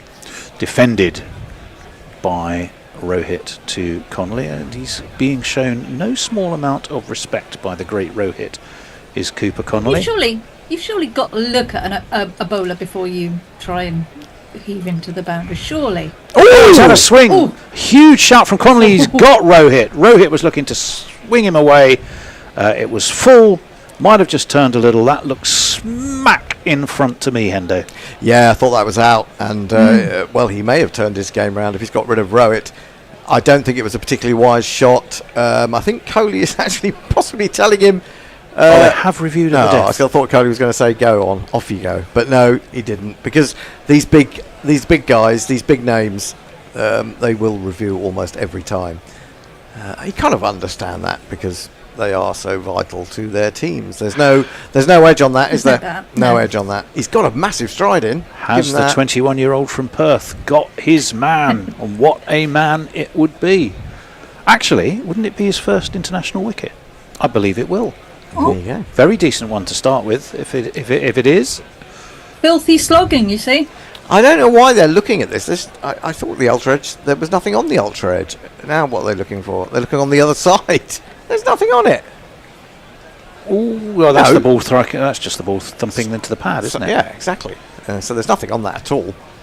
Now it's been given. Let's have a look where his leg is. Pitching in line, impact in line. Oh, it's hitting leg stump, and the review is lost. And Cooper Connelly can put into his scrapbook and tell his grandchildren when he's older, my first international wicket was none other than Rohit Sharma, and no wonder he is getting the plaudits, hugs, cuddles and high fives of all of his teammates. Not a bad start for him, Annie? No, our super chatter guy said it all, didn't he? This is what's going to happen. Well, there's another one come your way. And another one. Yeah. Oh, goodness. Jay Grover, again, £2. You're going to be skint, Jay. How dare unmake a cricket-related super chat? I think it's saying you make, not unmake. Unlike his bed. Yeah, I wondered, but how dare you make a cricket-related super chat? I know. Yeah, but ridiculous. He's made you make one word, as in UMAKE. So I understand. Doesn't make sense, does it? No, not really. But this is fascinating. Sets it up a little bit. Now, in response to that notion of if Rohit gets out, they could be in trouble, and pressure that they've had before. I'll come back to that. Round the wicket. Connelly up onto his toes goes the new man, who I will jingle because we do have his. It's Shreyas Iyer, and he cuts straight to point, and there is no run. Here's the lad. Shreyas Iyer, you've been down too long. In fact, it's the end of the over. It's 43 for 2 after 8. I'll let the jingle play quietly in the background and call Annie in for more messages. The hairy man says, what the hell is that haircut on Connelly? He's young, he's just starting out. You know, they all have to have these stupid mullet type things to start with, don't they? Well, allegedly, the Event Technical Committee of the ICC had to make a special dispensation for him to play because he was a replacement to the original squad. And that committee evidently is Wasim Khan, who's the general manager of ICC Cricket, ex-Warwickshire, Sussex, Derbyshire, left-hander and right-arm leg spinner. Ellis in. Coley pushes to mid-on. There is no run. Also I've never heard of Sarah Edgar, unless you have, Annie. Nope. Usman Wala, and definitely somebody we have heard of. Well, there's a 4-man team who blessed our opportunity to see Cooper Connelly with Sean Pollock, who obviously we most definitely have heard of. Oh boy, was he happy! We're seeing the punch of the air, the contortion of the face. Travis Head is giving a sort of, I don't know, village people dance. That one, is full and straight by Ellis, and Cody was outside of the line on these outside of his off stump. Although it thumped him on the pad, it wouldn't have mattered, didn't it? Or did that come off the bat? I thought that hit his pad. It's a leading edge, Tony. Oh, it was a leading edge, was it? You've been looking at your phone too closely. I might have been. I was looking at his the eyes are all blurry. ICC ICC I can't committee. see. I can't see. ICC. I can't see. Francis of Assisi. How many CCs? Right, 43 for 2. Nathan Ellis, hop, skip, jump, deliver. Past the outside edge, rising ball. He's got his arm in the air like he's taken the wicket. He's gone away in an Alan Shearer style salute. But Kohli didn't get anything on it. English took it sharply, and there's no run. Win predictor saying Australia 60% now, which is interesting. I would say that perhaps I'm just wondering whether all the criticism of India and all of the claims about how lucky they are, how they've been accommodated, stayed in Dubai, whatever, has put extra pressure on them a little. I think it has. Possibly. Rohit was very defensive about it. I know that one is waited for nicely by Kohli and dabbed to Gully, and there is no run. Rohit Sharma was going, look, this is not fair. We are. We haven't played there. It's not our home either. Yeah. It isn't. And hang on a moment, Rohit. I have some sympathy with India, in contrast to some people, because I think that's right. It does give you something of an advantage, but it gives them an advantage because they just happen to have a team that's good for these conditions. In gallops Nathan Ellis, that's nicely flicked off his legs, but flicked straight to short mid wicket. Steve Smith does the fielding, feigns a half throw at the non-striker's end, which he doesn't end up throwing at all, and the score stays on 43 for 2. So I think the advantage. Sorry, go on, Annie. So I was just going to say they also don't have to travel at all. Yeah, I mean that makes a difference, but I think in a sense that it's Pakistan to Dubai is not the longest flight ever. It's only 2 or 3 hours, isn't it? Ellis, in he comes. That's lofted back over his head beautifully by Virat Kohli. 2 or 3 bounces into the Victoria sponge, and it's 4 runs. Giuliani had his reasons for selecting his landscape seasons. There were 4. Lovely shot that. It was a lovely shot. 47 for 2 off 9. Yeah, I just wanted to say that, I think these days that international cricketers, especially with T20 matches, the IPL, things like that, get so used to getting on planes that it's not the inconvenience that most of us think it is. Maybe. Well, all 4 teams, weren't they, were New Zealand because they were playing here, but South Africa and Australia all were both here. So it's really probably South Africa, you could argue, had drawn the shortest of the straws, because they had to fly in from Lahore and then fly back again without actually needing to play here. Connelly, the wicket taker of Rohit, comes in around the wicket, slapped by Shreyas Iyer, but slapped straight to cover. Yeah, but if you want to look at it in a different way, you could say, well, South Africa's last game was on Saturday. Slip in. Shreyas Iyer moves away to leg, looks to make room, but that ring on the offside is doing its job again. No run. And they're playing again on Wednesday, whereas India are having to play 2 games in 3 days. I think that evens it out a little bit. That's cut! My word, Shreyas Iyer got away with that. It went through the hands of the man at slip. It's gone for 4. But you might say a moral victory for young Cooper Connelly. Was one of these, though. 1, 2, 3,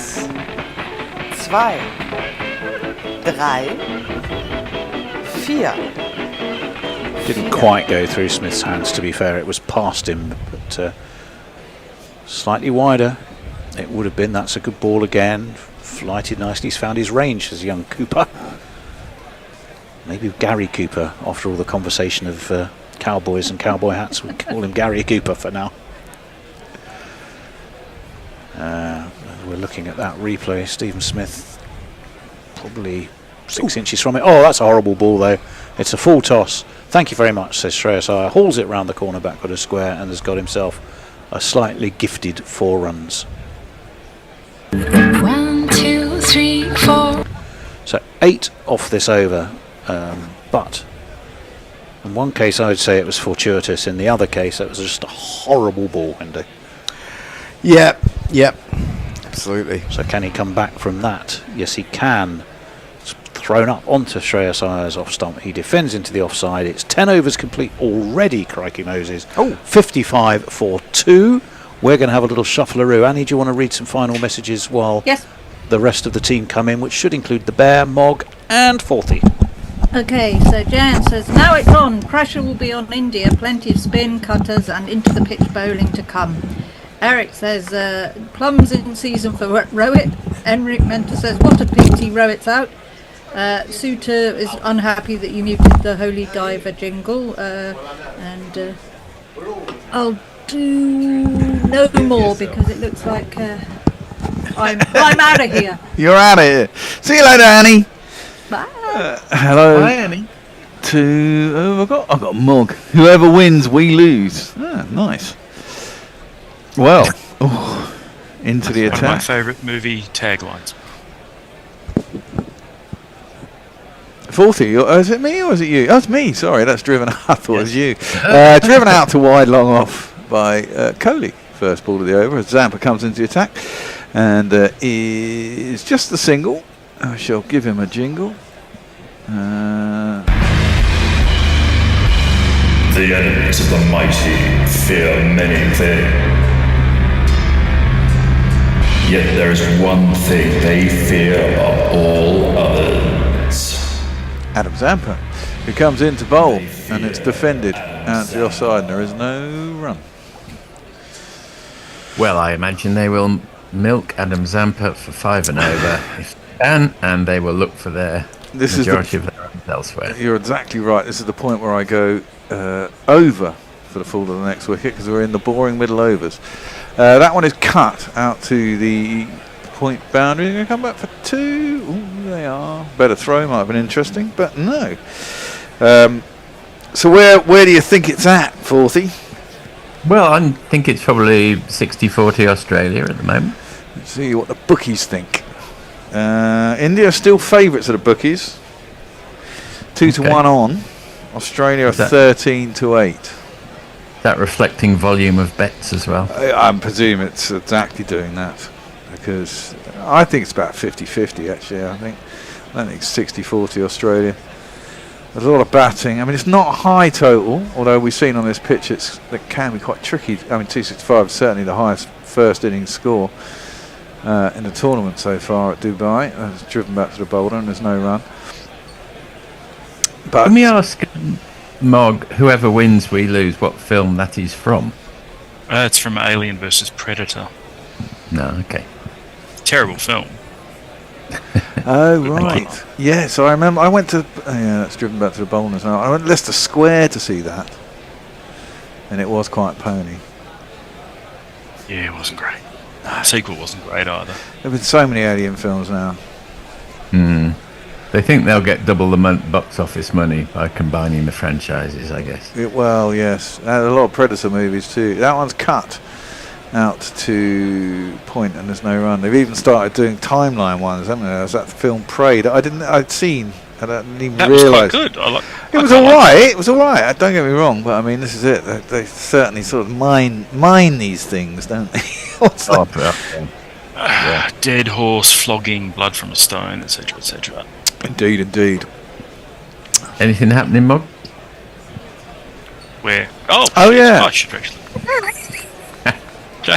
Jay Grover says, serious question, is the win predictor based on betting markets or elusive algorithms?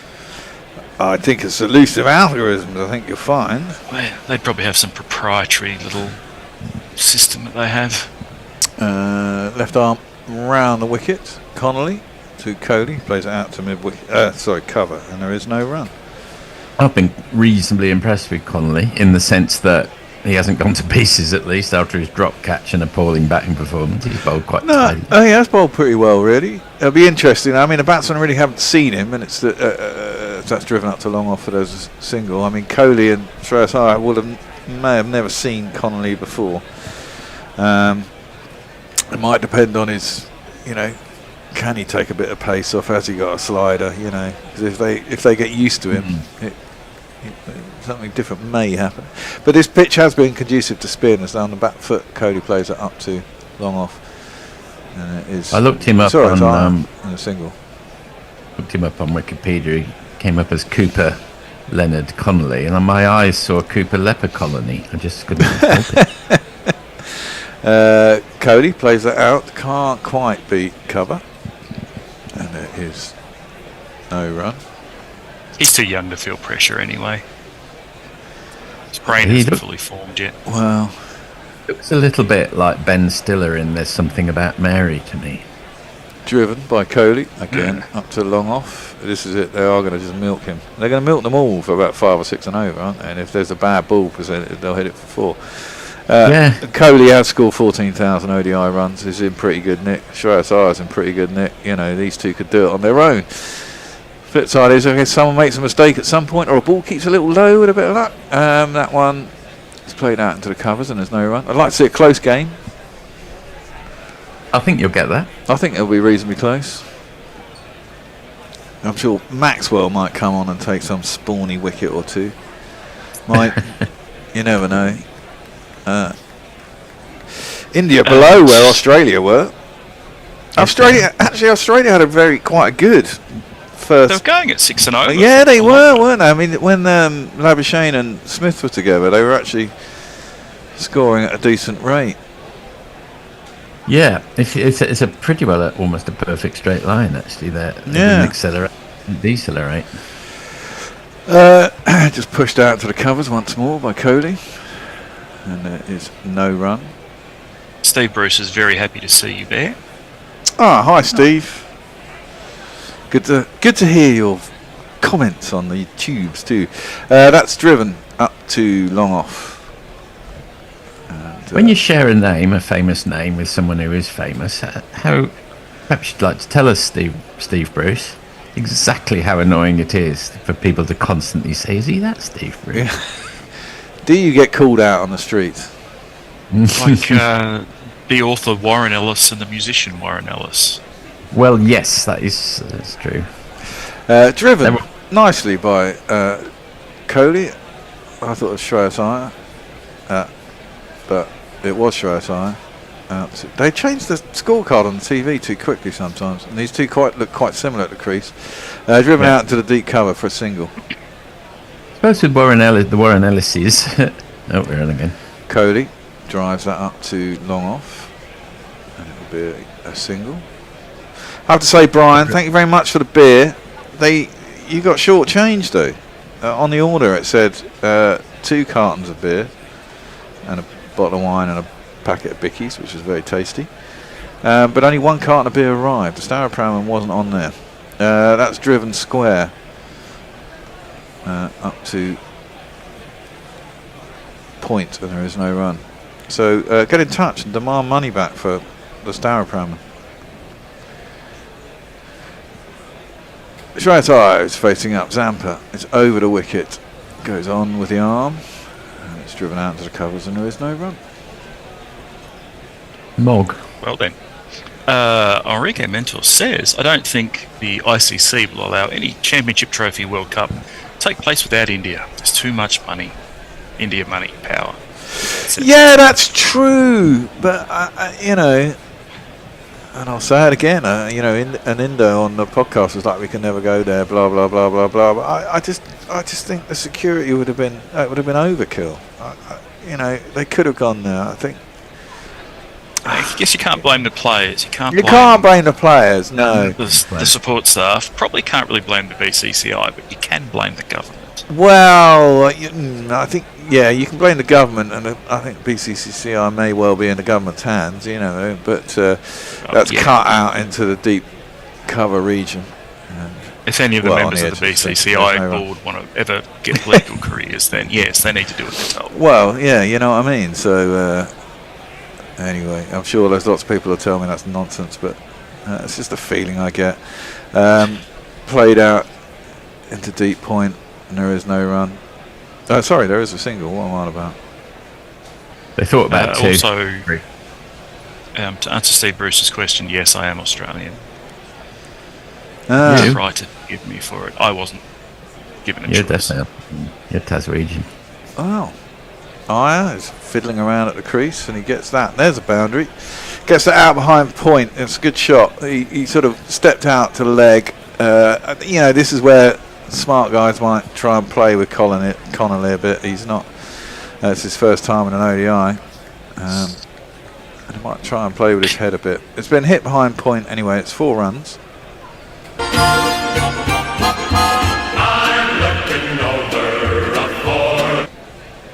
Yeah, there's certainly an asymmetry between Virat Kohli's ODI record and Cooper Connelly's. There's no doubt about that. There is indeed. We do have a super chat, by the way. Oh, Shreyas Iyer is on the back foot, pumps it up to long off, get himself a single. Score moves on to 70 for 2. Shreyas is on 17 off 19. Kohli 15 off 23. Milking it as we said they should with the odd boundary. And they do that, they get a long way there. Connelly around the wicket. Kohli works it into the leg side. There is no mid wicket, goddamn, and it'll be an easy single out into the deep. Could have been 2 there actually if they'd really hurried. I'm not sure. I think there was someone down at long on that we didn't see on the camera. I was just about to come into frame, Forthy. I would have picked it off. You've got a bigger screen. Well, yeah. That's chipped out to mid wicket. There is a mid wicket for this ball, and he fields that, and there is no run. End of the over. Mog. Oh yeah. Super chat jingle. Super chat jingle. YouTube Prime Super Chat. Jay Grover with 2 English pounds. What are Mog's face-punching thoughts re Cooper Connelly? He might be a genuine replacement for Steve Smith at this point. The shovel of justice should be meeting his obnoxious little face. Well, that's tossed up by Zampa outside the off stump. Kohli slightly mistimes the drive, straight out to cover, and there's no run. Must be nice for you, Mog, to have somebody coming off the subs bench to can be around for another 10 years for you to mentally be punching. Well, it makes my life a lot easier. Indeed. Drops fractionally short. Cody's onto it like a flash and cuts it behind square. Misses point. There is a man out in the deep. Carey out there who batted well today, and there will be a single. I thought he needed to go an extra 2 overs before he played the shot he did. Yeah. Just to get and then he might well have had another 10, 12 runs, which might. It wasn't the shot, was it? It was a run out. Yeah. Oh, no, that's right. Yeah. Stupidity is a run out. He didn't need to do it, did he? I knew there was a reason why he was really stupid. That was it. I had a spliff at lunch. Memory's a bit short. That one's played out to deep mid wicket, and they'll get a single. Secrets of broadcasting. Secrets of broadcasting. Now I'm having a beer. All these things help. Jesus, I couldn't drink in the first week of the tournament, as that's played up to long on, and there's a single for Kohli. The first week of the tournament, I had that fucking dog bite, and I was on these really heavy duty bloody antibiotics, so I couldn't drink. Catching up to do. Yeah, well, not catching up. It's just nice to have a beer, and then we ran out of beer, but thankfully Brian brought some in. We had some wine, and I had some wine. But, that's thrown up outside the off stump. Shreyas Iyer pumps it out to deep cover, and they'll get a single. I don't often have a beer, but my son invited me to play golf with him after work today, and it was just perfect. It's warm Australian day, quick 9 holes. Very nice it was too. Cool. Handicap, or do you not play very often? I don't play remotely often enough to go handicap. Oh, now that one's coming. I think it's gone too far, though. That's a googly from Adam Zampa. Good ball. Cody tries to work it around his leg. It can't be far. I think it went too far. I don't think it's not a bag. I think they'll go upstairs. I reckon. No, I don't think they are. I think they think like me. Okay. It's done too much because he was quite far forward. Yeah, fair enough. It sort of jagged out towards the leg stump. It's definitely the Google. It's going down. Yes, it's going down, yes. Very much going down. It is. If that had been going on with the arm, he probably wouldn't have missed it, but Yes, Mog. Right. Steve Bruce is predicting a Zampa 5. We'll return to that later. And he'd like to know, Forty, what quiet library room you sat in today. I'm in the main library today, but with the grade B books. That is on the back toes. Is Cody drives it sweetly or clips it out into the deep to the point boundary, and he get himself a single. The grade A books are kept in the main room. There's fewer of them, but they're kept on general display. So when people come round, they can say, "Oh, let's have a look what you read." So I just like. How to keep impressive! Forty's got a copy of Being and Nothingness.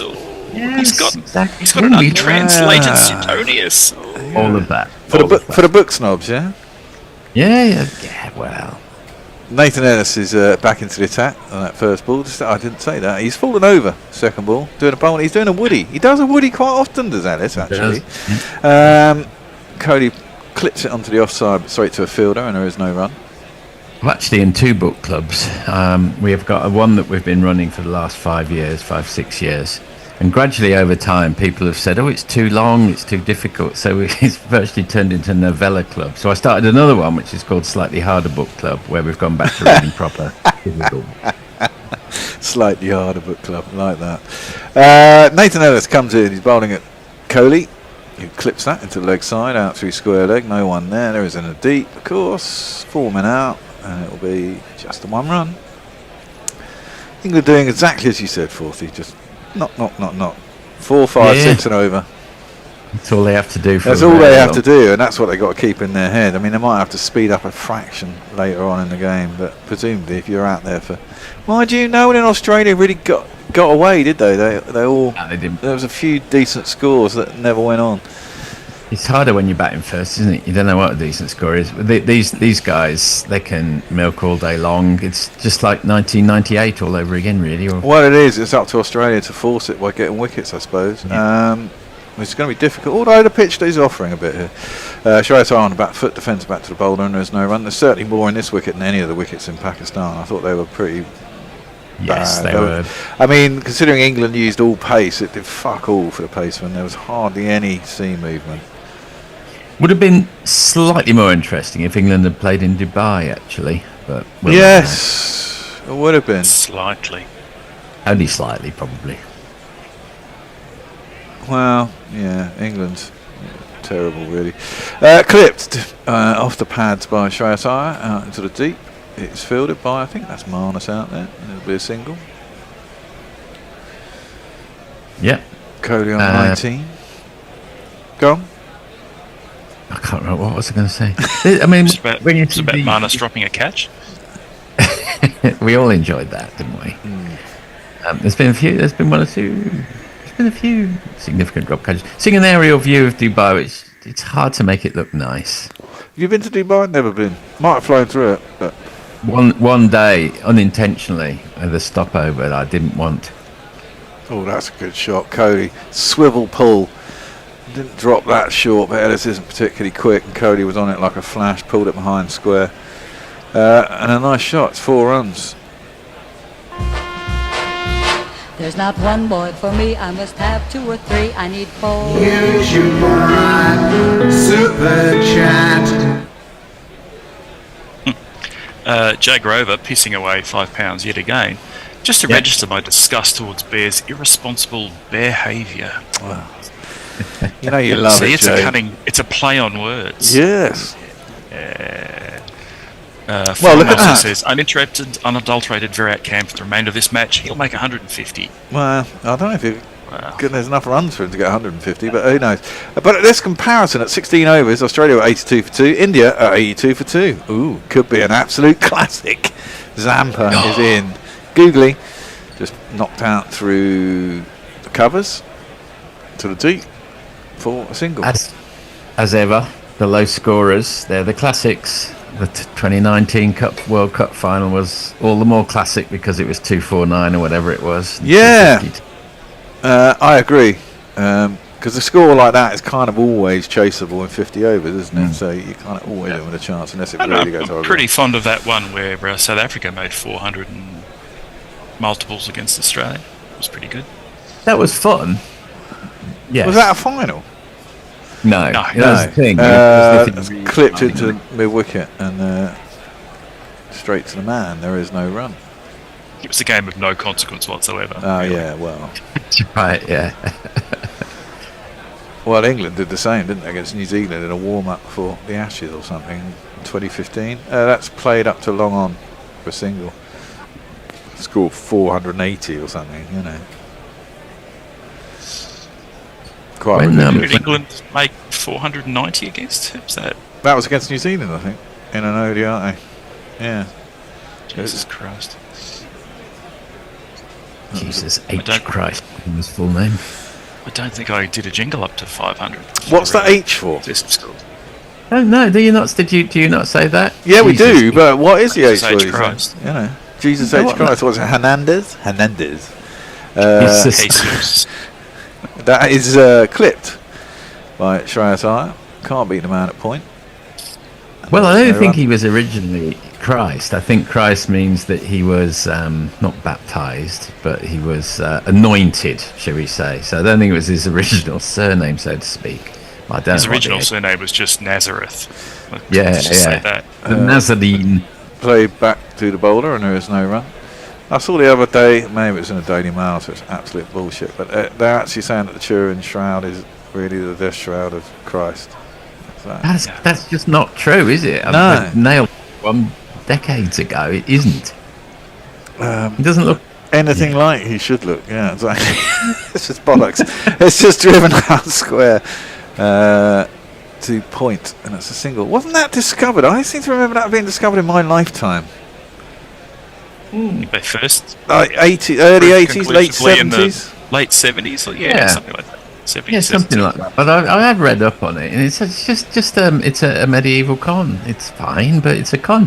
Fine. Like going and buying a box of the finger bones of St. Peter.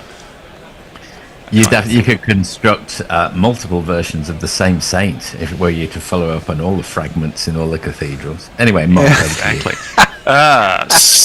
Here we go. I get cabbage thrown at me, unlike my namesake at Aston Villa. Only joking. It's good to be the same name as until his last few managerial stints. Anyway.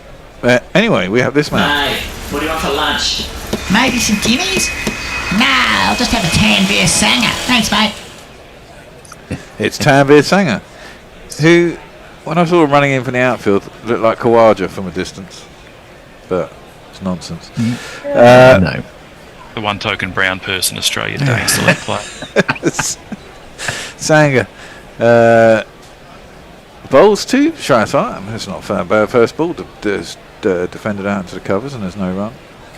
Glenn Maxwell's got so much hair on him. He's almost a third brown person in the Australian. Wow, he's that's a bit short. And Shreyas Iyer is on the back foot, works it up to long on, gets himself a single.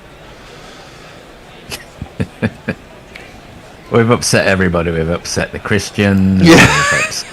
Hey, love a little bit of upsetting, you know. Just I'm in free flow. I've got to have a beer and a bit of a spliff, you know. It's all. Commenters, give us more people we can slag off. Yeah, that's cut by Cody. Just when I came out of one of my final university exam, actually it was called mods. Someone had very kindly set up 10 spliffs for us all, and they had the name of one of each of the papers we just sat. So we had one with Aristophanes written on it, one with Plato written on it. It was a very nice gesture. That's defended square on the offside, and there is no run. Well, they're like Camberwell Carrot spliffs. Yeah, well, no, they were moderately shaped because there was 10 of them. We had to get through them all that night, so That's we all right. had to. In those days, it was easily done. That is cut. Again, he hits point. And will not get a run. Not a bad first over. .11. Last ball of the over. Don't make it shit. No, and he hasn't. On the back foot, Cody has just gone back, forced it up to long on, gets himself a single, gets out that first over with only 3 runs scored off it. Sanger. Not a bad over. The sun is setting over concrete jungle that is Dubai. Over to you, Morg. Isn't that lovely? Going back to the whole touring Pakistan thing, the Haraman says another problem was that they couldn't guarantee the safety of Indian supporters in case they travelled. which is probably valid. Sudahu says if this was the 90s, when it was more dangerous, they would have went. What they mean is they can't go, is they don't have to, and you won't make us. Yeah, maybe. Yeah. Yeah, exactly. Jay's also giving me the thumbs up for the Prey movie. Turn your camera off, Gary. Too soon. Too soon. You're not on for 2 overs. Camera. Peter Smith suggested that they weren't going to make 250, but he says I was only 14 out, which is better than I would have guessed, so it's fine. Yeah. Ravi Shastri seemed to think that 260 was a fairly decent score before play. That's defended back to the bowler, and there is no run. I think it's I think it's the bottom end of what you want, but I think it is defendable. Well, yes, it's something to work with, as they say. Well, I think this wicket does offer stuff, and I think as it gets darker and the pitch is getting older, and it'll probably get slower and lower. It is Dubai. Cutters. They got 3 spinners.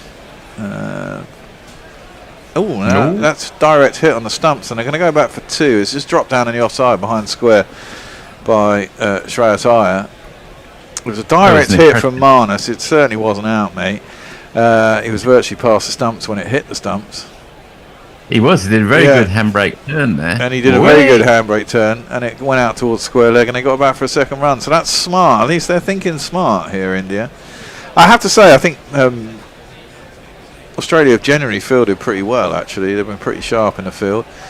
Dorsis is around the wicket. It's pulled by Shreyas. Not particularly well timed, but they're going out into the deep, and there's a single. Square leg. Gary usually comes in with a controversial point of view. I'm just trying to work out. What's today's controversial point of view? What's Gary's? He's going to come storming over the barricade with a point of view when he comes on. What's it going to be, everyone? Either that, or it'll be about some film that no one's ever heard of that you saw last night. It could be that. Oh God, I hope he doesn't talk about the Oscars. Ooh, that could be that. I didn't understand that. They're saying Russians very happy with the winner, Anora. But if you actually see the film, I would say the Russians don't come out of it particularly well. Well, I'm sure they don't. It's funny. That's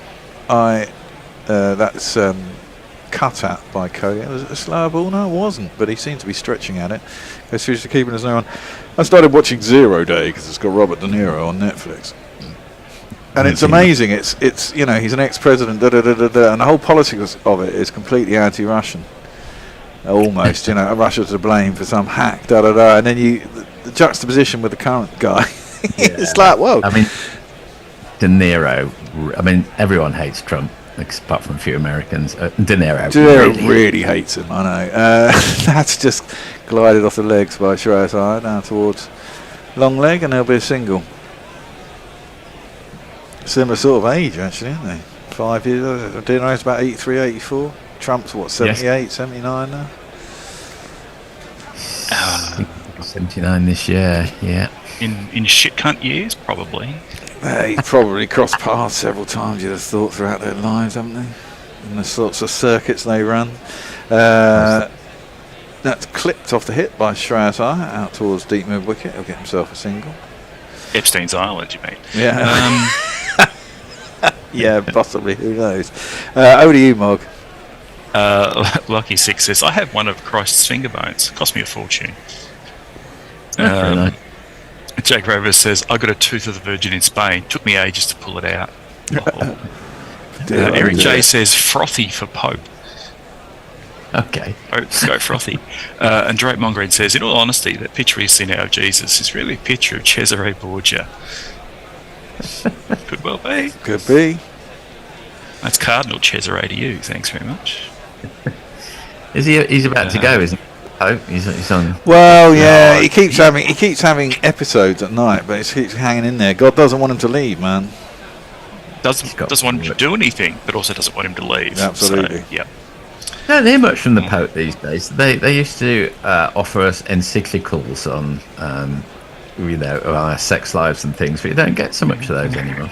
We need more balls, I tell you. Papal balls. Maybe another nice seer.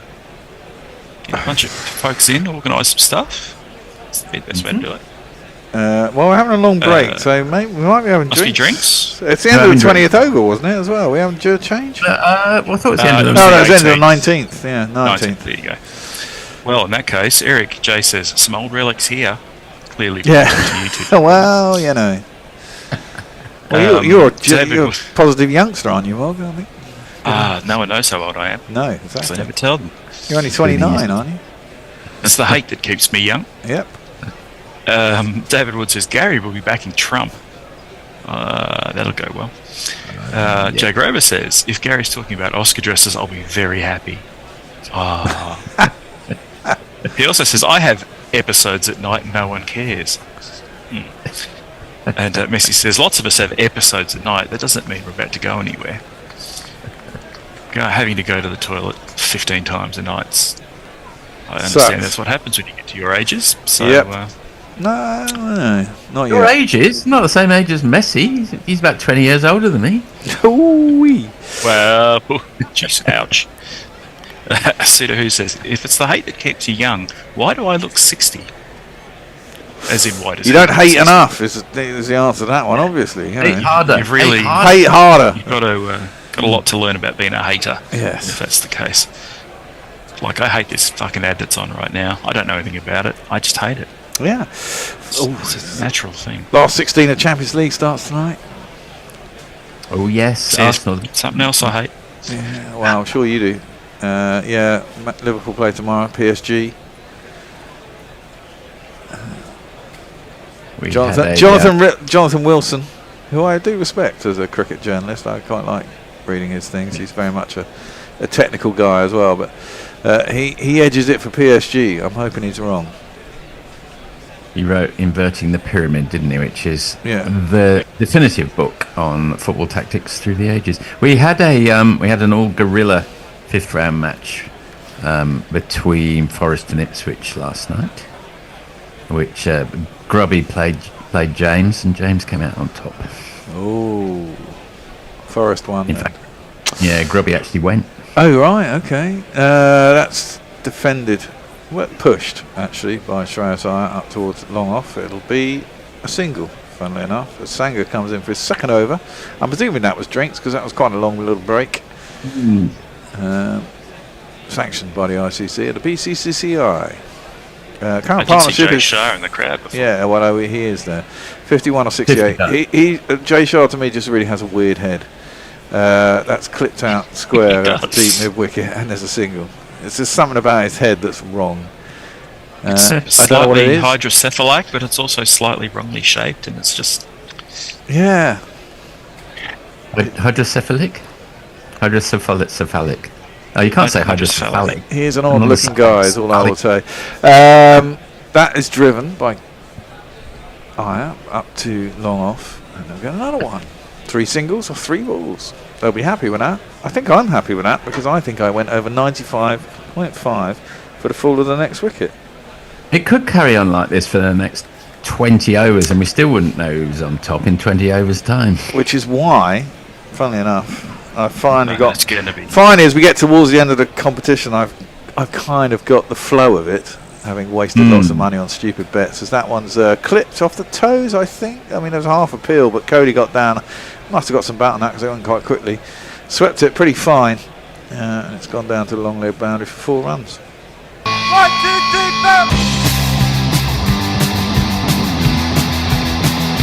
4. Once you get to 10 overs, you should definitely generally be going over for the fall of the next wicket. Mainly, mainly because wickets don't generally fall, and people just cruise for 20 overs. Should I be writing this down somewhere? Yeah, I think you should. That's clipped out to deep mid wicket, and there's a single, and it kept going under, but closed it off to me. But it really should be.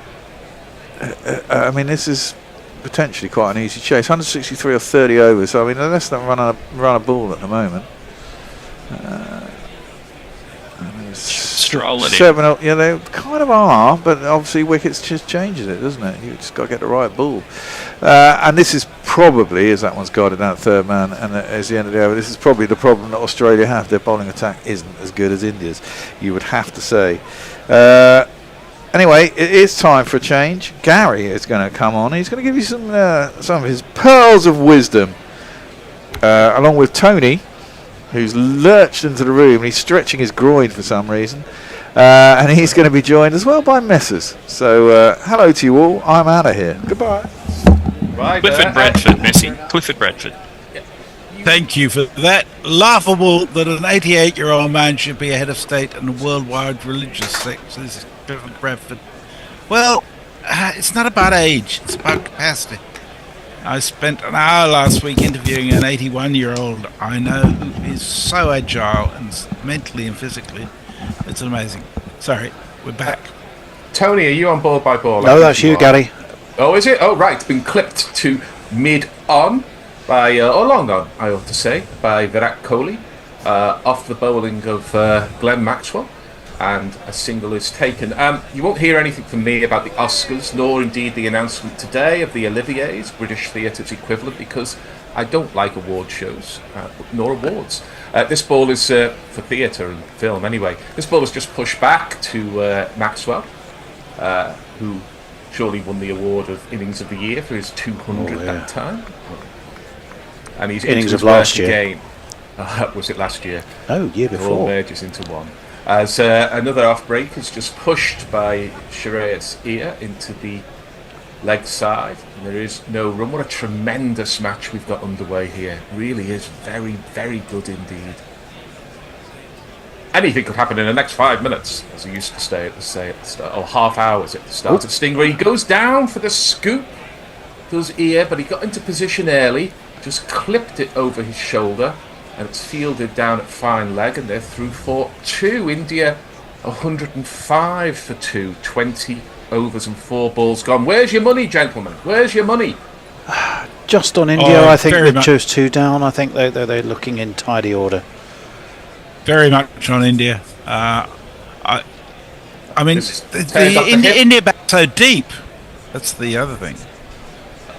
They also back Kuldeep at number 9. That is turned off the hip for a single, and they're through again. I just feel on this pitch there's a flurry of 2 or 3 wickets coming, and if India are already in a strong position when that happens, then so be it. But I still got a slight inkling for Oz as he attempts to cut back, does Shreyas Iyer, and it just shows how difficult it is to make runs on this pitch because he had no timing. It went to the man at short third. Well, if you look at man for man comparisons, Zampa, Sanghia, Cooper Connelly, and Maxwell, with the exception possibly of Zampa, are not quite in the same league as spinners as India's spinners for sure.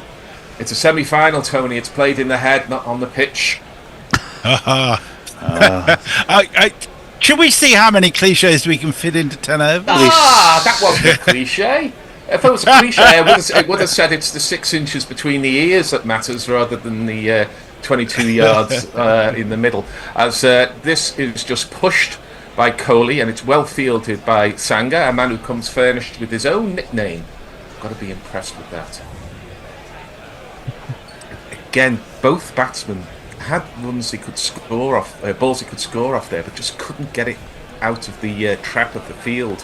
But he can this time, does Kohli. He goes back and just really nudges a single to backward point. All those years of experience tell Kohli that a dot ball here and there at the moment, where the asking is 158 off 28 overs, that's okay. What you can't have is you can't have 7 or 8 overs at 3 and over. As this ball is pushed to the man who's in it close enough to stop the single at mid-off. Australia always get those details right. I have a feeling that if that was England, they'd be conceding a single there, but not Australia. He's in again, is Sangha, quick in his work. And this is slashed off the back foot by Iyer, and it goes down to the man at deep point. Slight fumble there, but they weren't running the first one hard. It's another thing that Australia do and grab a run where Kohli and Iyer were not wise to that and took a single when there was probably 2. As he's in again is Sangha. This is just clipped off the front pad, and again it's a single inside the circle where Maxwell does the fielding. So 4 off the over, the rate goes up. We have your thoughts from YouTube, I think. Jay Graham says, there's another ball. Sorry, there's another ball. God help us. Only 3 off the over so far. I'm getting ahead of myself. This is short, and it's punched away off the back foot again to deep point, and there was the aforementioned 4 off the over, and here will be your aforementioned comments. Jay says, I'll be 4-7 on Sunday, and the 4 a.m. piss still kicks in. It'll happen to you, Mog. Auric Mentor went through a bit of a trauma not being able to get sound, but he's got it back now. Jay also says, Jay Shah looks like one of those pinheads sent round US circus freak shows. Well, that's a bit mean. Yeah, it is. I don't think that's called for. Tanvir Sanders... go on, after you. Rick Mentor says, where is that lady with the doggies from earlier this afternoon? Well, I'm afraid in Melbourne it's currently 1:20 at night, so she's probably sound asleep.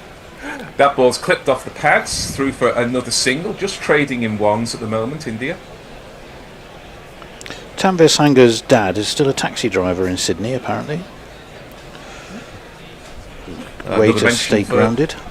The reference to Robert De Niro that we were talking about a little earlier, as this ball is punched to long on, and another single is taken. You know, in other contexts, this would be the boring middle overs here, where they're milking the deliveries. But it's so tight here, where a maiden or a wicket or a big over could make such a difference. You feel the tension as this is paddled straight over the head of the keeper. It seems an awful lot of risk to get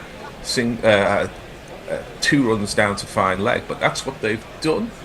And they're through again, 114 for 2.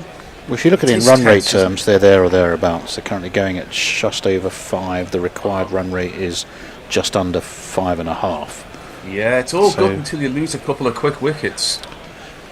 And again, he goes for the scoop. And it's Josh English, isn't it, behind the crease? England's best player in this tournament, who attempted a catch there with arms up. Putting his hands in the air like he do care, actually, and they're through for a single. It's twice he's done that, and twice it's been done in a way that it's just a chip as opposed to a full-blooded shot, isn't it? Goes slightly wide on the crease. It makes no difference to Coley, who punches the ball to mid-on, longish on for another single. How many times has he done that in his ODI career? From that glorious World Cup final when he was carrying Sachin Tendulkar on his shoulders in 2011, which announced him really to the world. And another single, this time taken by Iyer to long on. It's the end of the over. It's a good one for India. They got the rate down a little because they took 7 from it. Iyer has 39, Kohli has 40, and we have your thoughts. Well, speaking of awards, Jay says Gary has Guerrilla Cricket jingles dedicated to him. There can be no higher honour. I think so. Excuse me. Best beard in a musical. This is Eric J. Gary's camera is unfortunately positioned to show his nose hairs. Yeah, sorry about this. I'm not very good with tech. Oh. This is your local company for all your probate and divorce needs. Cooper Connelly, who's in with a dot ball. Bowled well, I think. 1 for 19 in his 5th over. Didn't bat well, but got to be in the game. As goes back, does Iyer, and finds a single to the man sweeping on the leg side boundary. He also dropped a catch, didn't he, at Gully? Did he? Yeah, so he'd had a horrible afternoon out up until he took that wicket, his first international wicket, and I'm sure he feels a lot happier about life because of it. He's left arm and he's round the wicket, and this is punched past extra cover. There's always space behind extra cover if you can get it there, and it's fielded by Sangha, I think, running round from long on, and they're through for 2. This is very sensible play here by the Indian batters. Just milking it at the moment. Low risk stuff. Kohli faces up again and punches that where there's always a single, out to long off. Through for 1. Kohli now has 43. Iyer has 40. we're about 5 overs away from another cliche, if you want it, which will be that Australia really need a wicket now. Not quite in that territory, but they will be soon. Connelly attempting that, goes wide on the crease, bowls a full toss. That was a bit of a pie, and Maxwell attempted to field it at short mid-wicket, but couldn't. They're through for a single. So I think in 10 overs time that's been launched over mid-wicket. There's no need to do that just at the moment. 122 for 2. Arm wrestle. We have a very short extra, a catching short extra now. He goes back, does Coley, I think, and it's well fielded at authentic extra cover by Stephen Smith. And it's the end of the over. 122 for 2. Tense in Dubai. Special warning to India. Shelley is with us. She says, I had to pop in. The destroyer is rooting for Australia today. Hope you're well, gorillas. Well, Shelley, we've been waiting for you to come and join us again. Hopefully you've been getting the calls to arms. We're hopeful you'll come back and join us again for some commentary sometime very soon. Indeed. Neil Harris is with us. Hello, Neil. He says, hello, Guerrilla Radio. Great to see the balance between bat and ball. Indeed it is. And Wright says, if Australia could have Shane Warne and Brad Holding in this situation, what would be the result? Well, the result would be we'd all be wearing mullets and moustache and wondering what the hell happened in terms of the time machine, I think. Here is Adam Zampa in the shades, and he goes back to a ball which turns or straightens, I suppose, from what looked like it was going down leg side to middle, but plenty of time for Iyer to get a single out to the leg side. We'd also be saying that bloke off The Apprentice is ridiculous, isn't he?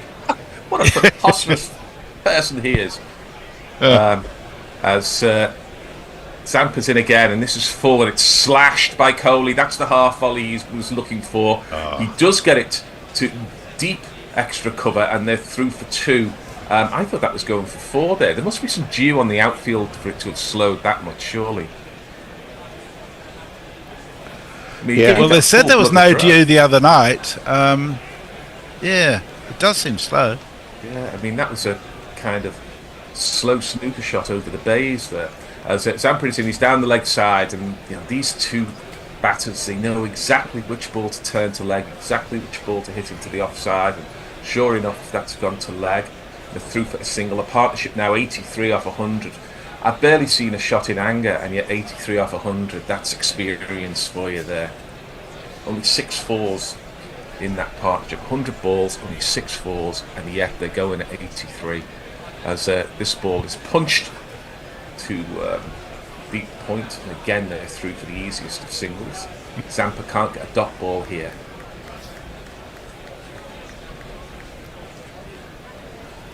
I mean, you couldn't, the difference in experience between, well, not Zampa. He's in again, it's short, and it's help yourself, and Coley does by turning it backward of square for the first one of these on our list. And in doing so, he raises his 50. He barely raises a bat. He's made 50s many times before, so it's no big deal for him. He acknowledges the crowd. He's not being dismissive of them, but he knows there's still work to be done here. Unless Australia, with your 50. Unless Australia can get him out, India will win. This is defended textbook style, and happy with the dot. 131 for 2. The pendulum is swinging India's way. Leah is with us. She says, I know who to blame should Australia win this. To which Sudahu says the Pope. South Africa versus Australia is my only hope for the final, but we all know South Africa track record in finals. Indeed we do. Wright says Jay Shah made sure dew settled for today's match. I don't think there is any dew. No sign of a towel being used on the ball at all. Fair. No. That's fair. It just seemed particularly slow across the outfield there. Maybe it was an optical illusion. So Gautam Gambhir looked less than impressed with Kohli's 50 there on the balcony.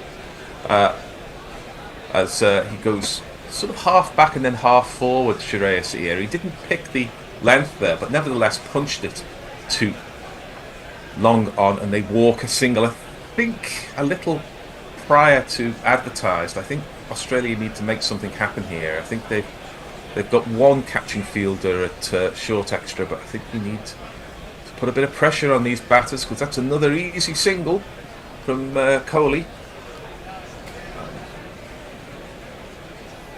Yeah, they've got to do something. They've got to take the batters out of their comfort zone here. It's too easy for them at the moment. They've got to do what Warne always used to do and sort of make them think he's got a plan, even if he hasn't.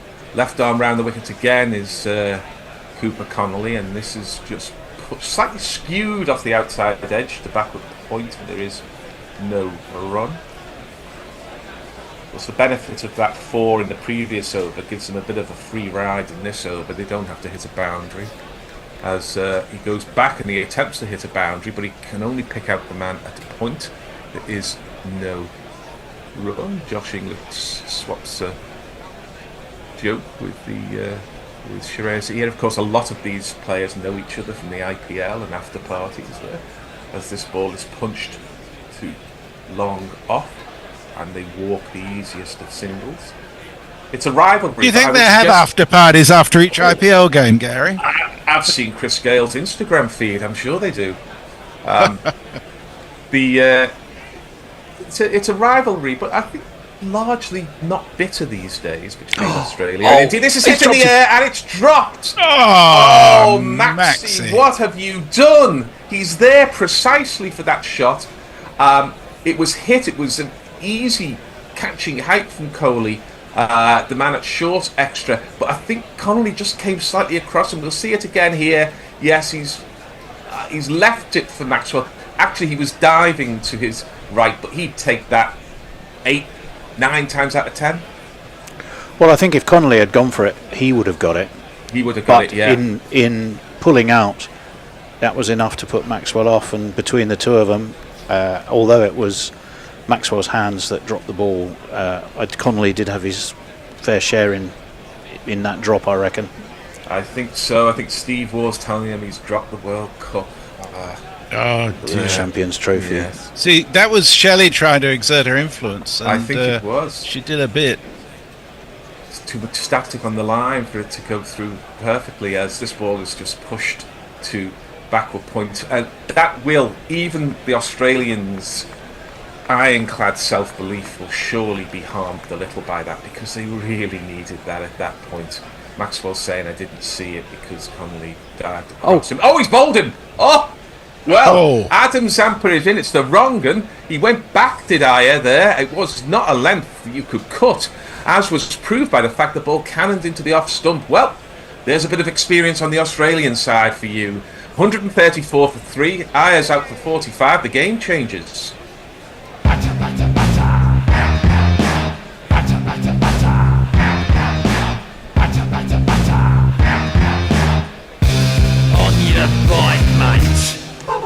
Just looked too full to cut, too straight to cut. Whether he was looking to run it down to third man, possibly, but none of the options he took were right. Pinned back his off I think stump. he was thinking it was going to turn away, but it didn't. It was the wrong one from Zampa. He doesn't bowl a big turning wrong one, but he does have it in the locker, and he brought it out at the right time. Well, I'm not sure what the win predictor and WinViz and all that have done, but I'm 50-50 now, gentlemen. Yeah, I think you're being a little bit. I still would favour India, but one more, that pressure might be on. I mean, certainly you've got spinners who look capable. Cooper Connelly's got more about him than I was expecting, I've got to be honest. Tanvir Sangha probably not so much, but he's not been loose by any manner of means. And then Maxwell and obviously Zampa as your lead spinner, who has a pretty good track record against some of these Indian batsmen. How Axar approaches this innings, I think is going to be very interesting. Being trusted at number 5, hasn't he? Yeah. That's the position, said Rohit. And he's acquitted himself well. Yeah, it's line ball. After 27 overs, Australia were 144 for 4. In fact, after 26.2 overs, they were 135 for 3. So 1 run difference. It is very much line ball. And batting under lights. Zampa's in again. He stays over the wicket to the left-handed Akshar. And the field all on the toes, as you would expect, fielded at short mid-wicket there. I mean, we're seeing it again here. It was a glorious piece of bowling, to be honest, because he beat him in the flight and then turned it into the stumps with the wrong one. Pretty good. Akshar, you see, that's a difference there. It's the two set batsmen were just taking singles more or less whatever they liked. Akshar attempted to get a single and couldn't there. So the net is closing a little here. Australia have got to keep this pressure up over the next 3 or 4 overs. As Zampa's in again over the wicket, and again Akshar can do little with it than knock it back to Zampa, who fields well. He has 1 for 22, 1 ball left in his 6th over. This is good stuff. Quite a Will this be a wicket dominant maiden? leg side field as well for the left-handed Axar Patel when he's facing Zampa. Wants to bowl at the stumps, does bowl at the stumps. He goes back, does Akshar, to a short ball, and the pressure is released, but a good bit of fielding down on the deep square boundary prevents the 4, but they're through for 3, and or is it through for 2? India 136 for 3 off 27. Well, Jay Grover says that what dark arts were summoned to bring Shelley. Shelley said originally, I summoned the chance and I dropped it, but then she takes credit. She says, I told you I am here to bring change. And she did. It's the agent of change. It's the curse par excellence of the commentator. Wright says all wickets were unforced. You can easily make singles around here. And Clifford Bradford says India should still be ahead given how many wickets Australia lost at the end. Yeah, I think that's true, even though the scores are more or less level at this stage. Yeah. Australia didn't finish well. Maxi's in again over the wicket, and this one turns to leg. He has been a bit too leg side, but it's only 1 down to fine leg, and through for that. Yes, previously India were picking up singles as easily as George Clooney in a New York bar in the 90s. So, Lord. That was, oh, look, self-confessed. Kohli on 52. That single gets Maxi what he wanted, which is to bowl at Akshar, the new batsman, left-handed. And then he said left-handed, of course, but he's not left-handed, of course, because you think he bowls right? Does he think he bowls off breaks? This is down the leg side again from Maxwell, who is struggling with his line. Yeah, he bowls slow left arm. Slow left arm, fair enough. And he gets the single he wanted there, does Akshar. I don't know, is Maxwell the right bowler this time? He hasn't looked in the best of rhythm bowling. He's been on both sides of the wicket. He goes back this time to Kohli and calls through Akshar for a very quick single. They're the singles that Australia were very much on their toes for earlier. It's Travis Head just a little on his heels at cover, through for 1. So it's a much better over, obviously, for Australia here. 3 singles take from him. And Akshar goes big. He goes big over extra cover, but the man running round from long off can do the fielding, and they're through for 2. Boundary still proving elusive. But I think Ashar's made his intentions clear now. He's come in to play some shots as a kind of, not quite a pinch hitter, but something of a free hit at number 5. Still got plenty of batting behind him. He goes back to this one from Maxi, and just punched back a point, and there is no run. The camera's picking out Stephen Smith as hyperactive as ever in the field. Made a great decision to bowl Connelly early on, though, didn't he? Yeah, it was very sharp, very smart decision indeed. Round the wicket is Maxi, and it's again on the leg side, but it's a little bit of an inside edge and goes to the man at fine leg. Maxi is unimpressed, but his team are very much still in this. India 141 for 3 with 22 overs left. Jay says, regardless of cricketing ability, I think Zampa seems like a decent and interesting chap. That's very generous of you to say of an Aussie, Jay. Pete Smith says, they've got to get Coley, then the 12th man will take effect, the scoreboard pressure. And Joe says, even when Gary is on ball by ball, he still comes out with anecdotes which utterly baffle me. Oh, terribly sorry about that.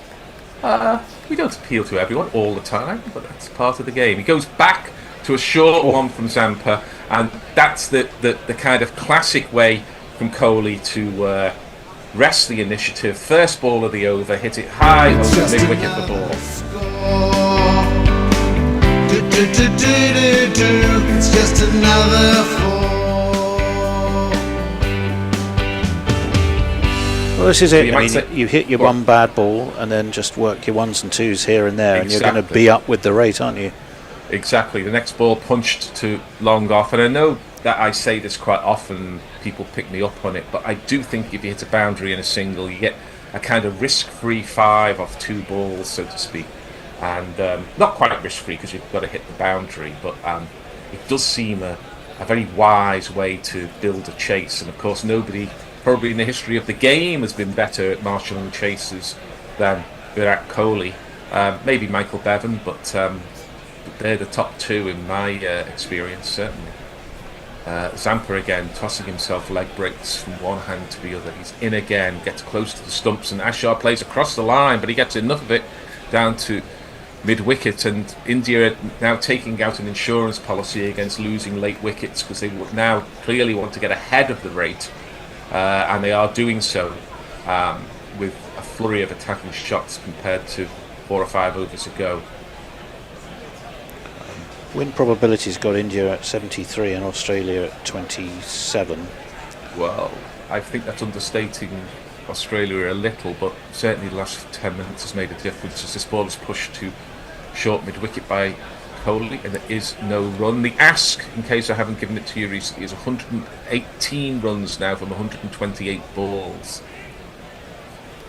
Zampa's in again, he tosses this one up, it's very full, and it's punched rather than driven by Kohli, and it hits the stumps at the non-striker's end.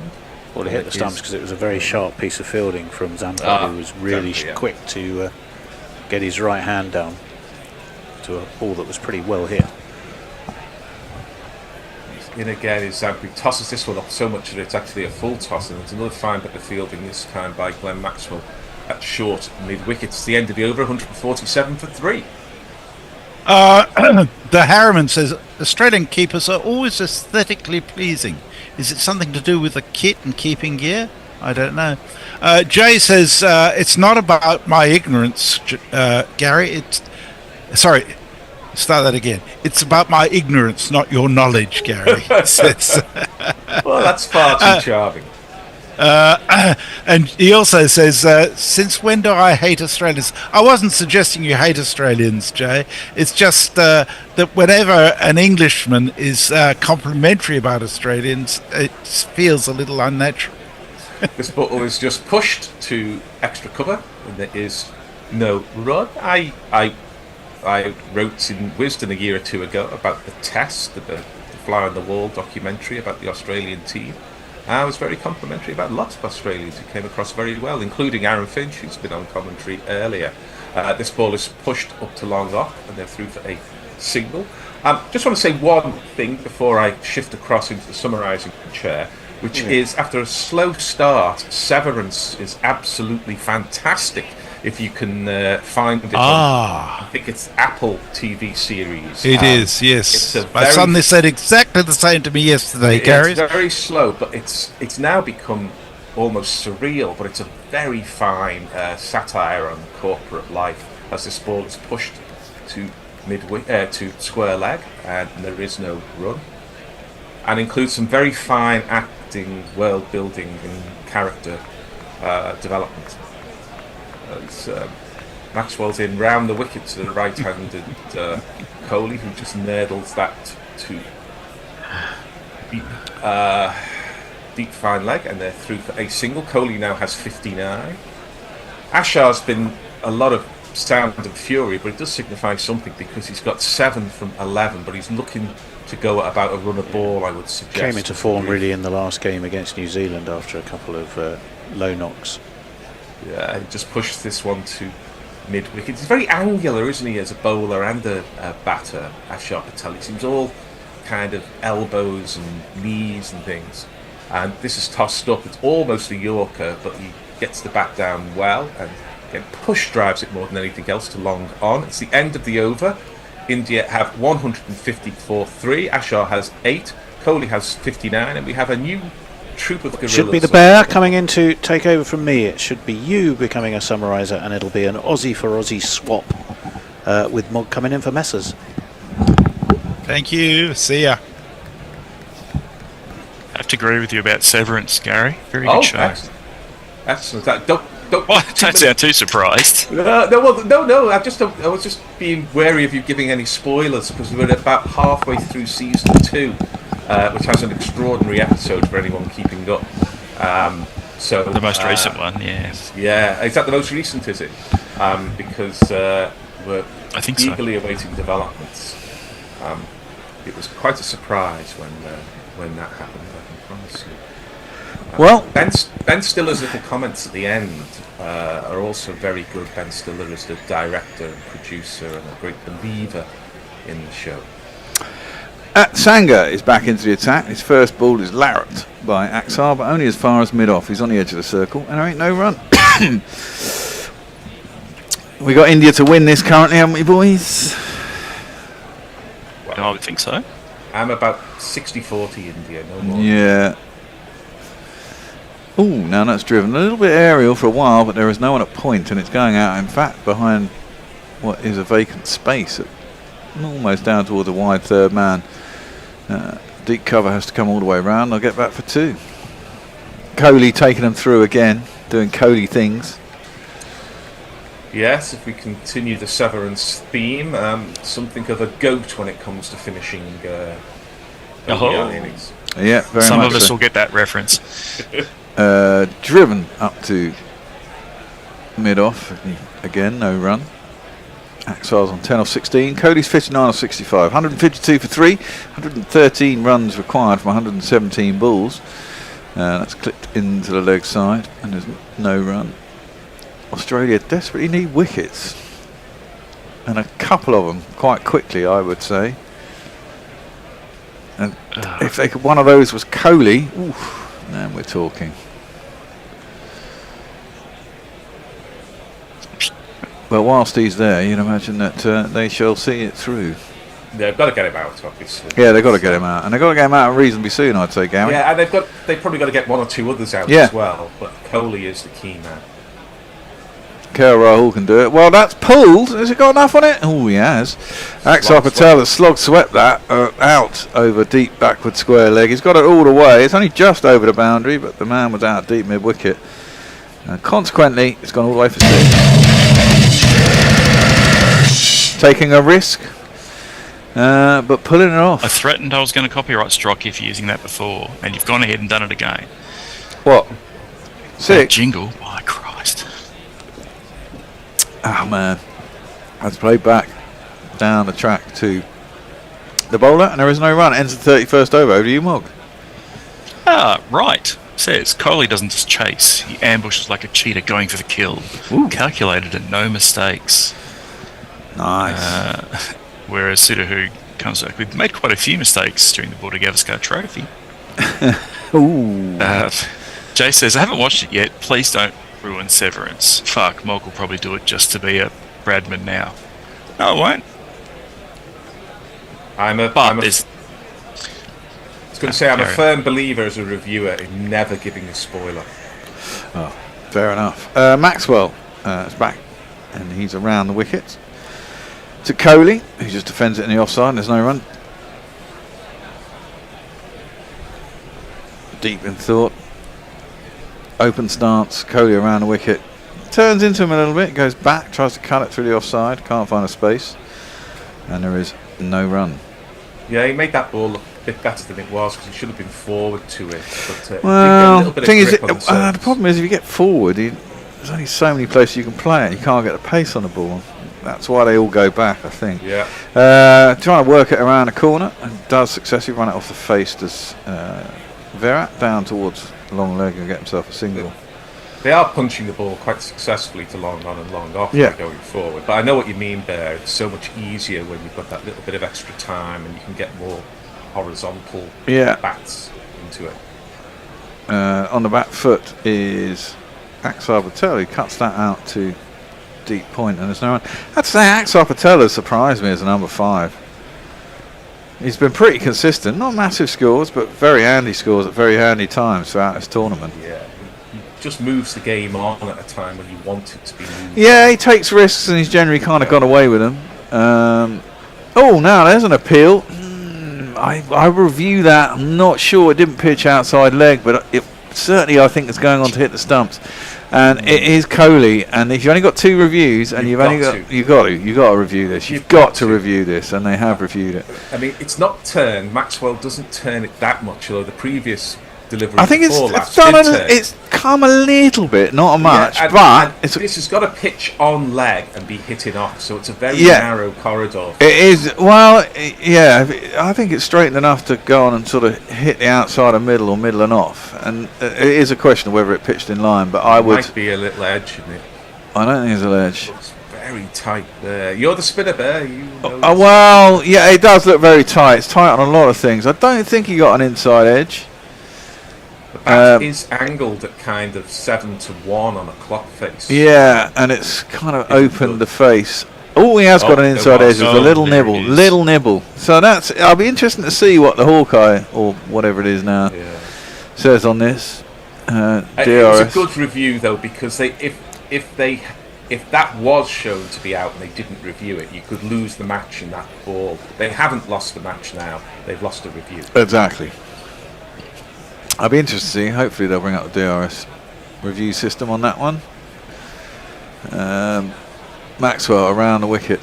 That one again, it's a similar sort of line, but a little bit shorter. Cody just goes back, knocks it on the head down towards long leg, gets a single, gets himself off strike, and that's the end of the over. So Mog, you're up. Well then, Enrique Mentor asks, will there ever be a year for Zimbabwe to play in a championship trophy? There may not be another Champions Trophy, if that's possible. Yeah. Zimbabwe need to qualify in the appropriate way by beating a bunch of other countries. So Sudu sums it up by saying no. Well, I think there will be another Champions Trophy if India win this one. The idea that India will be denied the chance to defend it is, I think, slim. Well, they'll hold it in India. They cancelled it, didn't they? And then when COVID came along, they decided to have another one. They had a look at the accounts and thought, there's a little gush of money that we'll take. An ace card being played. Oh, yeah. Travis Head. I don't think it's bowled yet in the tournament, has he? He's coming around the wicket when he was to Coley, who just knocked it out to deep mid wicket and got himself a single off the first ball of the over. So big spinner of the ball, Travis Head. Yeah. This pitch hasn't spun a huge amount. Bowling to the left-hander, though. Yeah, exactly that. But it doesn't really do a lot. Axar Patel goes on the back foot, smacks it out to wide, long on. Not great timing. Doesn't race out there, and then just get through for a single. Of course, Maxi dropped Cody, didn't he? Yeah. It was what, about 10 overs ago now? Or was it? I'm not sure. Don't know. It wasn't that far back. Wasn't it? 8 overs. That was worked around the corner again. Right, Coley gets himself another single. Man out in the deep. No one on the circle on the 45. Head around the wicket to outside Patel. Cuts that. In front of point. Out into the deep. Once more. It'll be a single. Nathan Ellis out there. Throws it into Inglis. Yeah, there's a lead character in Arthur Miller's view from the bridge, and the most likely, I can't remember his name, but the most likely person to play it will be Travis Head, I promise you. What? Not the Kim Wilde song, View from the That's Bridge. played up to mid-on. Long on, there's a single. It's a play. There were 2 different productions in London last year of A View from the Bridge. Arthur Miller down in New York Docks. That one is just turned around the corner by Axar Patel this time, and they will get a single. Out to behind square on the leg side. You know, he could play Stanley Kowalski in The Streetcar Named Desire as well. He's got that kind of look of 1950s working class, kind of slightly rough character you'd find on those key sides in New York. If you're going to drop obscure stuff like that, then crikey, I will come to play. Forget it, boys. Forget it. Over to you, Mog. 13 overs. Jay Grover says, Mog could cripple all of GC just by invoking copyright. As if I'd do that. Yeah. Jesus, we've started another one already. We have indeed. That's clipped up to long on by Axel Patel. First ball, Maxwell's 6th over. And they get a single. And currently, India kind of cruising this. Wind Viz or whatever it is, Crick Viz, I don't know what it's called these days. The Viz thing has India 71 to 29 for India as Virat plays that once more up to long on, gets another single. We got some all important photographs, still photographs of Virat earlier, because what everyone needs in cricket are more photographs of Virat. Absolutely, Gary. We couldn't live without photos of Virat. Look, to be honest, I was going to have to go out on the streets and find some. Exactly. Them up on the screen. Feed my need for Virat pictures. That was driven up to mid-off ball before. Straight back to Maxwell, who bowls really quickly, and Axar, this time it's dropped a bit short and a bit wide, and Axar cuts it out to the man at deep backward point, gets himself a single. Kohli's back on strike. Going through the overs pretty quick here. Australia were always the side that had so many different ways to win, but you think that mantle's gone to India these days. So many ways to win matches. I mean, you look at this Australia side. England probably short. They should have beaten them probably. That's played out deep into the deep, and there's a single. I mean, you look at the bowling. Thanks for that, Joss Butler. Well, exactly. I mean, you look at the bowling attack that could be, and the bowling attack that is, and you know, they shouldn't be surprised if they lose this match. You would say. That's driven at by Axar Patel. Didn't get all of it, but he got enough of it over extra cover. In fact, he found a really good place on the pitch because there's a wide long off and there's a wide sort of squarish cover, and it's gone out to extra cover, and it's just beaten the fielders out to the boundary, and it'll be first 4 in a while. 1, 2, 3,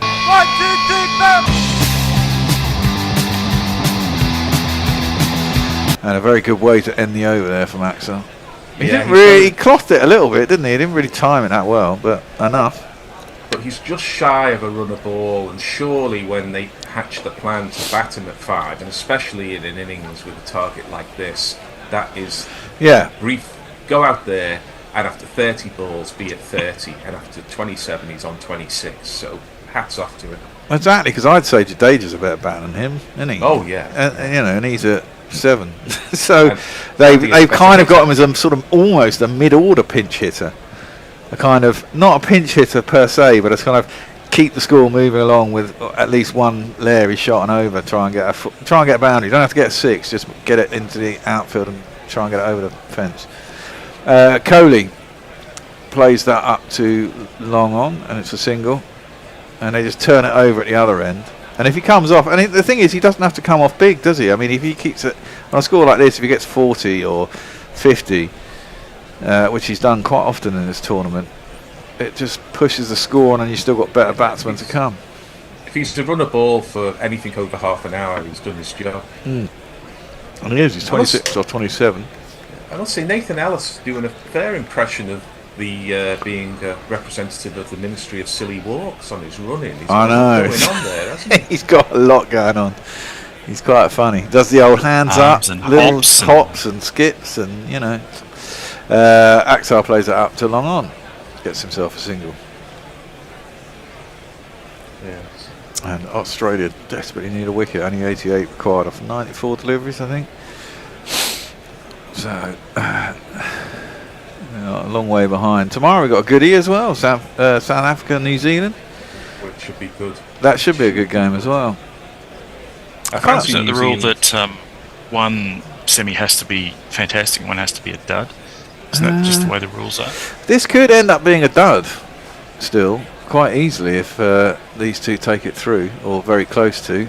Australia got to get a wicket or two here quickly, and they need to get this man out as he drives it out to cover, and there's no run. They don't look like getting him out at the moment, and that's what I mean. You're missing Cummins, Stark, Hazelwood, and some more experienced and better other people who could play in the 11.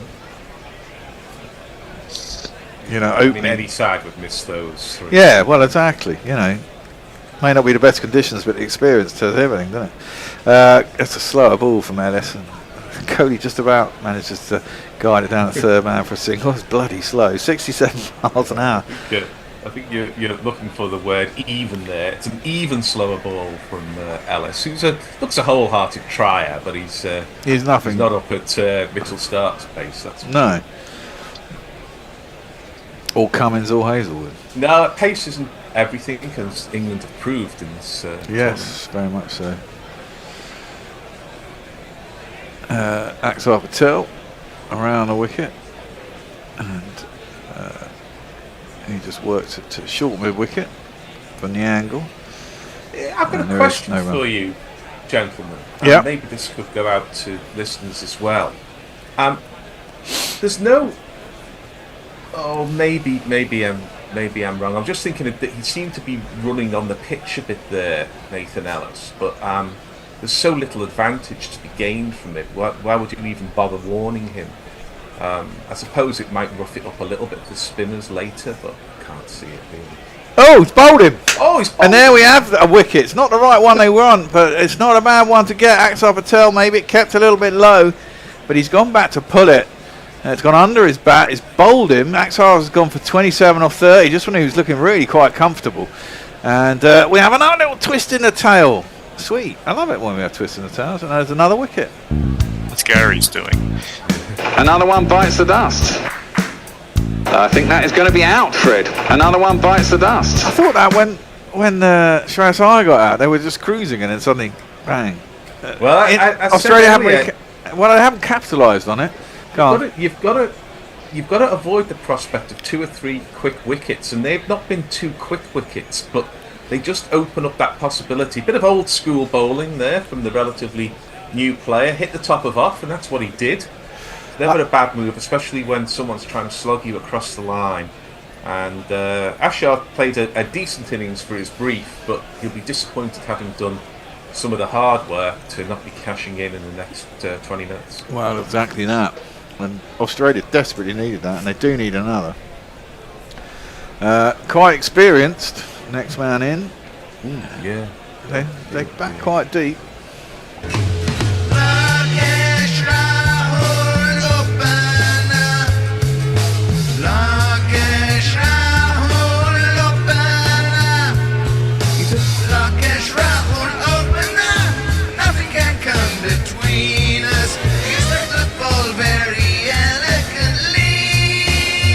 It's a bit of a Mark Wall figure for me, KL Rahul. Absolutely lovely to watch. And then you look at his average and think, surely that's 10 too few.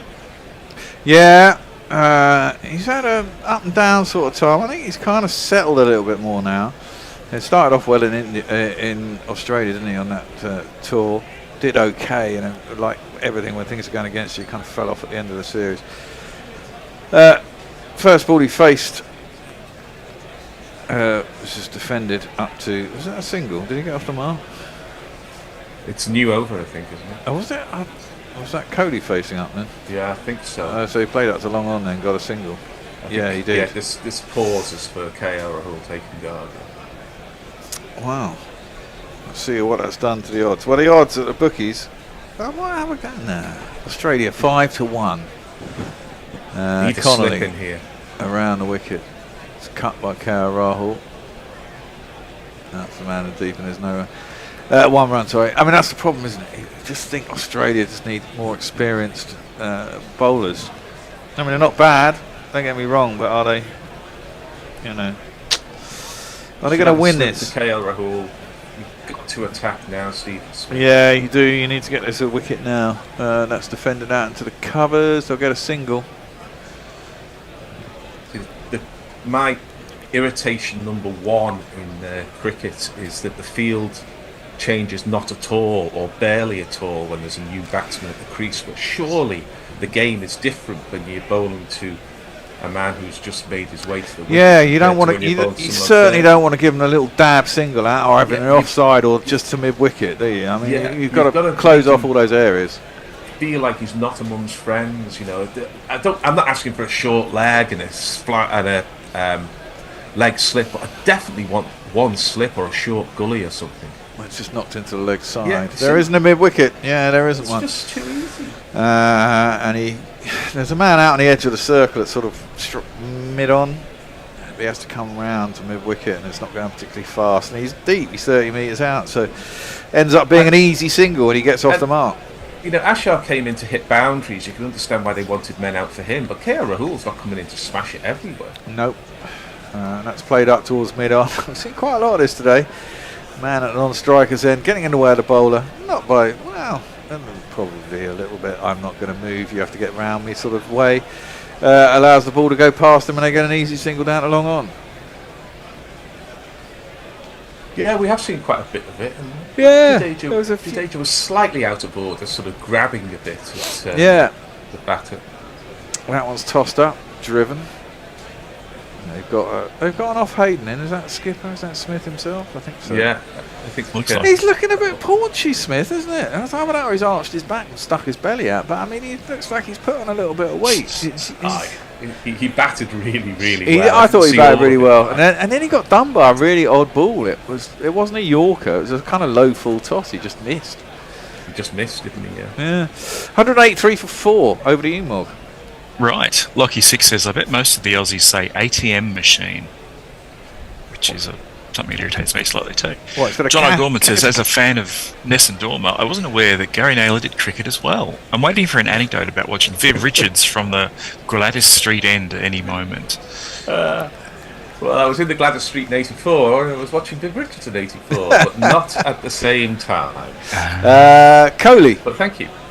Is going to try and cut one that's slow. Well, it's not that slow actually. It's into the pitch though, and he mistimes it and gets a big thick under edge back to the bowler, and there is no run.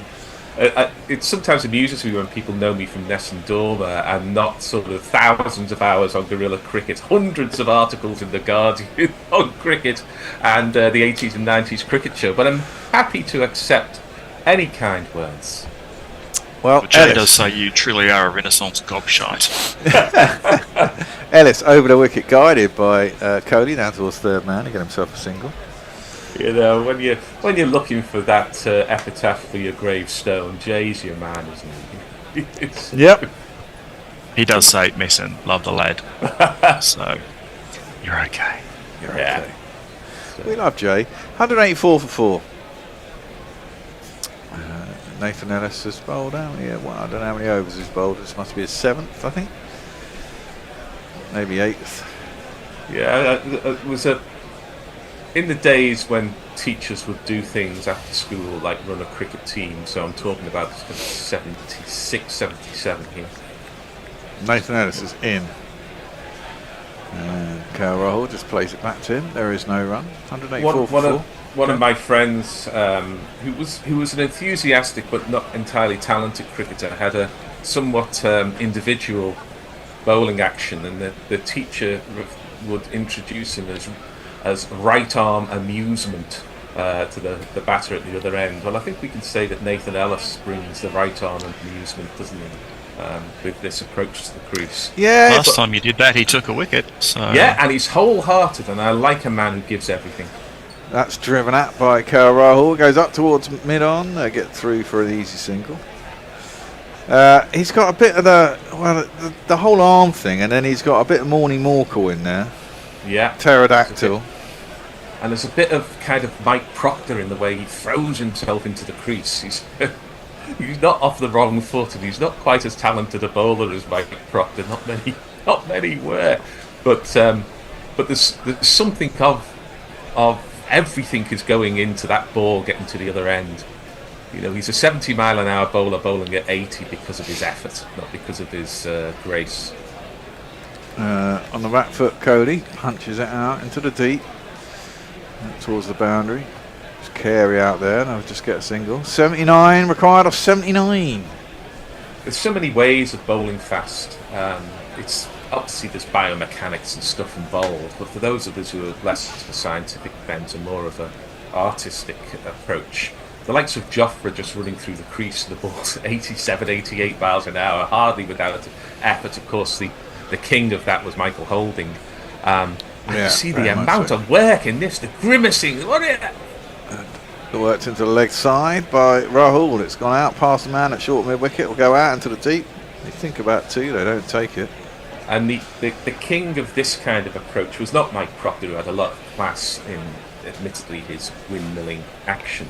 But older listeners may remember Colin Dredge, the demon of Froome, who got the ball. Colin Jarvis was another one as well. They got the ball of Kent. They got the ball to the other end. But my God, what an effort it was! References for the kids there. Yeah, definitely references for the kids. Martin Kelder, who's on TalkSport overnight on a Friday night and Saturday night. He's as funny on the radio as his sport on TV columns were in The Guardian. And he often says one for the teenagers there.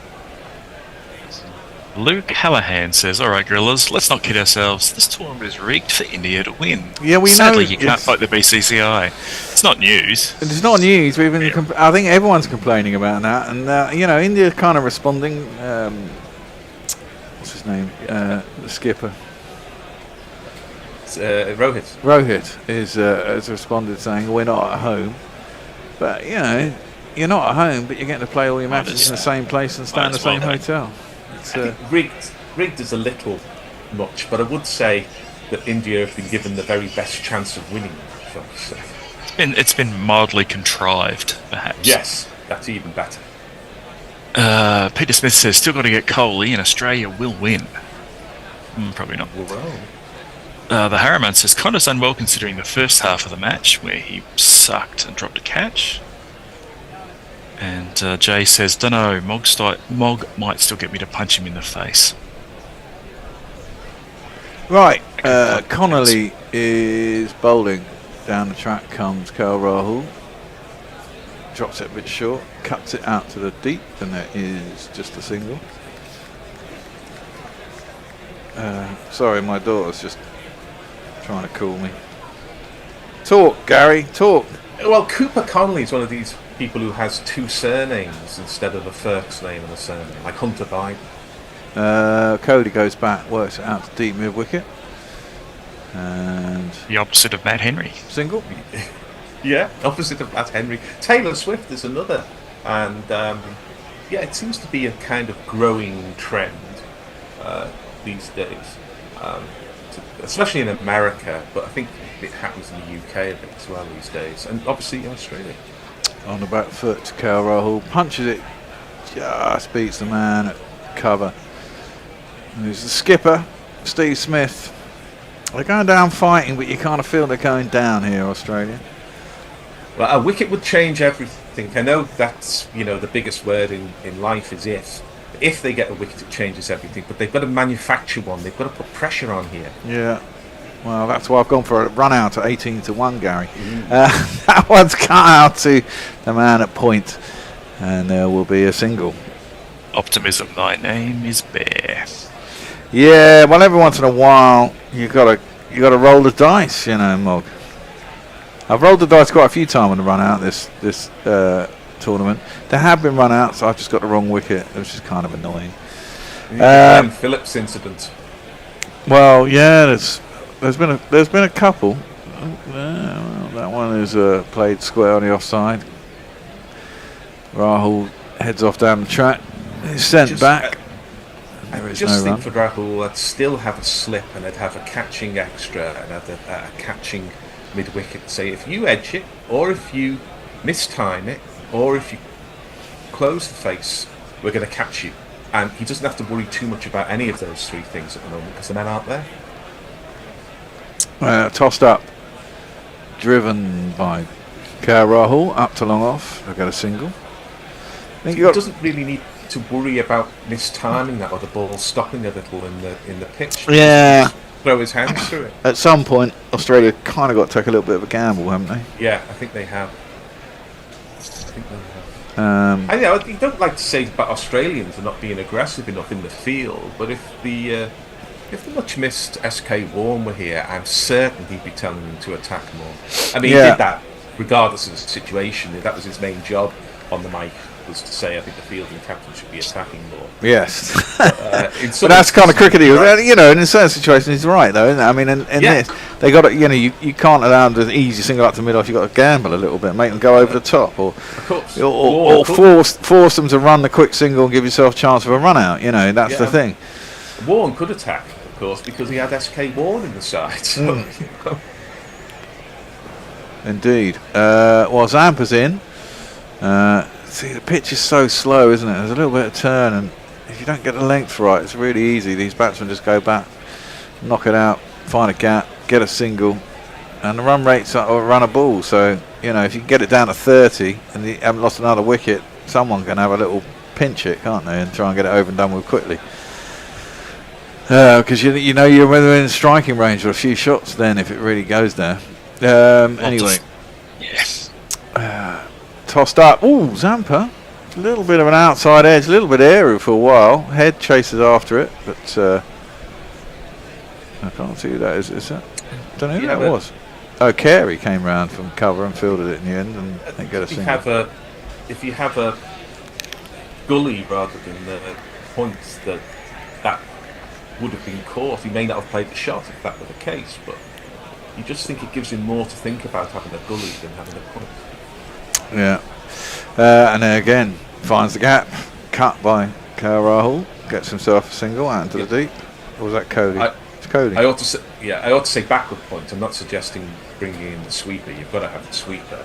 You've got to have a sweeper. It's where you place it. Exactly that. I think, you know, you've got to cross off the. You've got to take a gamble and have one extra fielder in rather than one out, and try and bowl to that, close off an avenue. Try and force a quick single or a risky shot. You know, one or the other. Again, you know, it's just tossed up and Kale just knocks it out to long on as a single. I mean, players at this level, they're good enough to be able to just do that. Yeah. 5 out of 6. Is there saving one? If he comes in 10 yards, he's catching, and surely with the match. I don't. Well, you're catching on a really rash shot, but just on a dab out there, he's not doing anything other than giving the opportunity to get it quite right. They go either side of you. That one's just played up to mid off and there's no run. You know, I've said this many a time on this show, but if you watched New Zealand in that 2019 World Cup in England, when they beat India and when they did it to us in the final, they did exactly that. They had an extra man in on the offside, and they had 5 in a ring instead of 4 in a ring on the offside. And look what he did to Joe Root in that final. He scored about 3 off 19 and then got out. You know, and they took the risk because they knew they weren't a big run scoring side, but they could defend a total. That is played out into the covers and there's no run. I had to point it out to one of the guys who was actually on commentary in the fucking commentary box. I was like, look, there's an extra man in the ring here. But yeah, sometimes you've got to do that if you want to defend a total. And I think 264 is kind of defendable on this wicket. Oh, it is. We'll soon find out. Well, we will. Yeah, as I said, you know, India are rightly favourites here. The problem Australia have, they don't have a first string attack. You know, they've got a second string attack. Indian vlogger says it's still 50-50. You reckon? Whoa. Nah, Indian vlogger. I think you got this in the bag, mate. Mashall's bag is wide open. Looking like it's heading back to Delhi, so to speak. Clifford Bradford says, I didn't expect Mogg to look like a computer science instructor. Yeah, ironically, that isn't it. Delhi. It's heading back to Delhi and staying in Dubai. Yeah. Well, Dwarcius is back in. He's only bowled 5 overs. He's coming round the wicket. He's trying to do something. But Cody just works him into the leg side, out into the deep, and there'll be an easy single.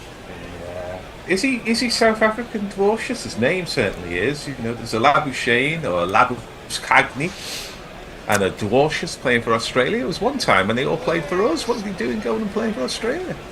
No, he's Australian. Well, is he? He was born. His parents may well have been born in Suriname, for all I know. I'm being slightly facetious, because of course. Oh no! For a long time, it was a little bit of a jab, not without some justification. That's into the pads. And Carey Rahul cannot work it around the corner. He throws his head in the air. Disgusted himself. And there is no run. The run rate's creeping up. 6.19 required. Current is 5.06. Still easily done with a couple of extra balls. But they need that wicket. Get a wicket, slow it down for an over or so. Push the rate up to 7 and a little bit. And then try and put on some pressure. Of course, Australia are the kings of putting on pressure and soaking it, to be honest. They've won these fucking tournaments so many times. Bastards. That's cut, driven actually square by Carey Rahul out to the man in the deep, and there is an easy single. There's a massive gap there as well, isn't there? A huge gap between backward point and sort of forward cover. Just inviting that shot, and it's not like the ball does anything in this at this level and this time, you know. 200 up. Yeah, the 200 is up. 204. Yeah, one of my favourite lines in cricket, which I'll come to after this. Dwarshuis is in, and attempted to turn a leg side there. A little bit of a leading edge from Cody, but it drops well short cover. That's why you need the catching extra cover. He'd have caught that. Yeah, but, probably could have done. No good being wise after the event. No, but one of my favourite lines was when England was struggling, I think, to replace Andrew Strauss as an opener. Somebody said that England's failure to find a proper replacement for Andrew Strauss is a sad indictment on the South African cricket development programme, which amused me. Yes, Dwarshuis is in around a wicket. This pitch is really getting slow and not easy to score on. It's no timing. And Cody's been out there for 92 deliveries. He has 80. He could still get 100 and be on a losing side. It's stopping a bit on him, and we're seeing now that Smith is 21 metres away at extra cover. I would say he should be 10 metres away. At least sort of 15. We're going to have a change at the end of this over. Oh, look, it's the three heavyweights all in the studio. Giving it large at the end, as that's worked out to mid-wicket and there's no run. Hendo is going to take you over. You want the fucking squirty shit. No one's used that mic except for you last time you were here. Now what do you want? Water. Fuck me. In the meantime, I'm going to bid you farewell until the English cricket season, and thank you for putting up with me, and I'll see you on air soon, Mog. Indeed. See you later, Mog. So that's the end of the 40th over. It is 200 for 4. And to take us through to the end of this thrilling match. Is it thrilling? Not really. It's not thrilling. It could get thrilling. I don't think it's going to get thrilling. I don't think it is, no. It's had its thrilling moments. It's had some interesting cricket. It's not quite as thrilling as the India-New Zealand game on Sunday, which I thought was good and enjoyable. But, you know, India just... As long as India don't do in England... and I can't see them doing that, they should be okay. And they kind of really ought to be, based on their playing resources and what Australia have got out there. So they were just a little bit nervy earlier on, but they've steadied the ship. I was a little bit surprised about the way Akshar Patel got out, because I'd just been saying to Tony that they should see this through, unlike England, who would do something stupid. And then he I did think that something ball fairly kept stupid. a little bit low. Do you? I just don't think it was a great shot. I think it was a slightly overconfident shot, possibly. But anyway, if for some reason they could get a couple of quick wickets, yes. But there's no jeopardy for India at the moment, is there? There's no reason for them to go for big shots that. No, but that's what Gary was hit. Gary was saying, you know, at the end of the day, they've got to throw the dice here. They've got to bring an extra man inside the circle, bowl to a plan, and try and, you know, cut those runs off. Don't let them just work it out into a space for a single.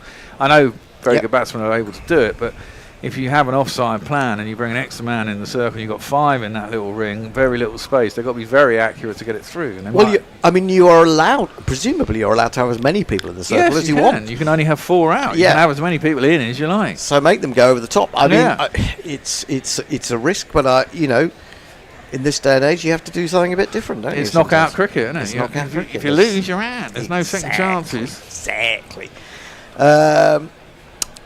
Now, we're watching Paddington in Peru on an advert. And of course, Tone, I need to go to the loo. Paddington, I was reading earlier, I didn't know this, but Zelensky apparently provided the voices for Paddington 2, or provided some voices for the Paddington 2 when it was translated into Ukrainian. He did. Maybe you should have tried that in the White House, and no one would have listened there. I see J.D. Vance has been slagging Britain and France off again today, now denying it, walking back on it. But oh my goodness, we have to say that the world is in a very strange place at the moment. So cricket is their only escape, really, and tomorrow we'll be at the Gaddafi Stadium, Lahore, for South Africa versus New Zealand. On the basis that India do get through, who do you fancy in that one? Get in touch with us. Sanger is back into the attack. He looks a tidy bowler to me. Throws that one up. It's pushed firmly up to long off, and they take a single.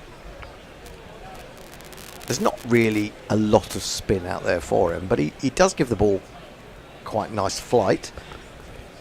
Haven't seen him drag one down yet, but I haven't watched every ball. 64 required of 59 balls. 200 has come up. 201 for 4. So yeah, it's really, when you've still got Jadeja and Hardik in the hutch, you'd have to say, with these two going so well. Kohli on 81 now after steering that up to long on. And Rahul there, 11 off 16. Kohli 81 off 94. Did Glenn Maxwell drop the Champions Trophy? Probably. Well, he did have a bit of help from Cooper Connelly, who kind of cut across him, didn't he? I don't know that he did. I actually think that it may have been the other way around to a certain extent. Not the other way around in the sense that he cut across him. This is played into the offside. I thought that Connelly might have gone for it himself and put in the dive if he hadn't seen Maxwell out the corner of his eye. That's smashed beautifully by Rahul. There is a long off, but he's a little bit too wide, and that's gone quite straight for 4. It's Nissan She. It's Nissan She. Yeah, good shot from Rahul. Just looking at Sanger's figures in the IPL this year, played 6 for Sydney Thunder, 7 wickets at 24. BBL, not BBL, sorry, yeah. 2 for 27 versus the strikers in Canberra was his best bowling. He's in again. Does get a bit of turn there. Cut by Rahul because it was a little bit short, but he can't get it through. Through Steve Smith, basically. It's hard to get anything through Steve Smith. It's quite a solid character. Got to force him into going for a quick run so I can get my run out. You've got a run out. 18-1. He's in again, and he plays that quite subtly. A little dink of the wrists and turns it very fine on the onside. Zampa comes round to field. They get back for 2. Rahul's moved on to 17. 208 for 4. Tony. Kenneth Hughes, how was Australia's batting? He said. They batted all right. They got to, what did they get to? 260 something? 264. So yeah, which was the highest score in the tournament. On this ground, yes, which I know I have to keep qualifying. That's what I meant. Luke Hallahan. Oh wow, it's the dream team. What a treat! I think he's talking about the three of us. Crikey. Good Warren God. Thornton, the real truth. 30 off 24 with 4 wickets left would still be in India's favour. Indeed. I'll wait. Dwarsois is back. Man whose name I will never be able to pronounce. I will pronounce it differently every time I say it. Driven by Kohli, gets a thick outside edge. Seemed very annoyed with himself. I mean, it flew down airily towards third man. Didn't reach him in terms of being a potential chance. He's annoyed that he, the great Kohli, should even get one off the edge. He's bowling round the wicket, the left armour. He's into Rahul. Bowls, cuts, nicely crafted shot. There's a diving figure at backward point, can't get there, but there's Zampa again running round to do the fielding from third man. They get back for 2. And this is quite boring now. 211 for 4. Need a wicket, yeah, to make it interesting. I only give millions of hours to this station, And well, there'll be millions of Indians going to get excited if Kohli gets to his 100. Well, yeah. And he probably will. Be his second 100 of the tournament, Yes, wouldn't it? will. Yep. 100 not out exactly last time, wasn't it? He's in again, driven off the back foot. Lovely coruscating shot from Kohli for a single. I said Kohli, it was Rahul, wasn't it? It was Rahul. They changed that thing on the bottom so quickly. Yeah, and I thought I saw Virat arriving at the striker's end after that run. They got a single there, 212 for 4. I'm not going to get my full allocation again. I'm sick of being on what for the will last happen, though, session. don't you? I will carefully arrange a rota so you're on the second last, and it will go to the wire. It will. This one's arrowed in to the top of middle stump. It's easily guided down to third man by Kohli. Takes another single. 213 for 4. You're being all prima donna on us. I am. I'm getting a bit prima donna-ish. Fuck me. Well, the reason being is that I need money, and, I was going to prostitute myself on LinkedIn. Not in the way that you think. Qualified that for commentary work. Whether I'll get any, I don't know. But I kind of think I deserve some. Yeah, to be honest. Having not done anything for anyone paying me for 7 years. He's in again. Down the wicket comes Rahul. Lofts that. Little bit sloggy, to say, but a couple of bounces. No one out there. 4 runs. Going to finish this off quite quickly. 1, Potentially. 2, 3, 4. See, nothing silly. I mean, what, 15 4s and 2 6s? What's that? 72 runs in boundaries, India. And they're already, on to 216, 17? You don't have to hit every ball as far as you can. Do it if you're England. Well, you have to that's try. my point. That is my point. You got to try if you're England. Australia's No, 200. You don't have to try. That's my. Well, why do you have to try? This is dab down. Rahul wants a single. In comes Labuschagne. It's the England belief. It's our system. I don't like it. No, I know. And the thing was, we did like it when it worked, and we had the players to be able to do it, and we had the bowling to back it up. Yeah, but to be honest, I mean that wasn't Bazball, was it? To a degree, it was. Well, no, but it wasn't Bazball. It wasn't. Bazball has been specifically for the Test team. When we won the 2019 World Cup, that was Morgan ball. Well, it was Morgan ball, but it was the same principle. I mean, they went hard all the way through, and they occasionally lost horrifically. But the fact was that they were a much better side than what we got now, and they were consistent throughout. And they had 2 genuine all-rounders, 7 bowlers, and about 9 batsmen. There was a particularly good side, and you can't play without. You can't play that way if you don't have the resources to do it. No, but you've got to make the most of your resources, and you have to look at what your resources are and then adapt.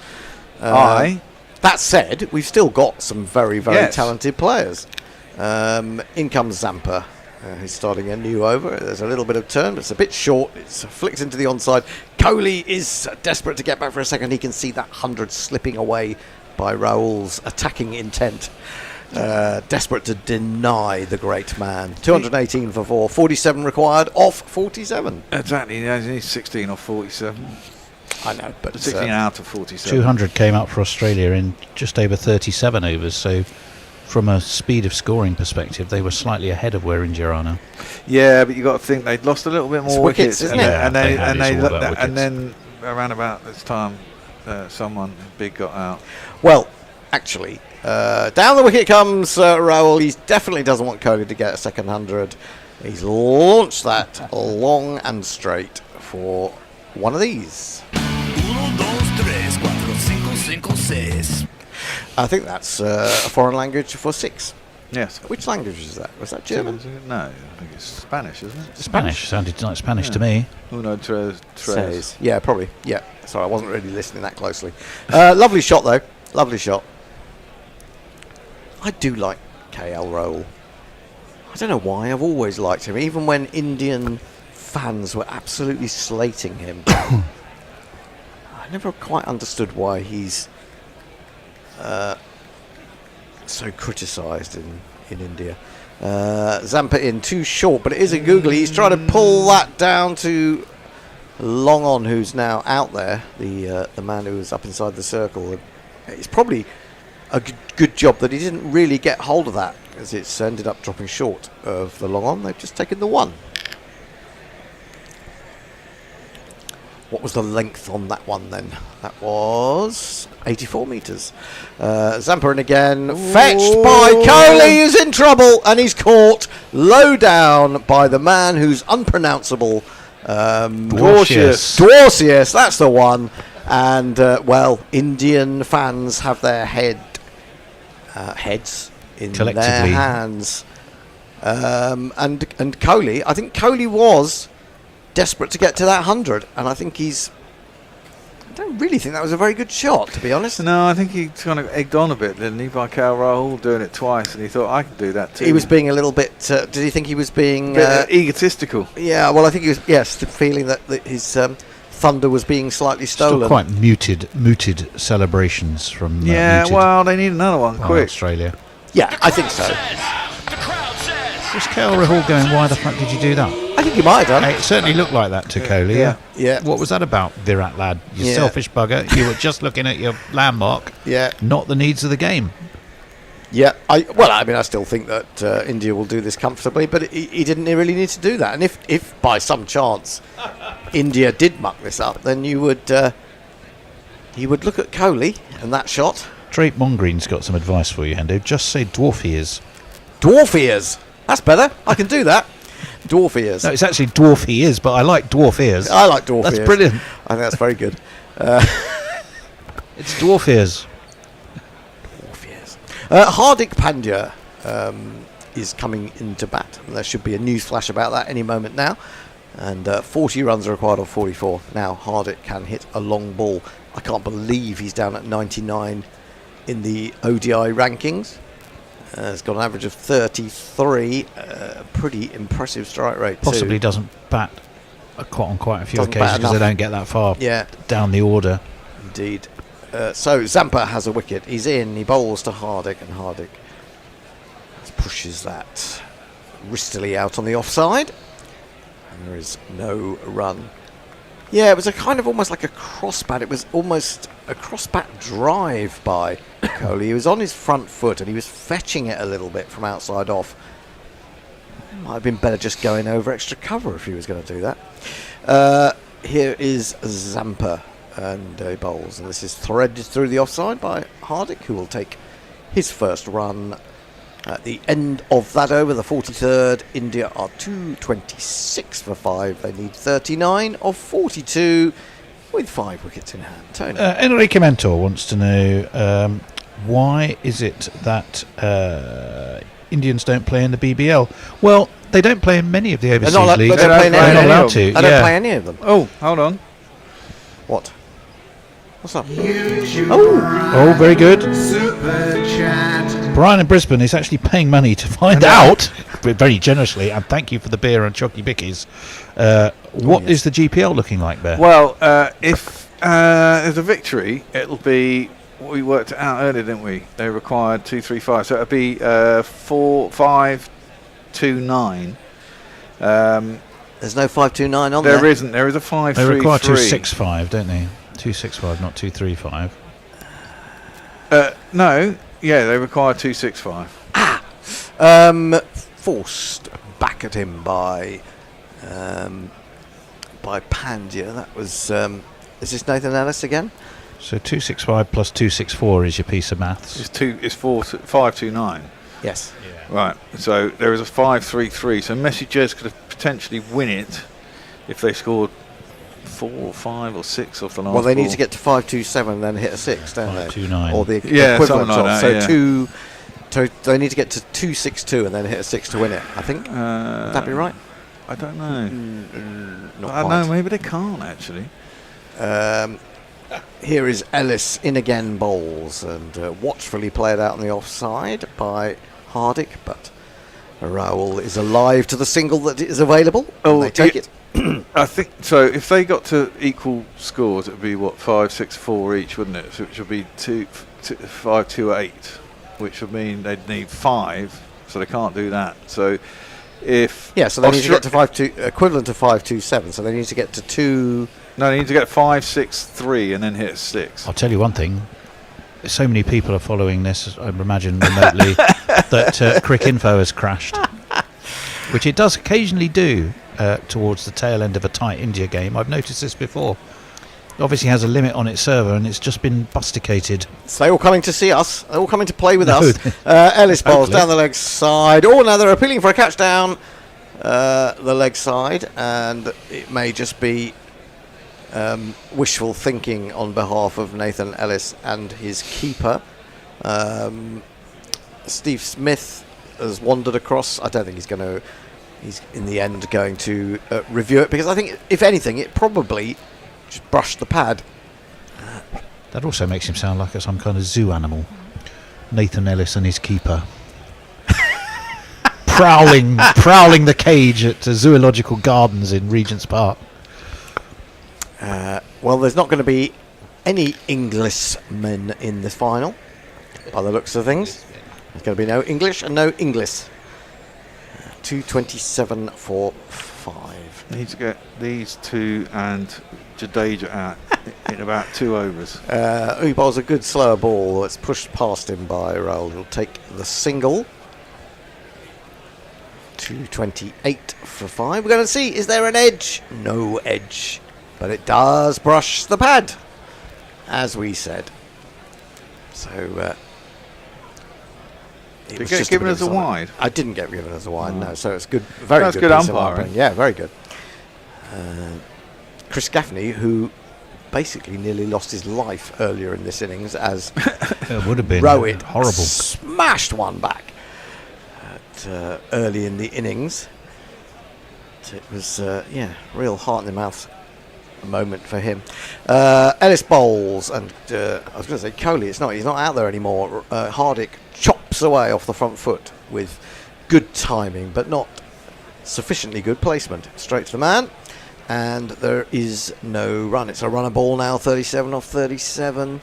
One more wicket might just make them go ooh. If it was the set man, if it was Cal Rahul, Things to make you go That said, wind predictor, and wind predictor is very rarely wrong. Funny enough, it gets more accurate later in the game, doesn't it? Funny Extraordinarily. 20% Australia. Driven into the onside by Hardick. Kind of a clip more than a drive. A little bit of misfield out there at deep mid wicket. Nathan Ellis is so surprised to have got a game in this tournament that he's full of grins anyway. 36 required off 36. All right, Enrique would like to see an India versus New Zealand final on Sunday. That's a lot of people's money going on that. Kenneth Hughes, what's the next major tournament of interest this year?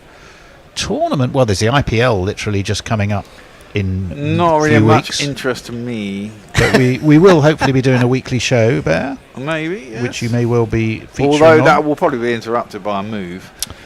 Farong, bring on Labuschagne for Messers. Oh, good point. For Messers? Farong, bring on Labuschagne for Messers. For Messers.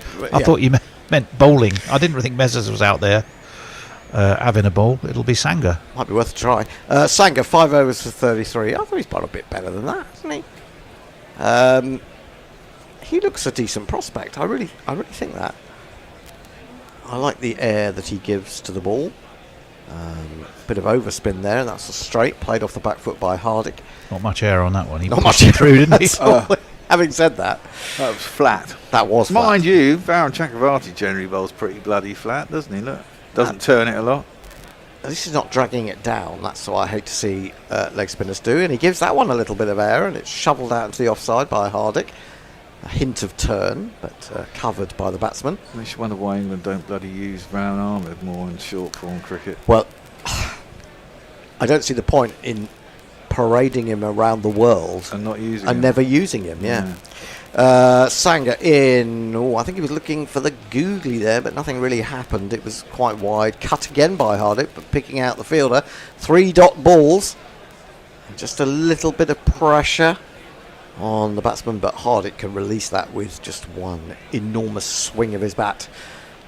In comes Sangha. He goes back to this one.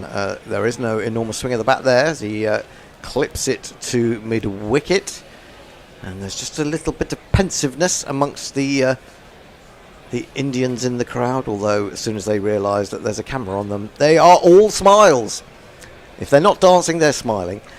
He's in again. Oh, he's gone for the big launch. That is the big swing of the bat. And that has gone absolutely miles. I reckon that's 90 plus, don't you? Meters. Yeah, oh yeah, that's big. He hits it hard, does Hardick. Funnily enough. Hard Hardick. He does. I mean, that's the thing, isn't it? He's picked his ball. He hasn't tried to hit any of the others, but he's got enough faith in his ability. 106 metres. That's definitely the biggest of the day, isn't it? He's got enough faith in his ability that he will get one to do that with. He's going to cut that one in the air, but through the gap on the offside. May get back for 2. They will. And so, what started out as a pretty good over ended up costing 8 runs. Which is enough. That's all India need. 237 for 5, 28 required off 30. Drake Mongreen says, us Kiwis don't say much. We've only won this once, this competition. That's correct. We've never won it. Still no World Cup, though. Quite right, is what Drake says, rather than me. Indian Vlogger says, but Kohli done the job. Pandya and Jadeja will finish the rest of the work. Brian in Brisbane says, oh no! How has the betting world taken that wicket? I believe that is Kohli. Oh, interesting. Mr. Dependia, Hardick Pandya, Mr. Dependable, says Indian Vlogger. Yep, he's doing all right. Peter Smith, scoreboard pressure got to kick in to stop the easy singles.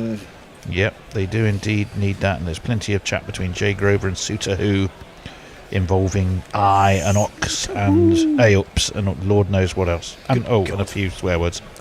Right, Ellis will bowl his 9th over. 8 overs, 1 for 40. His figures so far. They've used 7 bowlers, but it hasn't been enough, Australia. Ellis in, down the wicket comes Rahul, getting slightly inside the line of that one as it was aimed in at his legs.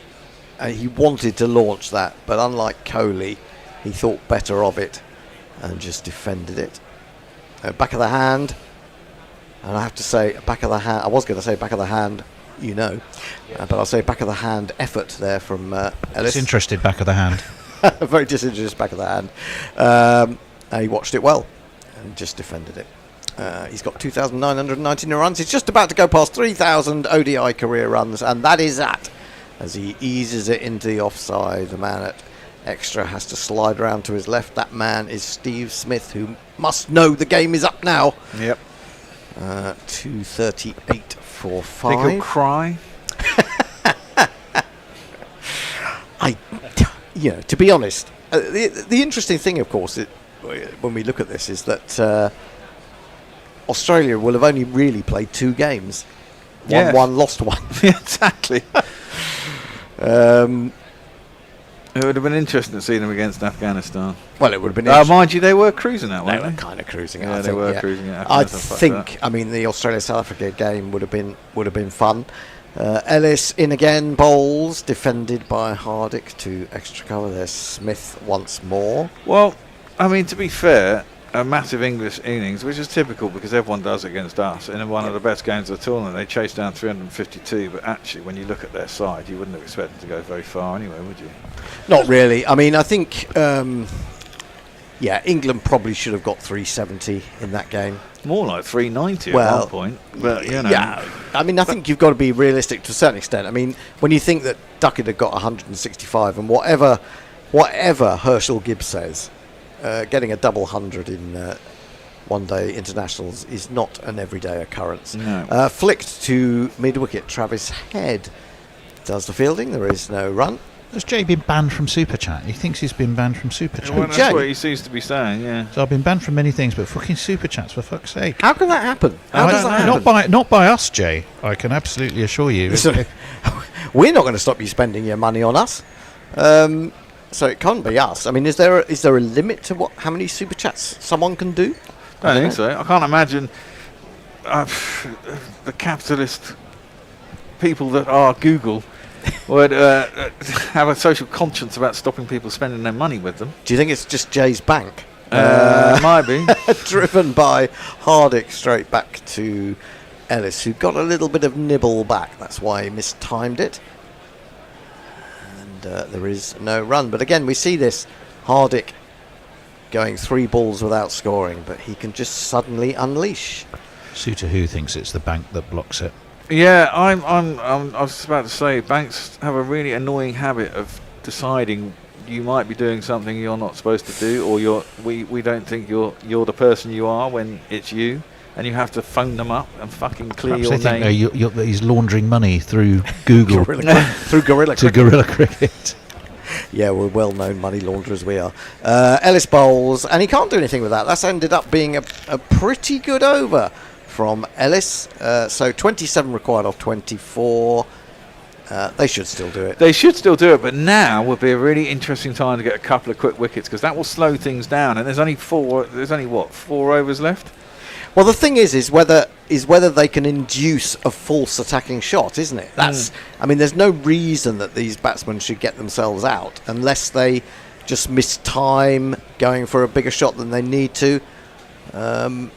Otherwise, it's comfortable. But yeah, we've seen it before. I mean, South Africa in that final of the T20 where Bumrah bowled incredibly, didn't he, towards the end of that, and the old South African choke came back to bite them. Can a choke bite you? I don't know. Well, this sounds like a very threat-laden comment. Ooh, Suter Lord. who, says Jay Grover.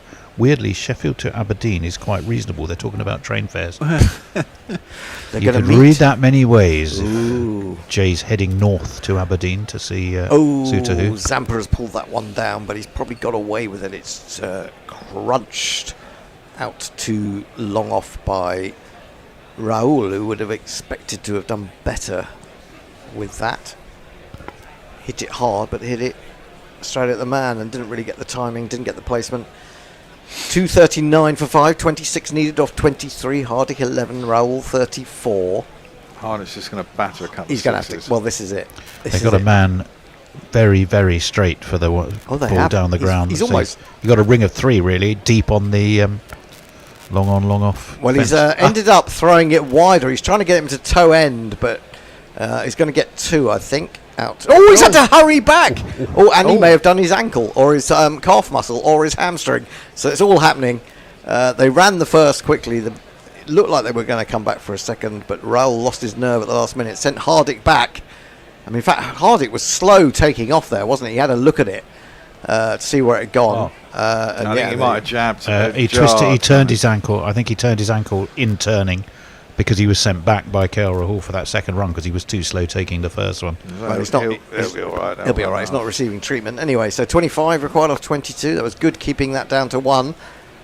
Australia, Gautam Gambhir is just beginning to scratch the back of his head, mildly quizzically. Maybe sign of a little bit of stress.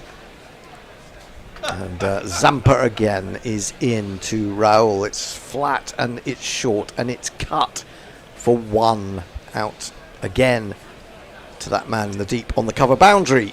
241 for 5. Is Zampa deliberately keeping it flat now? He doesn't want to offer them anything to drive down the ground, I don't think. Although, as you said, he's that man back. got a man for it, so he kind of wants them to try and... They're tempting It's a risk. It's a risk, isn't it? If he does, that's outside the leg stump. He tries to sweep it. If he got inside it and not attempted anything, he would have probably got a wide. But clever bowling from Zampa. Big swing from Hardick, but couldn't make contact. It is high risk because you haven't got that many runs to play with, but if they've got those 3 men down there, you might want it. There it is. Well, there it is. He's gone for it. I think he's got it. Has he? He's not got it as well as he might have got it, but he's got it well enough. What you mean? It hasn't quite gone all the way to Abu Dhabi. It hasn't gone 106 metres. Put it that way.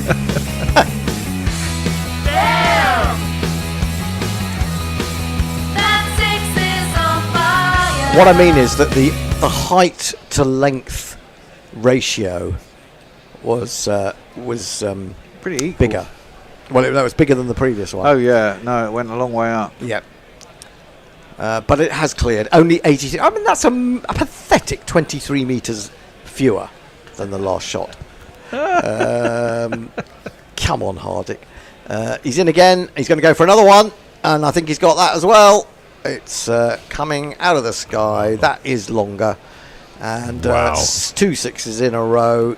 Well, he tossed it up when perhaps keeping it flatter would have been more advisable. But Hardik has taken full advantage. 2 sixes, 12 required off 3 overs. 253 for 5. And India are heading to Dubai. Yeah. Right. Suter Who says it's nothing sinister, Tony. He's just wanting IEJ a go on my helicopter. Oh God! Not actually operating it himself. No, please. Well, there's a thought. Now, Jay, the thought that you put here did go through my mind, and I mentally edited myself and thought I will not say it, but you have said it, so I'm going to read it only because it's what you typed to me. Gorilla Cricket, if Tony says he wants a ride on my chopper, I will cry. Or is right? Well, I'm only said it because you said it. I was going to self-edit and not say it. Kenneth Hughes, this feels done and dusted. I think you're right, Kenneth. Absolutely. Ellis is going to bowl his final over. It could be the final over of the game because I don't think India are going to hang around now. They've more or less sealed the victory. In comes Ellis, bowls short, cut, past a rather belly-flopping backward point. They get through for a single. There is a man further back on the boundary. Hardik comes down now, 24 off 20. And he's had a pretty good tournament. He really does give it an almighty thrashing. So, who will take on India in the final? Who will be flying back to Dubai to take them on? That is the question that will be answered tomorrow. He aims a big drive at that one, but it was a clever ball, a very clever ball from Ellis. Lot of pace taken off that one, and he was through the shot miles too early. And it misses, and it goes through between him and the leg stump and to the keeper. They've got through this game pretty damn quick, actually. What time is it now? It's just coming up for 4 o'clock.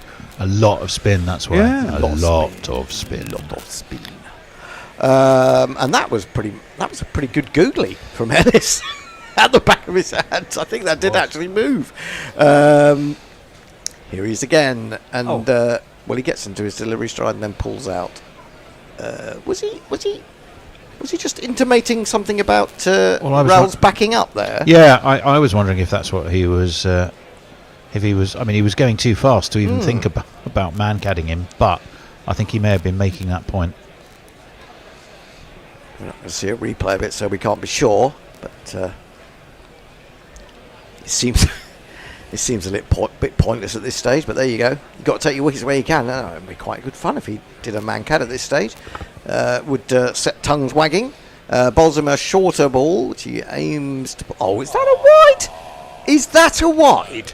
I don't think so. Certainly not from front on, but maybe a better view will be seen from side on. And so we're going to see it from front on again. Oh, I don't think that's a wide. I really don't think that's a wide. Need to see it from side on. Need to see it from side on, but just on that basis, it wasn't high enough above the head for me to be given as a wide. Anyway, pulled out the shot. And it has been given 10 required off 16 deliveries. India 255 for 5. The target is 265. And Ellis is in again, bowls, and he drives long and straight. Oh, has he got enough on that? Oh, it's plugged, but it's going to have enough on it. And it dribbles beyond Glenn Maxwell.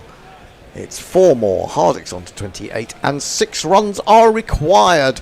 A comfortable victory upcoming for India in the end.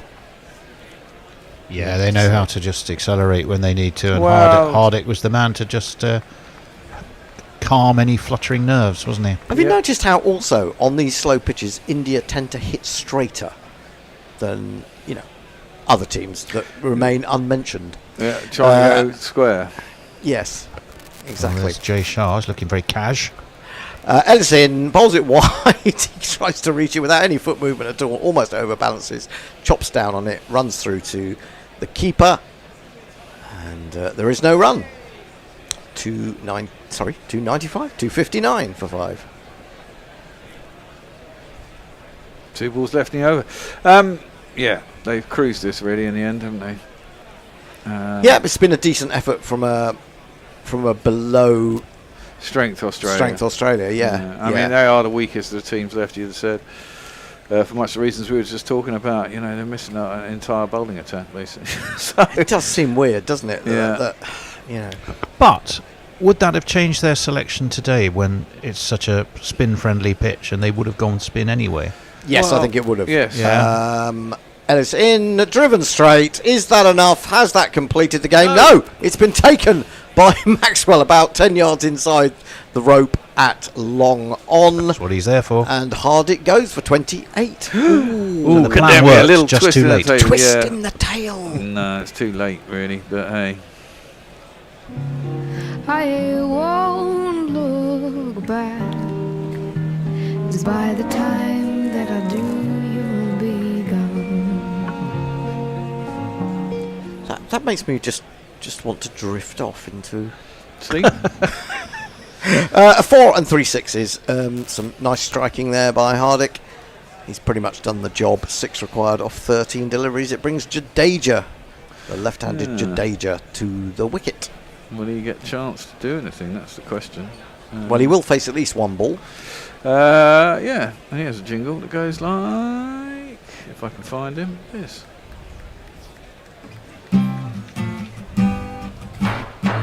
They need a more controlled Jadeja's on. They need more controlled Jadeja's on. That's very good. He has scored 2,795 runs in one-day internationals. A load of 50s, no hundreds. And he won't be adding to either of those today. Something has tickled Tony. You've got the Tickle Tony jingle? You know, line up the Tickle Tony jingle? No, obviously the bear's not. But have you noticed about the bear? When he's concentrating on something, he just hears nothing.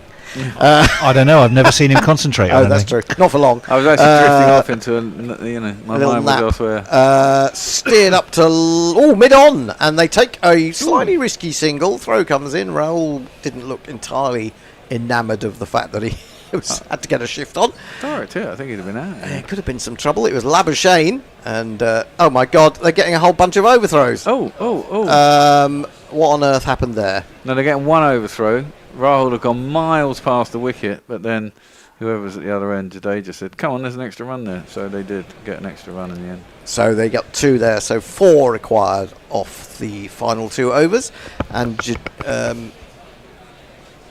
Jadeja has kept the strike. Well, no, he hasn't. It must be Raoul, mustn't it? I'll tell you what was tickling me in the meantime. I have no idea what's going on. Jay Grove said, my bank has just flagged me for irregular transactions. My generosity is my downfall. I blame Hendo and Tony's cat. Tony's cat, yes. Poor old Duke. I really don't know what Duke has done wrong. The king of all Sir Duke. Steve Kelk says he's back and has the lad bowled yet. Well, he might be bowling in his garden, Stephen, but he's not bowling here for obvious reasons. It's going to be Raoul to face, and it's going to be Maxwell who's going to be hit for the final winning runs. And a Mr. Handjob wants to know also, why the fuck am I up at 3 a.m. watching this shite? I don't know. Maybe you're just so desperate for Australia to win.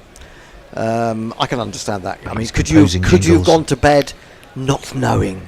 What sort of dreams would you have had? Maxwell into Raoul, and he has finished it off by creaming it over long on. India are into their second successive final in the shorter forms of the game at international level, because that's all India play. And they've won by 4 wickets. Comfortable enough. They've done it with 11 balls to spare. So despite Australia's efforts, which were by no means to be underestimated, the below strength Australia team has come up a little bit short. And India superpower, continue on to, as we said earlier, Dubai. It also means poor old Pakistan gets to stage a semi-final between 2 neutral teams, who then one of whom will have to travel back to Dubai. Whoever wins tomorrow's final is getting my support in the final. I think what will be fascinating in Lahore tomorrow is to see what sort of crowd we get. Yeah, that will be interesting. Also, what sort of weather? Because it hasn't been great in Lahore, has it? Oh, really? I don't want to come in again for a rained-off bloody game. Well, they've got an extra day, haven't they, for a rained-off semi-final? Oh, well, they should have, absolutely. Somebody called Dawn of the Dead 13 says if New Zealand win, they would have gone from Pakistan to Dubai to Pakistan to Dubai, while India just have to pop down the road for all their games. Yeah. What a joke. Well, it's not. I made this point. Now, listen up, people. South Africa last played on Saturday. It's a little bit less fair on New Zealand, but they have been in Dubai. Had been in Dubai in readiness for that India game. South Africa flew into Dubai. They played against England. They weren't overstretched by the worst one-day international team in the world, and they've gone back. They are playing 4 days later, whereas India have played 2 games in 3 days. Now, that's quite hard work, I think, to be honest. And they've been 2 toughish games. Certainly, they weren't decided really early on, and so I do think this is maybe being overplayed a little bit. The fact of the matter is that India probably do have the best side, and they certainly have the best side for these conditions. Yes. Actually, look at the New Zealand team, which bowled pretty well. It just didn't manage to bring it through for them in the end, because maybe they just needed to be a little bit quicker at the beginning. But they've got a very, very fine bowling attack, possibly with even more variety than this Indian one in some respects. But it should be a good final if New Zealand can get through. It should be a good final if South Africa gets through. But I suspect that New Zealand South Africa won't have actually played in Dubai, so they'll have to be playing the final in their first game in Dubai as India go into their 5th game. That has to be a little bit of a disadvantage to them. May I just sweep up some final messages? You may sweep because up anything there you are want. Many of them. Anything you want. Well played, India, says Drake Mongery in Australia. Come home to have some beers and smoke some weed. Stephen Kelp, thank you for the coverage and company, everybody. Had to lurk due to other commitments, but happy you were all there. Jay Grover, Stephen Kelp, just have to stop paying £2 complaining about Annie not reading my tweets. Not sure I have a bank manager.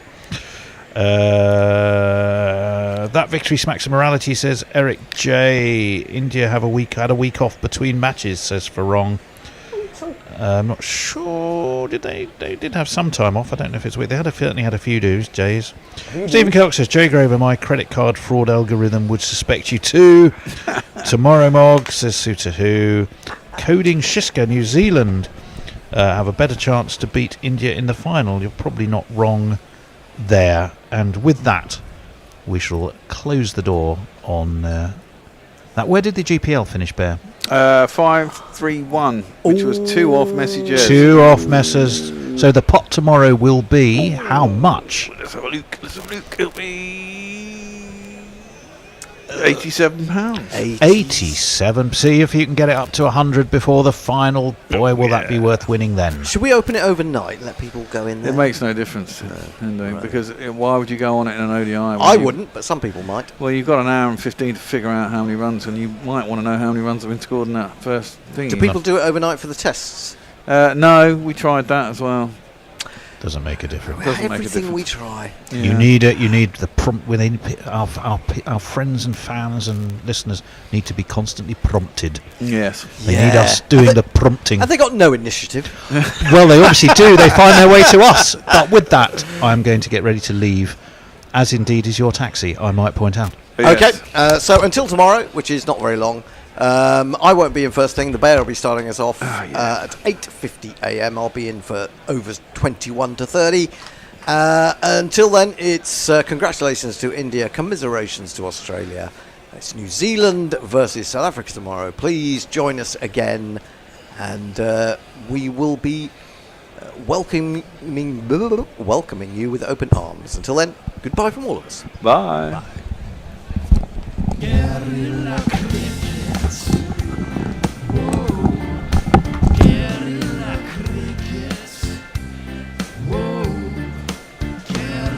Take charge, man the barricade. States patrol the cover boundary.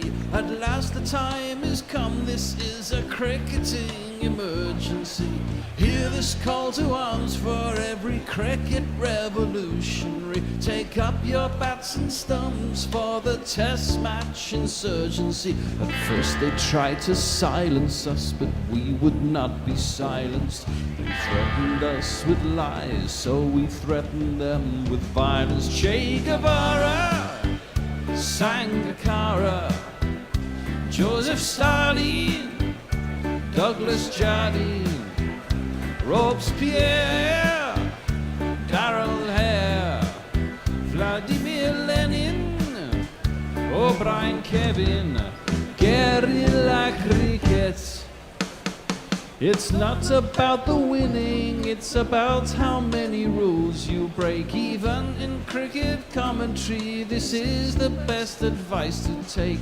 Pick guerrilla cricket, it's the finest choice you'll ever make. There's so much more to cricket than rev counters and a slice of cake. At first they tried to sanitize us and clean up our act, but people like it filthy, and we know that for a fact. Fidel Castro, Lenny Pascoe, Carlos the Jackal, Umar Akmal, Mahatma Gandhi, Grant and Andy, Brendan Behan, Austin Ian, guerrilla cricket. Stick with us, cause you know we're not the kind of thing that you see on the TV and the radio. So vive la revolution.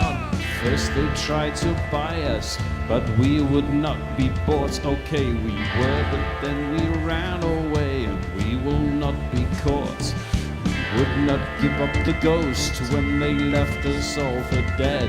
They decapitated us, but we just grew another head. Chairman Mao, Jamie Howe, Ho Chi Minh, Asif Din, Václav Havel, Graham Saville, No Surrender, Percy Fender, Che Guevara, Sangakkara, Joseph Stalin, Douglas Jardine, Robespierre, Darrell Hare, Vladimir Lenin, O'Brien